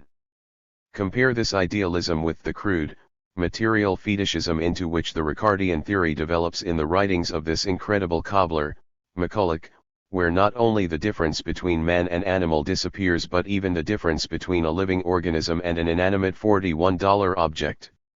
And then let them say that as against the lofty idealism of bourgeois political economy, the proletarian opposition has been preaching a crude materialism directed exclusively towards the satisfaction of coarse appetites. Of course, the profound differences between Hodgkin and Hegel should not be overlooked. Hodgkin is able to draw socialist conclusions from Ricardo's theory of value, albeit confused and contradictory ones. Hegel, as we saw, had not even understood all the problems and contradictions in Adam Smith's theories at the time when he was working on the phenomenology. There can be no question of him deriving socialist ideas from there. And it goes without saying that Hodgkin is and had to be a good deal clearer and more penetrating than Hegel on all such questions. Nevertheless, there is no gainsaying that Hegel's thoughts were moving powerfully in this direction and that he was the only thinker concerned to deduce philosophical conclusions from these economic facts. Thirdly, there is a broad philosophical extension of the concept externalization which then comes to be synonymous with thinghood or objectivity. This is the form in which the history of objectivity is portrayed, objectivity as a dialectical moment in the journey of the identical subject-object on its way back to itself via externalization. Hegel says, the mind's immediate existence, conscious life, has two aspects: cognition and objectivity, which is opposed to or negative of the subjective function of knowing. Since it is in the medium of consciousness that mind is developed and brings out its various moments, this opposition between the factors of conscious life is found at each stage in the evolution of mind, and all the various moments appear as modes or forms of consciousness. The scientific statement of the course of this development is a science of the experience through which consciousness passes. The substance and its process are considered as the object of consciousness. Consciousness knows and comprehends nothing but what falls within its experience, for what is found in experience is merely spiritual substance, and, moreover, object of itself. Mind, however, becomes object, for it consists in the process of becoming an other to itself, i.e. an object for its own self, and in transcending this otherness. The essential tendencies of the mystification involved in the retraction of externalization are already familiar to us. But we know too that by thinking of externalization as a process and by regarding the absolute, the identical subject-object, as the end product of that process, he opened up entirely new terrain in which to explore the implications of the essential dialectical determinations of objective reality, so that, ultimately, the Hegelian system represents merely a materialism ideal. 542. Istically turned upside down in method and content. It would be a grave error to take Engel's statement to imply that one had merely to turn Hegel the right, i.e. the materialist, way up again. Our investigations have shown that, on the contrary, quite crucial problems have been distorted by the idealist method, and that in the treatment of individual issues, important insights continually rub shoulders with idealist distortions, sometimes even in the same sentence. It would also be wrong to focus on the large area opened up to analysis which we have emphasized for the sake of simplicity and clarity, as if all were well on the journey towards the absolute and the idealist mystifications intervened only at the very end. We believe that our earlier concrete analyses have shown such ideas to be misconceived. Here, we must confine ourselves to a statement of the most important problems. The false equation of externalization and thinghood or objectivity leads Hegel to make quite false distinctions in his definition of nature and society and his attempt to distinguish between them. According to his view, both nature and history are externalizations of the spirit. But nature is an eternal externalization, its movement is a pseudo-movement, a movement of the subject. In Hegel's theory, nature has no real history. This last form into which spirit passes, nature, is its living immediate process of development. Nature, spirit divested of self, externalized, is, in its actual existence, nothing but this eternal process of abandoning its, nature's, own independent subsistence, and the movement which reinstates subject. In contrast to this, externalization in the social praxis of the human race, i.e. in history, is an externalization of the spirit in time, that is to say, there is a real process of becoming and real history. Of course, in the end, as we shall see, even this turns out to be a pseudo-movement, despite Hegel's intentions. About this form of externalization, Hegel writes as follows. The other aspect, however, in which spirit comes into being, history, is the process of becoming in terms of knowledge, a conscious self-mediating process, spirit externalized and emptied into time. But this form of externalization is, similarly, the emptying of itself by itself. The negative is negative of itself. This way of becoming presents a slow procession and succession of spiritual shapes, a gallery of pictures, each of which is endowed with the entire wealth of spirit, and moves so slowly just for the reason that the self has to permeate and assimilate all this wealth of its substance. Since its accomplishment consists in spirit knowing what it is, in fully comprehending its substance, this knowledge means its concentrating itself on itself, in Sikchen, a state in which spirit leaves its external existence behind and gives its embodiment over to recollection, Erinnerung. The immediate methodological implications of the distinction between the form assumed by externalization in nature and history is something we have already observed in the phenomenology. In section B, where Hegel focuses on real history, the problems of nature are as good as non-existent. They are treated only in sections A and C, and in the latter, above all, Hegel's view of the objectivity of nature contributes in no small measure to the mystifications of the problems of dialectics. But over and above that, it spells the end of any real interaction between nature and society, as well as the history of nature during the development of society. As a disciple of the Enlightenment, Hegel is by no means ignorant of the relations between nature and society and of those social developments determined by natural conditions, such as the climate. In his later philosophy of history, these problems reappear, but only as part of the general introduction to history on the substance of which they do not really impinge. Even more revealing is the fact that, great dialectician of history though he was, he does not even mention the historical development of nature itself, despite Kant's great discoveries in the field of cosmogony, which, incidentally, remained quite without influence on Kant's own philosophical system and failed to historicize his own view of nature. Nor did the important efforts of some others of his contemporaries, above all Goethe, to introduce the notion of development into the organic world influence him in this direction. There is, of course, a development of a sort in Hegel's philosophy of nature, but it is precisely not historical, it does not unfold in time. Temporal development is reserved by him for history in the narrower sense, for the history of human society. This is not to deny the existence of contrary tendencies in his work. But they never get beyond the initial stages, whereupon they break off abruptly. In the genealogic, for example, there is an incipient analysis of the earth in evolutionary terms as the theater of human history.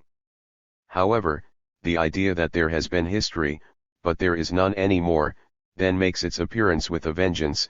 According to Hegel, by the time human history is launched, the history of the earth is completed and has ceased utterly to develop further. And even while it was still developing, the picture Hegel gives of it is highly contradictory. We quote his final summary since this is typical of the whole. The present moment reached by the earth in its cycle is one of immobility, it has emerged from its process, in this moment it really is the whole, and the character of determinate existence has been stamped on it, a determinate existence, however, which endures, since it is removed from time. The earth, then, as this totality, represents this image of process without the process itself. The living process. 544. Of the earth is present only in its elements, not in its totality. For this content, then, the process is something in the past, to infuse life into it through time, i.e. represent the moments of its formation as a sequence, does not impinge upon its content. 3. Since all of Hegel's statements on this theme are full of contradictions, and since we have always found important dialectical and historical discoveries concealed beneath his mystifications, it will not come as a surprise to learn that his oversharp distinction between externalization, i.e. objectivity, in nature and in history also has its positive side, and that here too Hegel is on the track of important discoveries. His aim is to clarify the particular character of human existence, and he is condemned to do so in an age when the thinkers closest to him in the field of the dialectics of objective idealism, Schelling and Goethe, were excessively preoccupied with nature. It was an age in which the ideas of such men were taken up and exaggerated and developed into a romantic, mystical cult of nature philosophy which threatened to engulf all efforts to achieve a really concrete analysis of the historical development of society in an all-consuming formalist mysticism of the eternal and the natural. In circumstances such as these it is easy to understand how Hegel came to make such an abrupt distinction between nature and history, and even to make a moral issue of the superiority of spirit over nature. There is a very interesting statement to that effect in the Jena lectures. In actual fact the individual spirit can depend on the energy of his own character and can assert his individuality, regardless of nature. His negative attitude towards nature, although it differs from himself, scorns its power, and in this scorn he holds nature at arm's length, preserving his freedom. And in fact the individual is only great and free in proportion to the extent of this contempt for nature. This extreme expression of Hegel's position should not blind us to the fact that he is speaking here of the individual man who acts, and that therefore his observations here do not cancel out or in any sense contradict his polemic against the violation of nature at the hands of the subjective idealism of Fichte. Marx was fully appreciative of Hegel's attitude here, one which frequently recurs in his later works. Lafargue reports that Marx often quoted the following remark of Hegel's with approval. Even the criminal thought of a malefactor has more grandeur and nobility than the wonders of the heavens. The aim of such paradoxical formulations is to make a sharp distinction between specific sides of man's social evolution and evolution in nature. And even if Hegel did not take the evolution of nature into 545 account, he nevertheless touched upon a fundamental determination of the evolution of society, the idea that men make their own history. Marx too endorses this distinction between the two forms of history, though of course within the context of a true appreciation of their objectivity and unity. Thus, for example, after talking of Darwin's idea of nature's technology, he calls for a critical history of human technology. And would not such a history be easier to compile, since, as Vico says, human history differs from natural history in this, that we have made the former, but not the latter. This side of human history was correctly intuited by Hegel, as by Vico, even though he failed to recognize, and hence mystified, the other side, the history of nature. To recognize and to give Hegel the credit for having both constructed a rich and in many respects valid picture of human history, and also for having discovered many of the essential determinations of historiography, is not to deny the distortions introduced by the mystificatory aspects of externalization. Here, too, through his conception of the whole, Hegel cancels out what he had so laboriously, thoroughly, and ingeniously built up in the course of his analysis of the parts. We have already mentioned that the historical process as a whole has a definite goal, one which takes the form of its own self-annulment, its own return into the identical subject-object. Similarly, we have seen that Hegel thinks of history in general as an externalization of spirit into time. Hence the reintegration of history in the absolute subject implies the annulment of time, which in its turn is the consequence of the annulment of objectivity. It is not the case that the dialectical process of history is suspended between two mystical points, with the beginning and end of time defined in terms of religious categories of the creation, etc. In Hegel's scheme, the beginning and end of the historical process coincide, i.e., the end of history is prefigured in its beginning. What we have here, then, is the same negation of a brilliant conception by an unbounded, all-engulfing process of generalization as we found in our discussion of Hegel's teleological ideas. He is quite explicit about this aspect of his historical scheme. But this substance, which is spirit, is the development of itself explicitly to what it is inherently and implicitly, and only as this process of reflecting itself into itself is it essentially and in truth spirit. It is inherently the movement which is the process of knowledge, the transforming of that inherent nature into explicitness, of substance into subject, of the object of consciousness into the object of self-consciousness, i.e. into an object that is at the same time transcended, in other words into the concept. This transforming process is a cycle that returns into itself, a 546 cycle that presupposes its beginning, and reaches its beginning only at its end. This end, however, is absolute spirit at its peak, as absolute knowledge, as philosophy.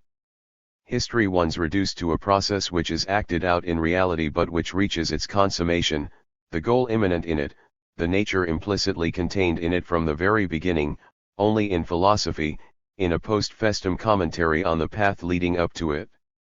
This idea is of such overwhelming significance for the view of history in the phenomenology that it occupies a central position in the conclusion of the entire work.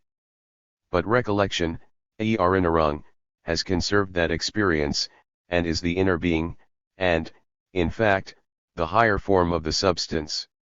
While, then, this phase of spirit begins all over again its formative development, apparently starting solely from itself, yet at the same time it commences at a higher level.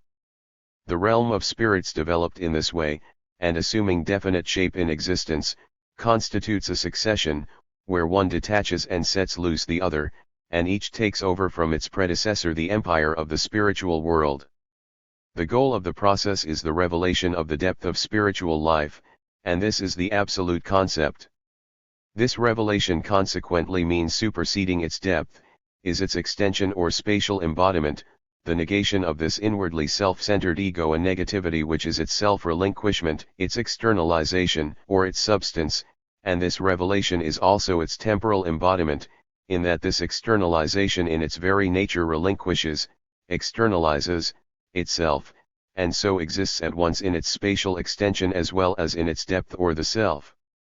The goal, which is absolute knowledge or spirit knowing itself as spirit, finds its pathway in the recollection of spiritual forms as they are in themselves and as they accomplish the organization of their spiritual kingdom.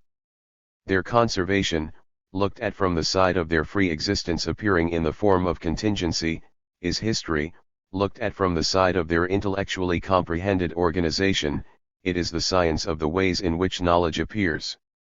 Both together, or history comprehended, begriffen, form at once the recollection and the Golgotha of absolute spirit, the reality, the truth, the certainty of its throne, without which it were lifeless, solitary, and alone. Only the chalice of this realm of spirits foams forth to God his own infinitude. This amounts to the self-annulment of history. History is transformed into the mere realization of a goal inherent in its subject, its spirit from the very outset. At the same time, its immanent reality is also annulled.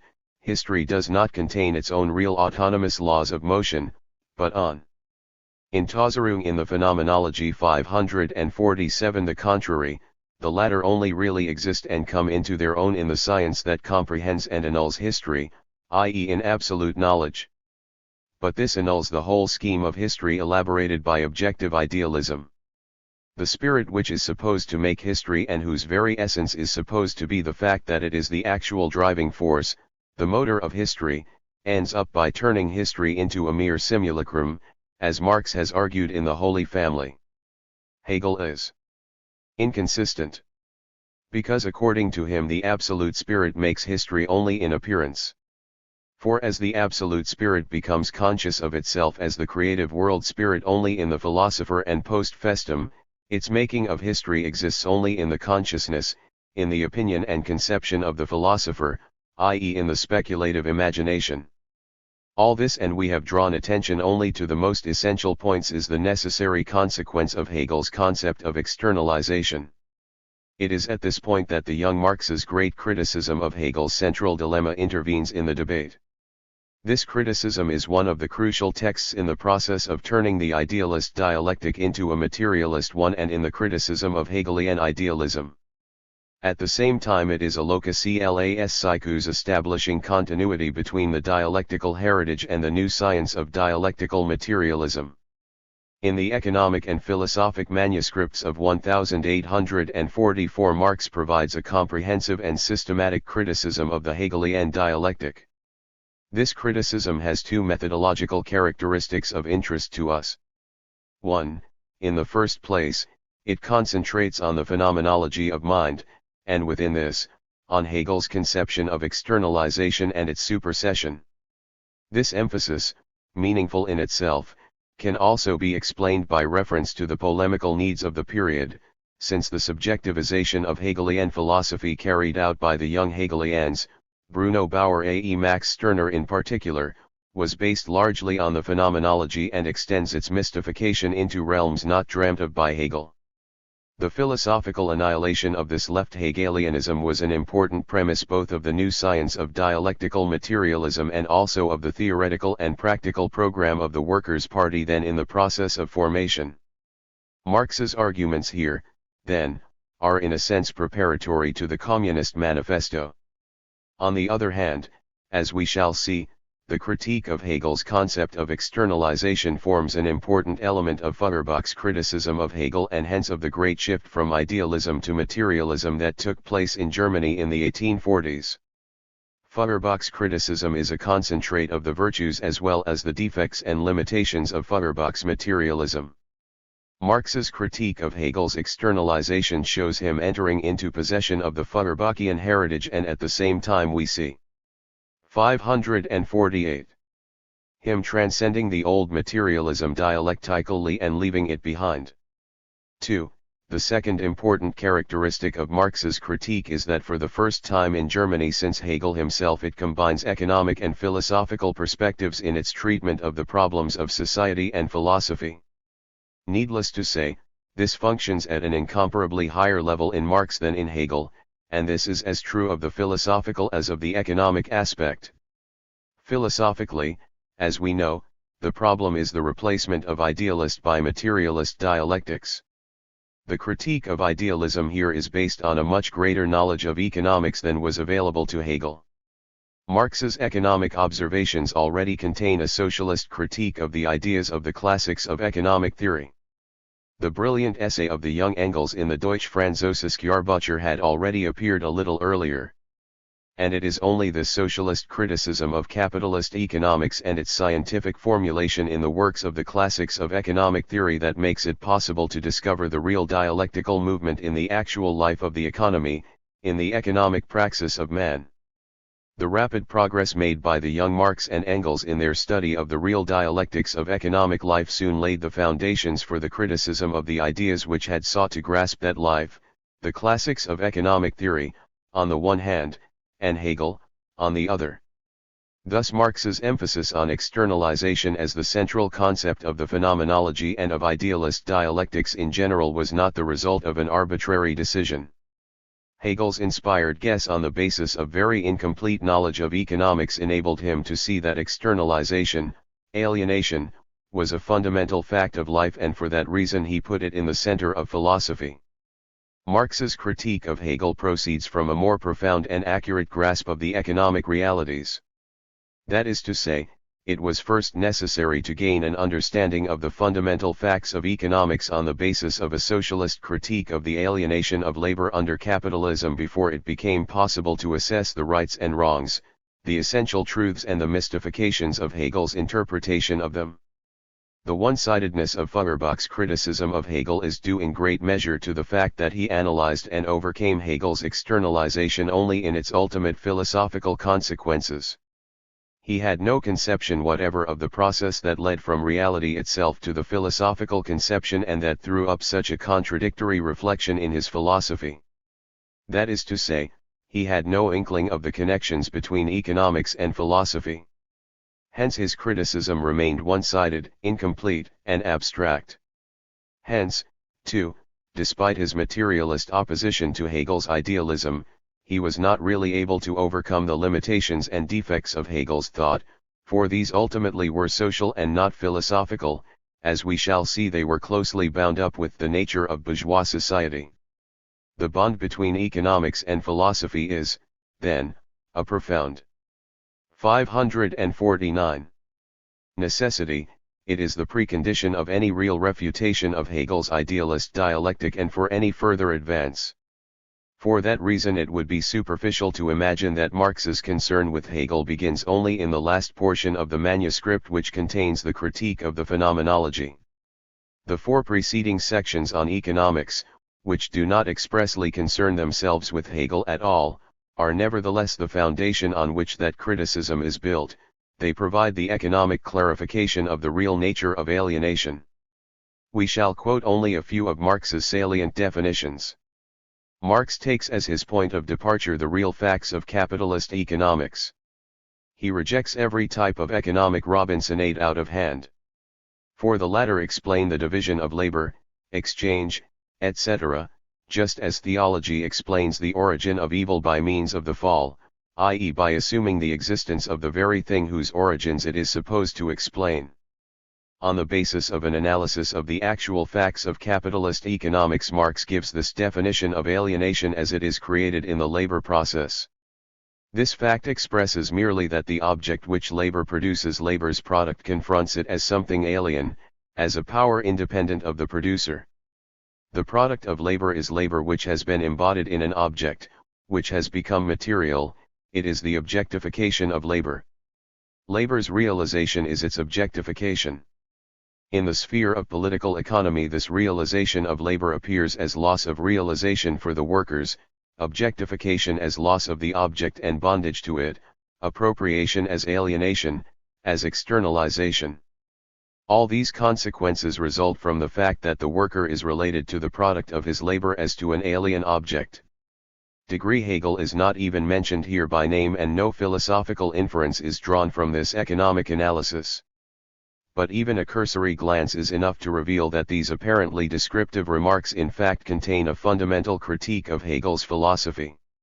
For alienation is sharply distinguished from objective reality, from objectification in the act of labor. The latter is a characteristic of work in general and of the relation of human praxis to the objects of the external world.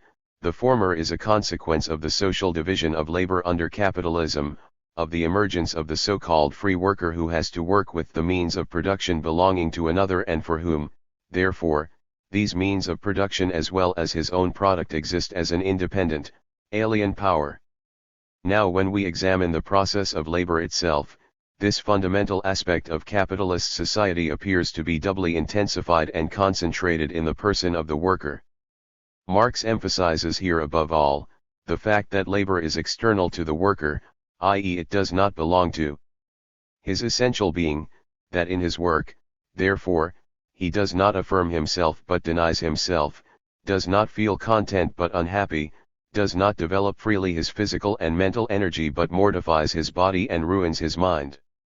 The worker therefore only feels himself outside his work, and in his work feels outside himself. He is at home when he is not working, and when he is working he is not at home. This results in the inversion of all human values. What is animal becomes human, and what is human becomes animal. Certainly, eating, drinking, procreating, etc., are also genuinely human functions. But abstractly taken, separated from the sphere of all other human activity and turned into sole and ultimate ends, they are animal functions. In this way alienation permeates the entire subjective and objective reality of human life. Objectively, the product of labor appears as an alien thing ruling over man. Subjectively, the process of labor is a self-alienation corresponding to the alienation of the thing described above. From these premises, all of which without exception are the product of a close examination of economic realities, he comes to the following conclusions about the relation of the individual to the species in capitalist society. In alienating from man, 1. Nature, and 2. Himself, his own active functions, his life activity, alienated labor alienates the species from man. Firstly, it alienates the life of the species and individual life, and secondly it makes individual life in its abstract form the purpose of the life of the species, likewise in its abstract and alienated form. 8. It is obvious that such insights into the alienation of labor with all its human and social consequences could only be obtained through a socialist criticism of capitalism. This circumstance enables us to appreciate the full implications of Marx's statement that Hegel does indeed stand on the heights of classical economic theory and that he has a genuine understanding of work as the process by which man creates himself, but that he has no insight into the negative aspects of work in capitalist society since he only considers its positive sides. Marx's whole criticism of the fundamental concepts of the phenomenology is based on this assertion. Since Hegel does not see the negative aspects of work, he becomes guilty of false distinctions and false syntheses, of the mystifications of idealism. The discovery of the true dialectics of labor in capitalist society is the precondition for a materialist critique of the philosophy which developed a one-sided view of labor and made it into the foundation of a general philosophy of the evolution of the human race. We have already referred to Marx's comment that Hegel's philosophy 551 contains a tendency towards an uncritical idealism. This uncritical idealism is expressed, and here we are already poised at the center of the critique of the phenomenology in Hegel's view of what philosophy is. Hegel speaks of externalization and its annulment by philosophy. He does not suspect, however, that the philosophy which is supposed to annul externalization is itself an egregious instance of externalization. The philosophic mind is nothing but the alienated mind of the world thinking within itself estrangement, i.e., comprehending itself abstractly. Logic, mind's coin of the realm, the speculative or thought value of man and nature, their essence grown totally indifferent to all real determinateness, and hence their unreal essence, is externalized thinking, and therefore thinking which abstracts from real man, abstract thinking. Hegel does not perceive this, and by failing to notice that alienated thought is alienated, and by regarding it, indeed, as the very instrument by which alienation can be annulled, he succumbs to an uncritical idealism and turns the true pattern of alienation on its head. Consistently with this, Hegelian idealism identifies man with his self-consciousness. All alienation of human essence is therefore nothing but alienation of self-consciousness. The alienation of self-consciousness is not regarded as an expression of the real alienation of the human being, its expression reflected in the realm of knowledge and thought. Instead, the real alienation, that which appears real, is according to its innermost, hidden nature, a nature first brought to light by philosophy, nothing but the manifestation of the estrangement of the real essence of man, of self-consciousness. The science which comprehends this is therefore called phenomenology. All reappropriation of the alienated objective essence appears, therefore, as a process of incorporation into self-consciousness. The man who takes hold of his essential being is merely the self-consciousness which takes hold of objective essences. Return of the object into the self is therefore the reappropriation of the object. Marx's critical comments show succinctly how the false identification of man and self-consciousness necessarily springs from a false view of alienation in society. On the subjective side, there is the mistaken identification of man and self-consciousness demonstrated and criticized by Marx. On the objective side, there is the equation of alienation and objectification in general. In his discussion of economics, Marx, drawing on his knowledge of the empirical evidence, distinguishes sharply between objectification in work in general and the alienation of subject and object in the capitalist. 552. Form of work. Armed with this distinction, he can expose Hegel's erroneous equation. He proffers the following criticism of the methodological foundations of the phenomenology. It is not the fact that the human being objectifies himself inhumanly, in opposition to himself, but the fact that he objectifies himself in distinction from and in opposition to abstract thinking, that constitutes the essence of the alienation and the thing to be superseded. Hegel's false problem, with which we are now thoroughly familiar from our discussion of the phenomenology and its antecedents, is followed by the equally false culmination of his philosophy in the annulment of objectivity. The task, therefore, is to surmount the object of consciousness. Objectivity as such is regarded as an alienated human relationship which does not correspond to the essence of man, to self-consciousness. The reappropriation of the objective essence of man, begotten in the form of alienation as something alien, therefore not only as the annulment of alienation, but of objectivity as well. Man, that is to say, is regarded as a non-objective, spiritual being. We can see quite clearly here how the false idealist problem with its equally false idealist solution springs necessarily from Hegel's no less necessarily one-sided and incomplete interpretation of capitalist society. It is no less clear that this, the highest form of idealist dialectics, can only be wholly superseded if and when a socialist critique of capitalist economics has been rendered practicable by the emergent possibility of a real annulment of capitalist alienation. Marx now goes on to oppose a materialist theory of objectivity to the idealist theory of the annulment of objectivity. It must be noted right away, and we shall return to it later, that Marx's materialist theory explains both capitalist alienation and its annulment, and for that reason is in a position to give a more complete and comprehensive refutation of Hegel's idealism than was Feuerbach. Since Feuerbach had paid no heed to this social problem, he failed to register the valid aspects of the Hegelian theory, and furthermore he fell into the same errors as Hegel himself, though starting from an opposed point of view. The quintessence of Marx's materialist theory of objectivity is as follows. Whenever real, corporeal man with his feet firmly on the solid ground, man exhaling and inhaling all the forces of nature, establishes his real, objective essential powers as alien objects by his externalization, it is not the act of positing which is the subject in this process, it is the subjectivity of objective essential powers, whose action, therefore, must also be something objective. An objective being acts objectively. In Tauserung in the Phenomenology 553, and he would not act objectively if the objective did not reside in the very nature of his being. He creates or establishes only objects, because he is established by objects, because at bottom he is nature. In the act of establishing, therefore, this objective being does not fall from his state of pure activity into a creating of the object, on the contrary, his objective product only confirms his objective activity, establishing his activity as the activity of an objective, natural being. To be objective, natural and sensuous, and at the same time to have object nature and sense outside oneself, or oneself to be object, nature and sense for a third party, is one and the same thing.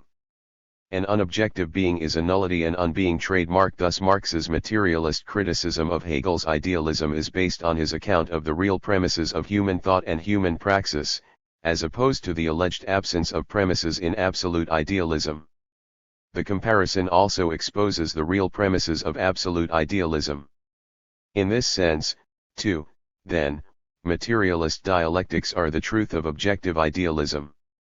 They not only annihilate it critically, but also deduce the source of its mistakes and use this discovery to clear the way for its real supersession, i.e. to an annulment which also conserves its essential and valid insights. By opposing the real premises of philosophy, the real facts of existence, of nature, economics, and history, to the mystified premises of objective idealism, and by inferring the correct philosophical conclusions from the accurate dialectical reflection of these facts, Marx reveals that both the uncritical idealism and the uncritical positivism of Hegel are the necessary consequence of his social existence. It then becomes plain of its own accord how and why Hegel was able to work within the framework of these idealist mystifications and to make so many discoveries not just about economics and history but also about the dialectical laws of objective reality in general. It becomes plain, in short, how Hegelian dialectics were able to serve as the immediate prototype of materialist dialectics. The decisive factor, as we have observed, was that Hegel thought of work as the self-creating process of man, of the human species. It is on the basis of this recognition that Marx formulates his most penetrating criticism, focusing unerringly on the points at which Hegel's insights are distorted by the mystical form in which they appear. We have already quoted Marx's criticism that the course of history is really only an apparent movement in Hegel. Our point then was that the annulment of objectivity in absolute knowledge had the consequence that the Hegelian bearer of history, the absolute spirit, did not really make history as Hegel imagined, but only seemed to do so. Proceeding from the criticism of S theory of objectivity, Marx now mounts a frontal attack on the mystifications in the entire theory of a bearer of 554. History, which is itself the foundation of the idealist mystification of history itself. This process must have a bearer, a subject. But the subject first emerges as a result. This result, the subject knowing itself as absolute self-consciousness, is therefore God absolute spirit, the self-knowing and self-manifesting idea. Real man and real nature become mere predicate symbols of this esoteric, unreal man and of this unreal nature. Subject and predicate are therefore related to each other in absolute reversal, a mystical subject-object or a subjectivity reaching beyond the object, the absolute subject as a process, as subject alienating itself and returning from alienation into itself, but at the same time retracting this alienation into itself, and the subject as this process, a pure restless revolving within itself. Real history, according to Hegel, is thus made to depend on an abstract, imaginary, mystificatory bearer which, it goes without saying, can only make history in an abstract, imaginary, mystificatory fashion. The real process, the real determinants of the process can only, as it were, sneak in through the back door. The fact that they dominate the particular, concrete stages of history is what creates that contradictory image which we have now analyzed at length.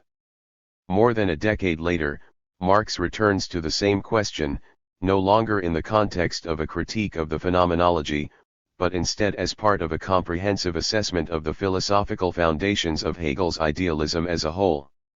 In the great introduction to the contribution to the critique of political economy, Marx analyzes the various complementary and interconnected modes of reflecting, of coming to grips with objective reality, and in the course of his discussion he compares the real, materialist approach with Hegelian illusions. The concrete concept is concrete because it is a synthesis of many definitions, thus representing the unity of diverse aspects. It appears, therefore, in reasoning as a summing up, a result, and not as the starting point, although it is the real point of origin, and thus also the point of origin of perception and imagination. The first procedure attenuates meaningful images to abstract definitions, the second leads from abstract definitions by way of reasoning to the reproduction of the concrete situation. Hegel accordingly conceived the illusory idea that the real world is the result of thinking which causes its own synthesis, its own deepening and its own movement, whereas the method of advancing from the abstract to the concrete is simply the way in which thinking assimilates the concrete and reproduces it as a concrete mental category. This is, however, by no means the process of evolution of the concrete world itself. 555. This then is Marx's critique of Hegel in its maturest form. This comprehensive analysis of Hegel's conception of alienation makes it possible for Marx to provide a materialist critique of that other fundamental concept, supersession. Once again, it is important to bear in mind that when Marx subjects idealist dialectics to criticism and transcends it critically, importing its valuable elements into materialist dialectics, he is exclusively concerned with idealism in its Hegelian form. Thus in the problem under discussion Marx utterly ignores Schelling's definition of supersession, the destruction of the annulled determinations, their annihilation through their elevation into the absolute. Nor does he so much as mention the Kantian variant of agnostic antinomy. Marx regards Hegelian dialectics as the complete and definitive answer to all earlier versions.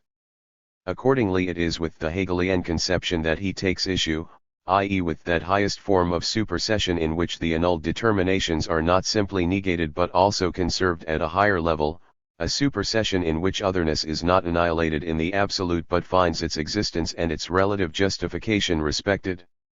Hegel's definition of externalization, unlike that of Schelling, has a positive connotation since it creates objectivity, and it is this that Marx takes as his point of departure, taking it as read that the discussions of Hegel with his predecessors had been resolved in Hegel's favor. Marx goes on to examine the defects of Hegel's version of supersession and comes to this conclusion. On the other hand, says Hegel, there is here at the same time this other moment, that consciousness has just as much annulled and reabsorbed this externalization and objectivity, being thus at home in its other being as such. In this discussion are brought together all the illusions of speculation. First of all, consciousness, self-consciousness is at home in its other being as such. This implies for one thing that consciousness, knowing as knowing, thinking as thinking, pretends to be directly the other of itself, to be the world of sense, the real world, life. This aspect is contained herein, inasmuch as mere consciousness takes offense not at alienated objectivity, but at objectivity as such. Secondly, this implies that self-conscious man, insofar as he has recognized and annulled and superseded the spiritual world, or his world's spiritual, general mode of being, as self-alienation, nevertheless again confirms this in its alienated shape and passes it off as his true mode of being, re-establishes it, and pretends to be at home in his other being as such. Thus, for instance, after annulling and superseding religion, after recognizing religion to be a product of self-alienation, he yet finds confirmation of himself in religion as religion. Here is the root of Hegel's false positivism, or of his merely apparent criticism. 556. This is what Feuerbach designated as the positing, negating, and re-establishing of religion or theology, but it has to be grasped in more general terms. Thus reason is at home in unreason as unreason. The man who has recognized that he is leading an alienated life in politics, law, etc., is leading his true human life in this alienated life as such.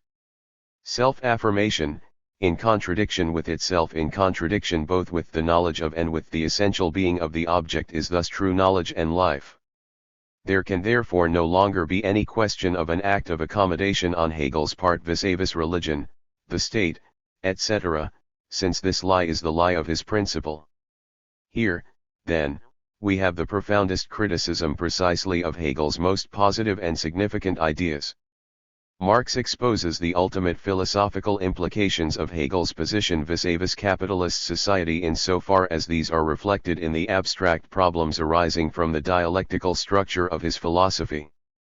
We have ourselves drawn attention to some of these contradictions and have shown how they have their roots in the society of his age, as well as in his attitude towards it. Now we see the purely philosophical consequences to which these social contradictions had to lead and did lead in actual fact.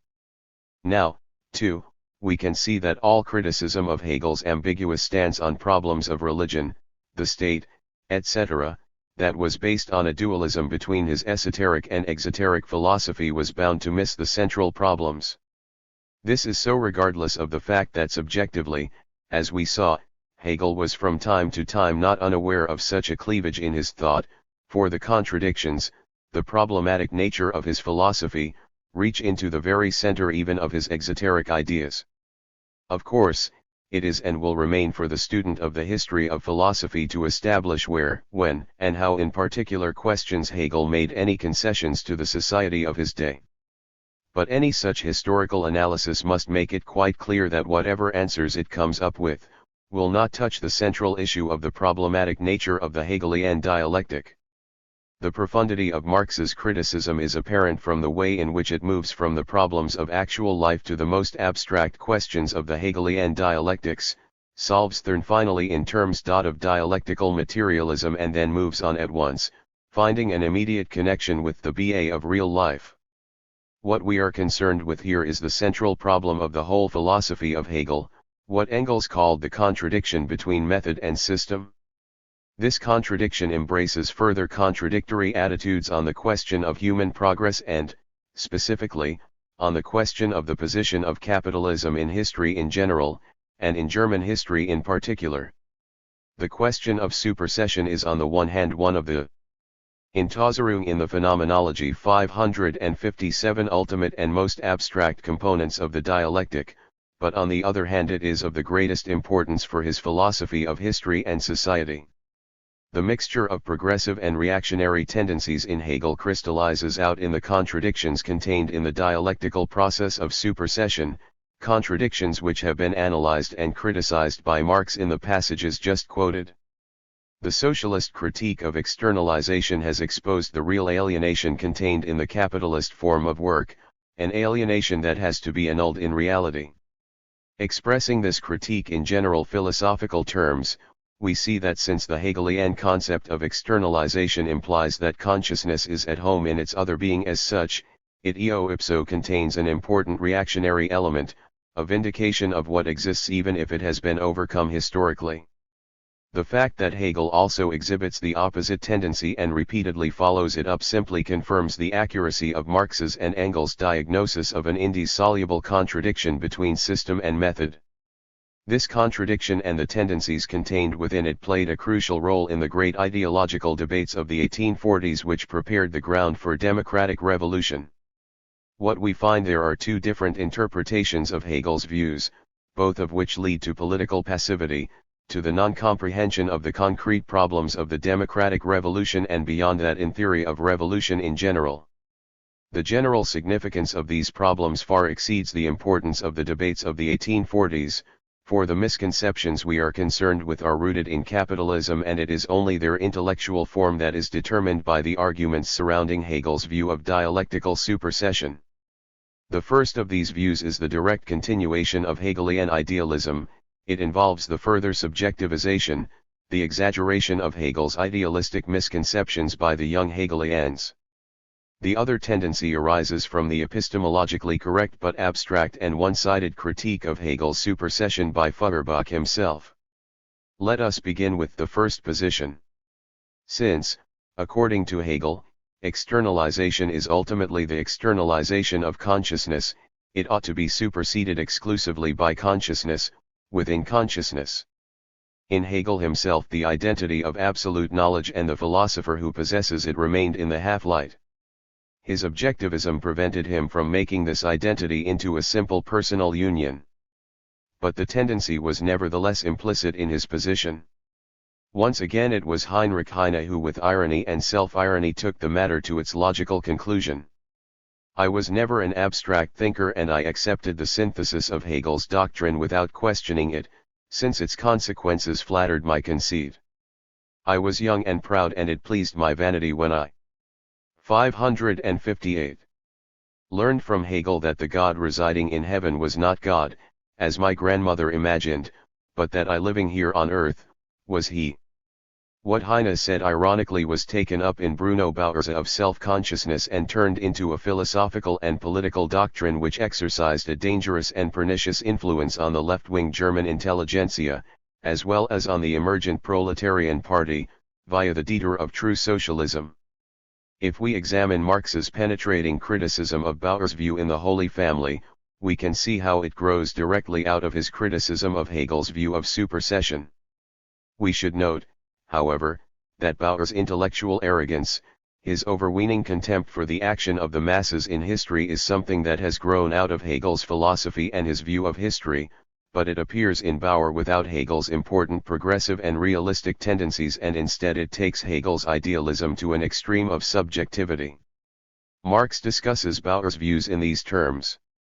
The enemies of progress outside the mass are precisely those products of self-debasement, self-rejection, and self-alienation of the mass which have been endowed with independent being and a life of their own.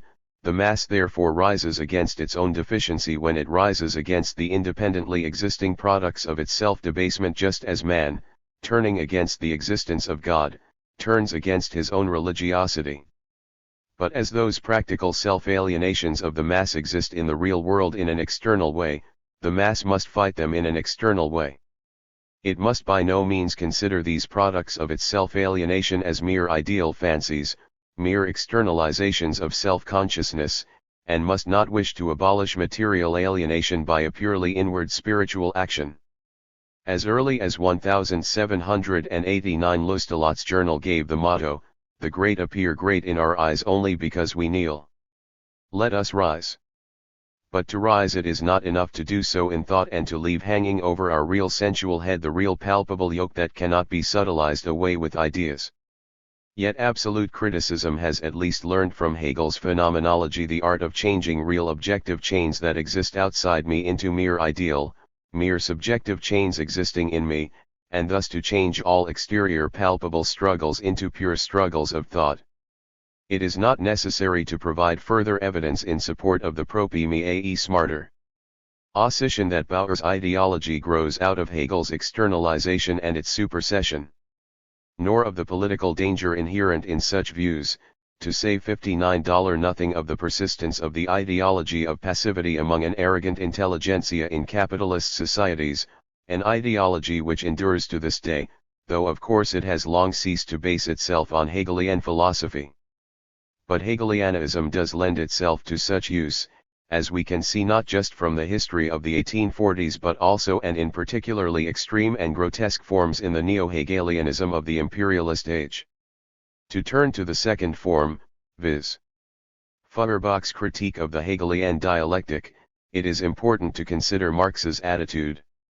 Marx thinks that what was important and original in Feuerbach's analysis was that he showed how Hegel's supersession in fact entailed the reinstatement of what had been superseded.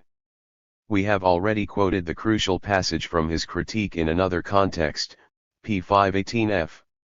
Marx praised Feuerbach for proving that Hegel's philosophy amounted to a reinstatement of religion. Furthermore, he admired Feuerbach's advance to a true materialism and, lastly, his critique of supersession, of the negation of negation. We shall confine ourselves to this latter point. Feuerbach was right in opposing to the negation of the negation, which claims to be the absolute positive, the self-supporting positive, positively based on itself. This positive represents the priority of existence over consciousness. According to Feuerbach, the process of supersession in Hegel's dialectic inverts the relation of existence to consciousness. He goes on to show how this idealist inversion leads to the reinstatement of religion by philosophy. Marx summarizes Feuerbach's position in this way. Feuerbach thus conceives the negation of the negation only as a contradiction of philosophy with itself as the philosophy which affirms theology, the transcendental, etc., after having denied it, and which it therefore affirms in opposition to itself. Trademark. Marx accepts this, the materialist side of Feuerbach's criticism, but he immediately qualifies his praise by pointing out its one-sidedness. This consists, on the one hand, in the fact that Feuerbach treats externalization purely as a philosophical problem, so that he too sticks fast in abstraction, cf. Marx's and Engels' later criticism of the abstractness of Feuerbach's man.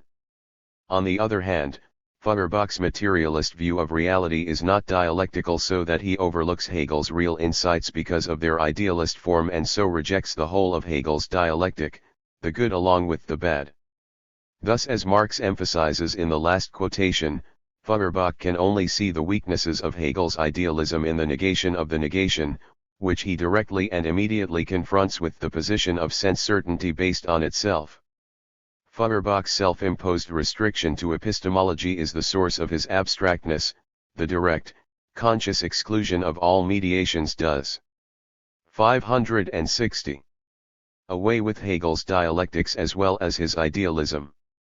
This is why Feuerbach ignores the most important and crucial determinations of Hegel's philosophy. Marx adds, but because Hegel has conceived the negation of the negation, from the point of view of the positive relation inherent in it, as the true and only positive, and from the point of view of the negative relation inherent in it as the only true act and self-realizing act of all being, he has only found the abstract, logical, speculative expression for the movement of history, which is not yet the real history of man as a given subject, but only man's act of creation, the story of man's origin. Thus the socialist criticism of capitalism discerns in Hegel's phenomenology some of the essential and correct definitions of the process that Marx was later to call the prehistory of mankind. Feuerbach, however, is no less imprisoned within the horizon of the bourgeoisie than Hegel, albeit from a very different standpoint, and so he can only deal with Hegel's thought in terms of an absolute either/or. In his account of the phenomenology, Marx refers to a number of passages where Hegel correctly understood certain specific features of the prehistory of mankind.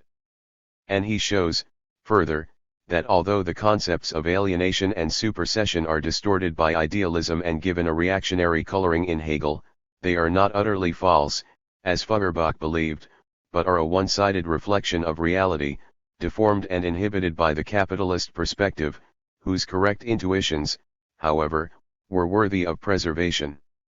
The phenomenology is, therefore, a hidden and mystifying criticism still to itself obscure, but inasmuch as it grasps steadily man's alienation, even though man only appears in the shape of mind, there lie concealed in it all the elements of criticism, already prepared and elaborated in a manner often rising far above the Hegelian standpoint. The unhappy consciousness, the honest consciousness, the struggle of the noble and base consciousness, etc. etc. These separate sections contain, but as yet in an alienated form, the critical elements of whole spheres such as religion, the state, civil life, etc. Thus Marx's really comprehensive criticism of Hegel's dialectic grows into a criticism of Feuerbach's one-sided and myopic judgment of Hegel, and that leads to a criticism of Feuerbach's metaphysical materialism and of his rejection of dialectics. The point of interest to us is that in the debates of the 1840s the Feuerbachian critique of Hegel's idealism had very dangerous political repercussions. For although Feuerbach's critique of the negation is based on the immediate sensuousness of material life, he is unable to grasp the dialectical movement. In Tauserung in the Phenomenology $61 within that material life. As Marx points out in the theses on Feuerbach, he is unable to comprehend sensuousness in its practical implications. The chief defect of all hitherto existing materialism, that of Feuerbach included, is that the thing, reality, sensuousness, is conceived only in the form of the object or of contemplation, but not as sensuous human activity, practice, not subjectively. Hence, in contradistinction to materialism, the active side was developed abstractly by idealism, which of course does not know real, sensuous activity as such. Feuerbach wants sensuous objects, really distinct from the thought objects, but he does not conceive human activity itself as objective activity. Hence, in Das Wesen des Christentums, he regards the theoretical attitude as the only genuine human attitude, while practice is conceived and fixed only in its dirty Jewish manifestation.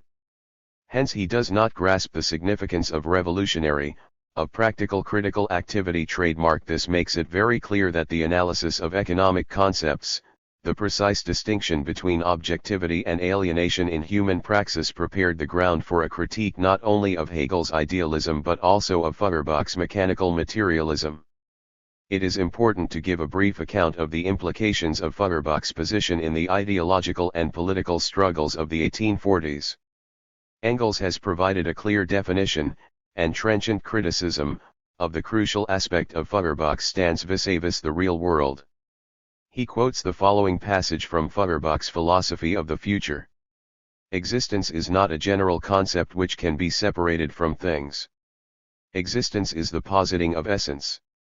My essence is my existence. Even language identifies existence and essence.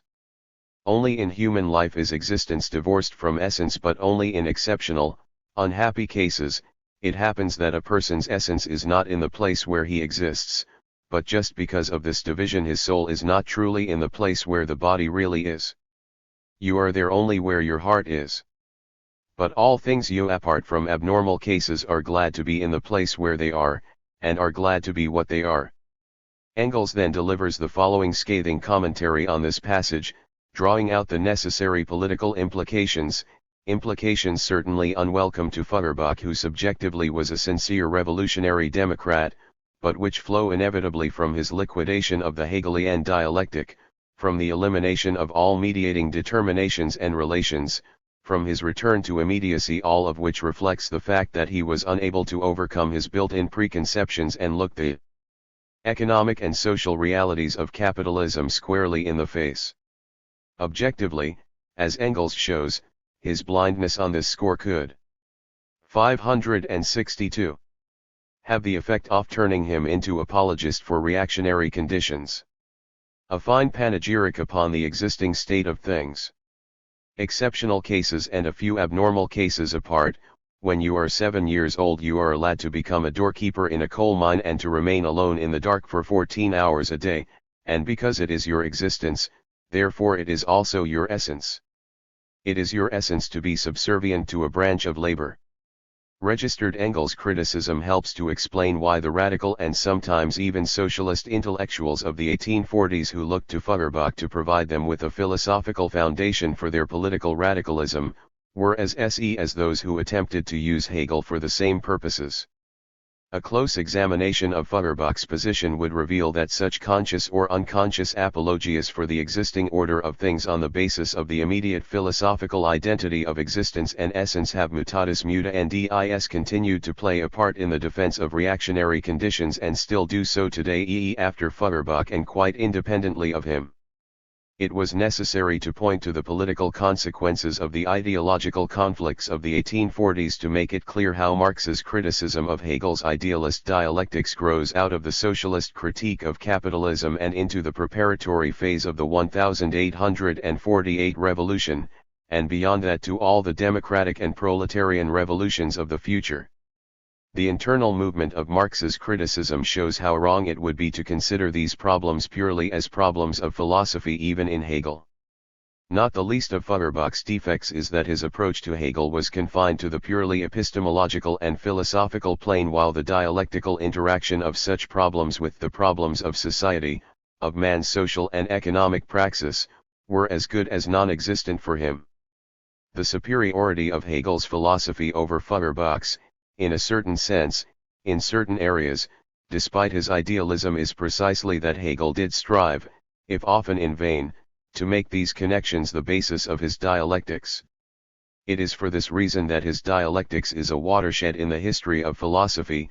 It is the highest form of idealist dialectics and so of bourgeois philosophy in general, and hence it is the mediating link capable of forming a direct connection with dialectical materialism.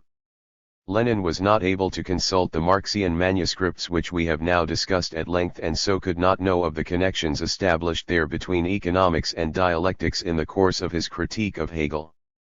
Nevertheless, he had a clear view of what these connections entailed. We have already quoted his comment that there was a direct link between Marx and Hegel, p. 352. His remark insists on a point that was wholly neglected during the period of the Second International, even though Marx and Engels lost no opportunity in prefaces, $63 comments and letters, etc. to draw attention to the importance of Hegel and to urge the study of his philosophy as an indispensable prerequisite for the understanding dialectical materialism. These pièces were utterly ignored by the most important and honest theoreticians of the period. Not even Plekhanov, who, unlike Mering and Lafargue, had made an intensive study of Hegel, had the least idea of the connections, the profound methodological links between economics and dialectics. Following Marx, Lenin was the first to re-establish them. It would be a gross oversimplification to imagine that Lenin's critical commentary of Hegel's logic should be confined to epistemology in the narrower sense. Even when he is talking about problems of knowledge, Lenin is always concerned, as we saw in his remarks on teleology, with the great, universal perspectives of Marxism. In his critical comments on Hegel, therefore, he continually returns to this decisive question. We shall illustrate this briefly, confining ourselves to a few of Lenin's most important statements. It is impossible completely to understand Marx's Capital, and especially its first chapter, without having thoroughly studied and understood the whole of Hegel's logic. Consequently, half a century later none of the Marxists understood Marx. And elsewhere, if Marx did not leave behind him a logic, with a capital letter, he did leave the logic of capital, and this ought to be utilized to the full in this question, i.e. the question of dialectics G.L. In Capital, Marx applied to a single science logic, dialectics, and the theory of knowledge of materialism. 3 words are not needed, it is one and the same thing, which has taken everything valuable in Hegel and developed it further. Registered. These comments are to be found, characteristically enough, in the midst of Lenin's analysis of the plan of Hegel's dialectics, and they are followed, no less characteristically, by his observations on Marx's dialectical application of the categories of economics in Capital. Lenin thus demonstrates, as Marx had done before him, how philosophical problems are to be tackled and solved in dialectical materialism.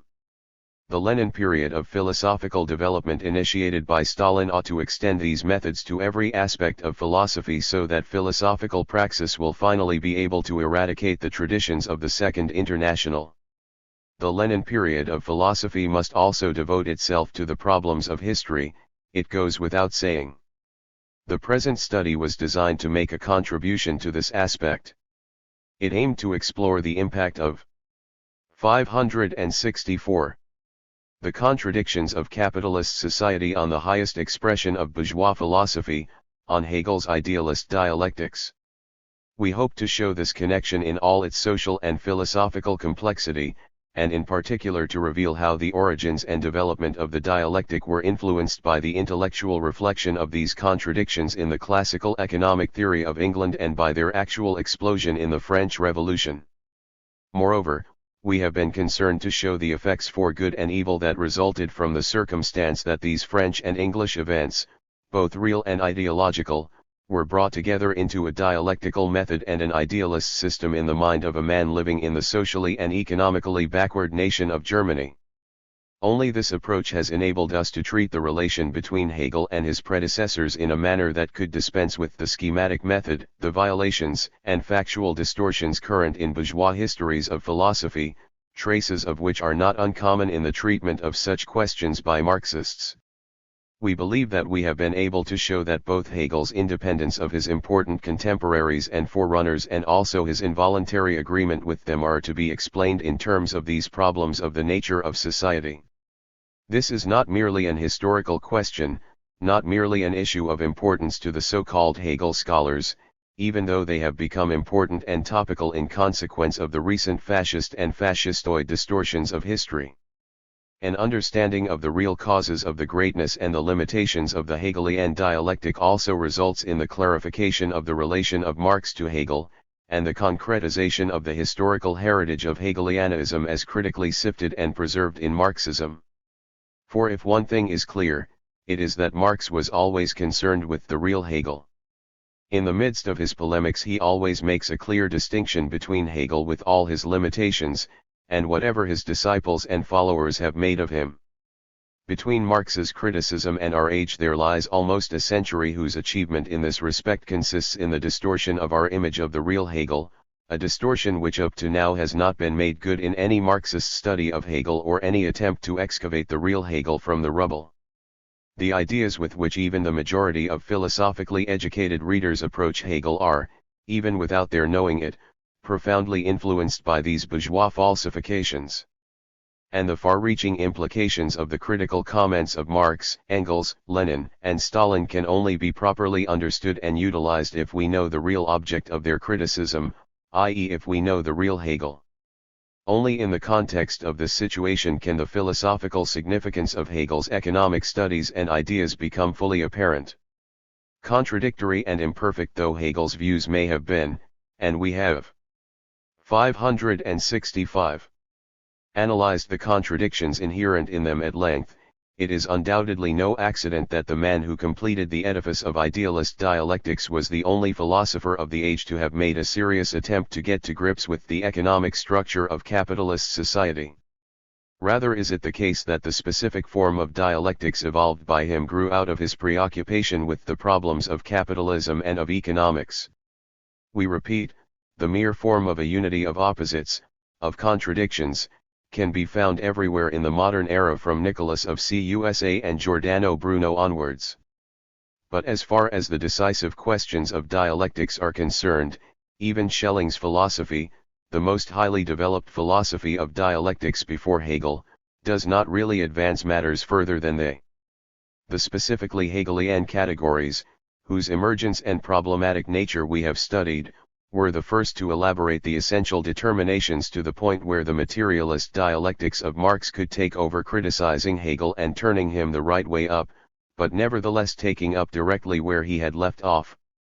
The unique importance of Marx's critique of Hegel consists in the fact that it locates the achievement and the limitations of his dialectics in the accuracy and the defects of his grasp of the contradictions and the laws of motion of capitalist society and its economics. Only from this vantage point can Hegel's historical achievement be seen for what it is. Every thinker is, as Hegel remarks, the child of his age, as such he takes up where his predecessors left off. But if we wish to establish the greatness and the achievement of a thinker we must inquire how far he was dependent on his predecessors for the methods and the substance of his thought and how far he was able to test them against reality and develop them further, in short, we must determine to what extent his thought is based on reality and to what extent he remains bound by the philosophical traditions and horizons of his predecessors.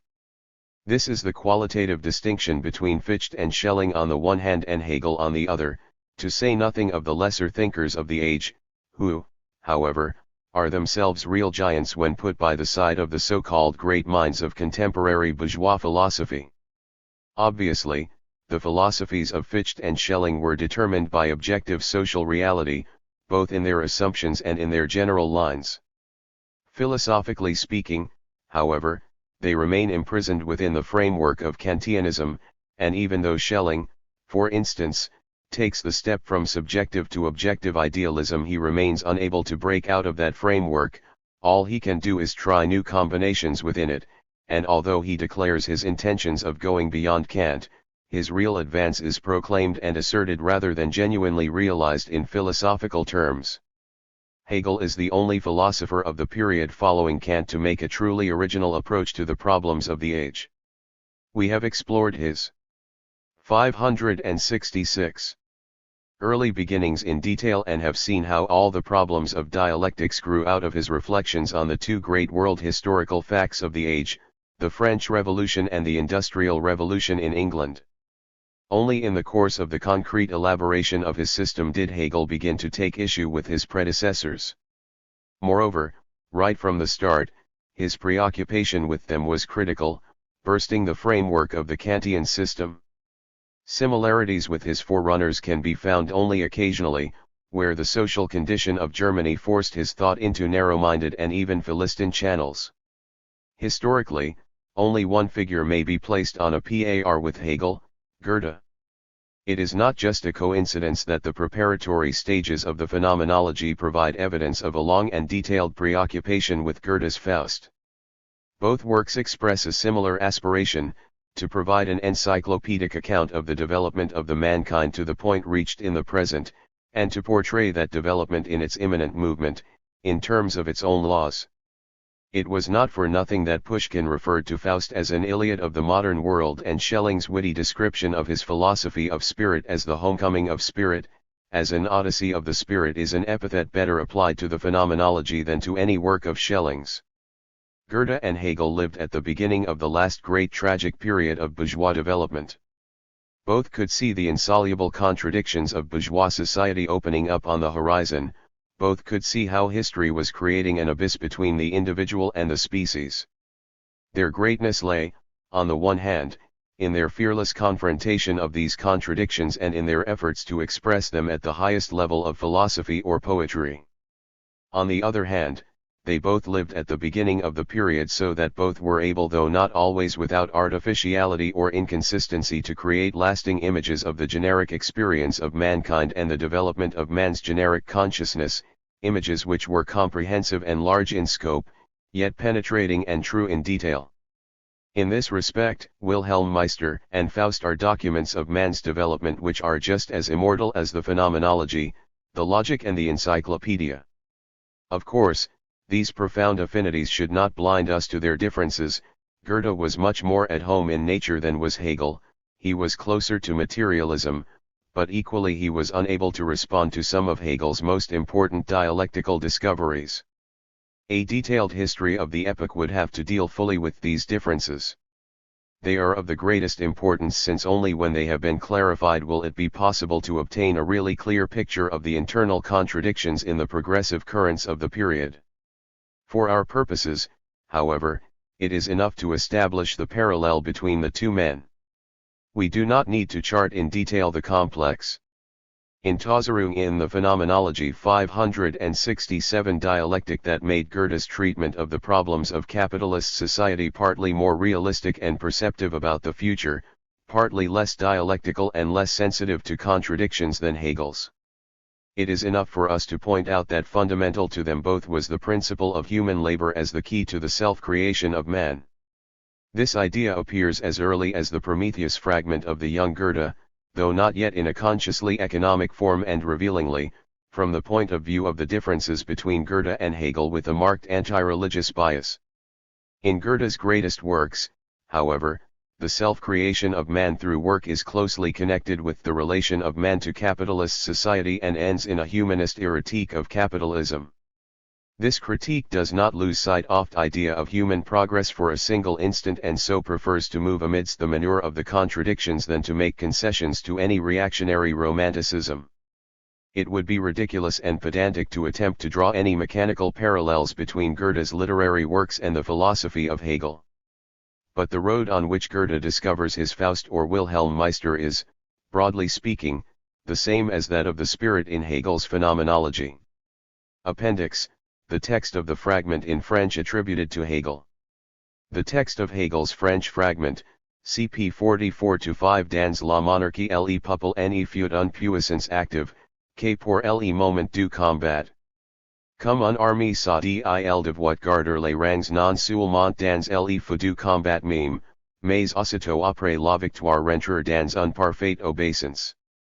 Notre expérience est accoutumée, de voir un masse de hommes armés entrer, au mot d'ordre, dans une furie réglée du carnage et dans les loteries de mort et de vie, et sur un même mot rentrer dans le com. On le demande la même chose d'un peuple, qui est arme lui-même. Le mot d'ordre étoit la liberté, l'ennemi la tyrannie, le commandement en chef en constitution, la subordination et l'obéissance envers ses représentants. Mais il y a bien de la différence entre la passivité de la subordination militaire et la fougue d'une insurrection, entre l'obéissance for l'ordre d'un général et la flamme de l'enthousiasme que la liberté fond par toutes les veines d'un être vivant. C'est cette flamme sacrée, qui tendoit tous les nerfs, c'est pour jouir d'elle, chu ils citoyens tendus. Ces efforts sont les jouissances de la liberté et vous voulez, qu'elle renonce for elles, ces occupations, cette activité pour la chose publique, cet intérêt est agent, et vous voulez que le peuple excellence encore à l'inaction, à l'ennui.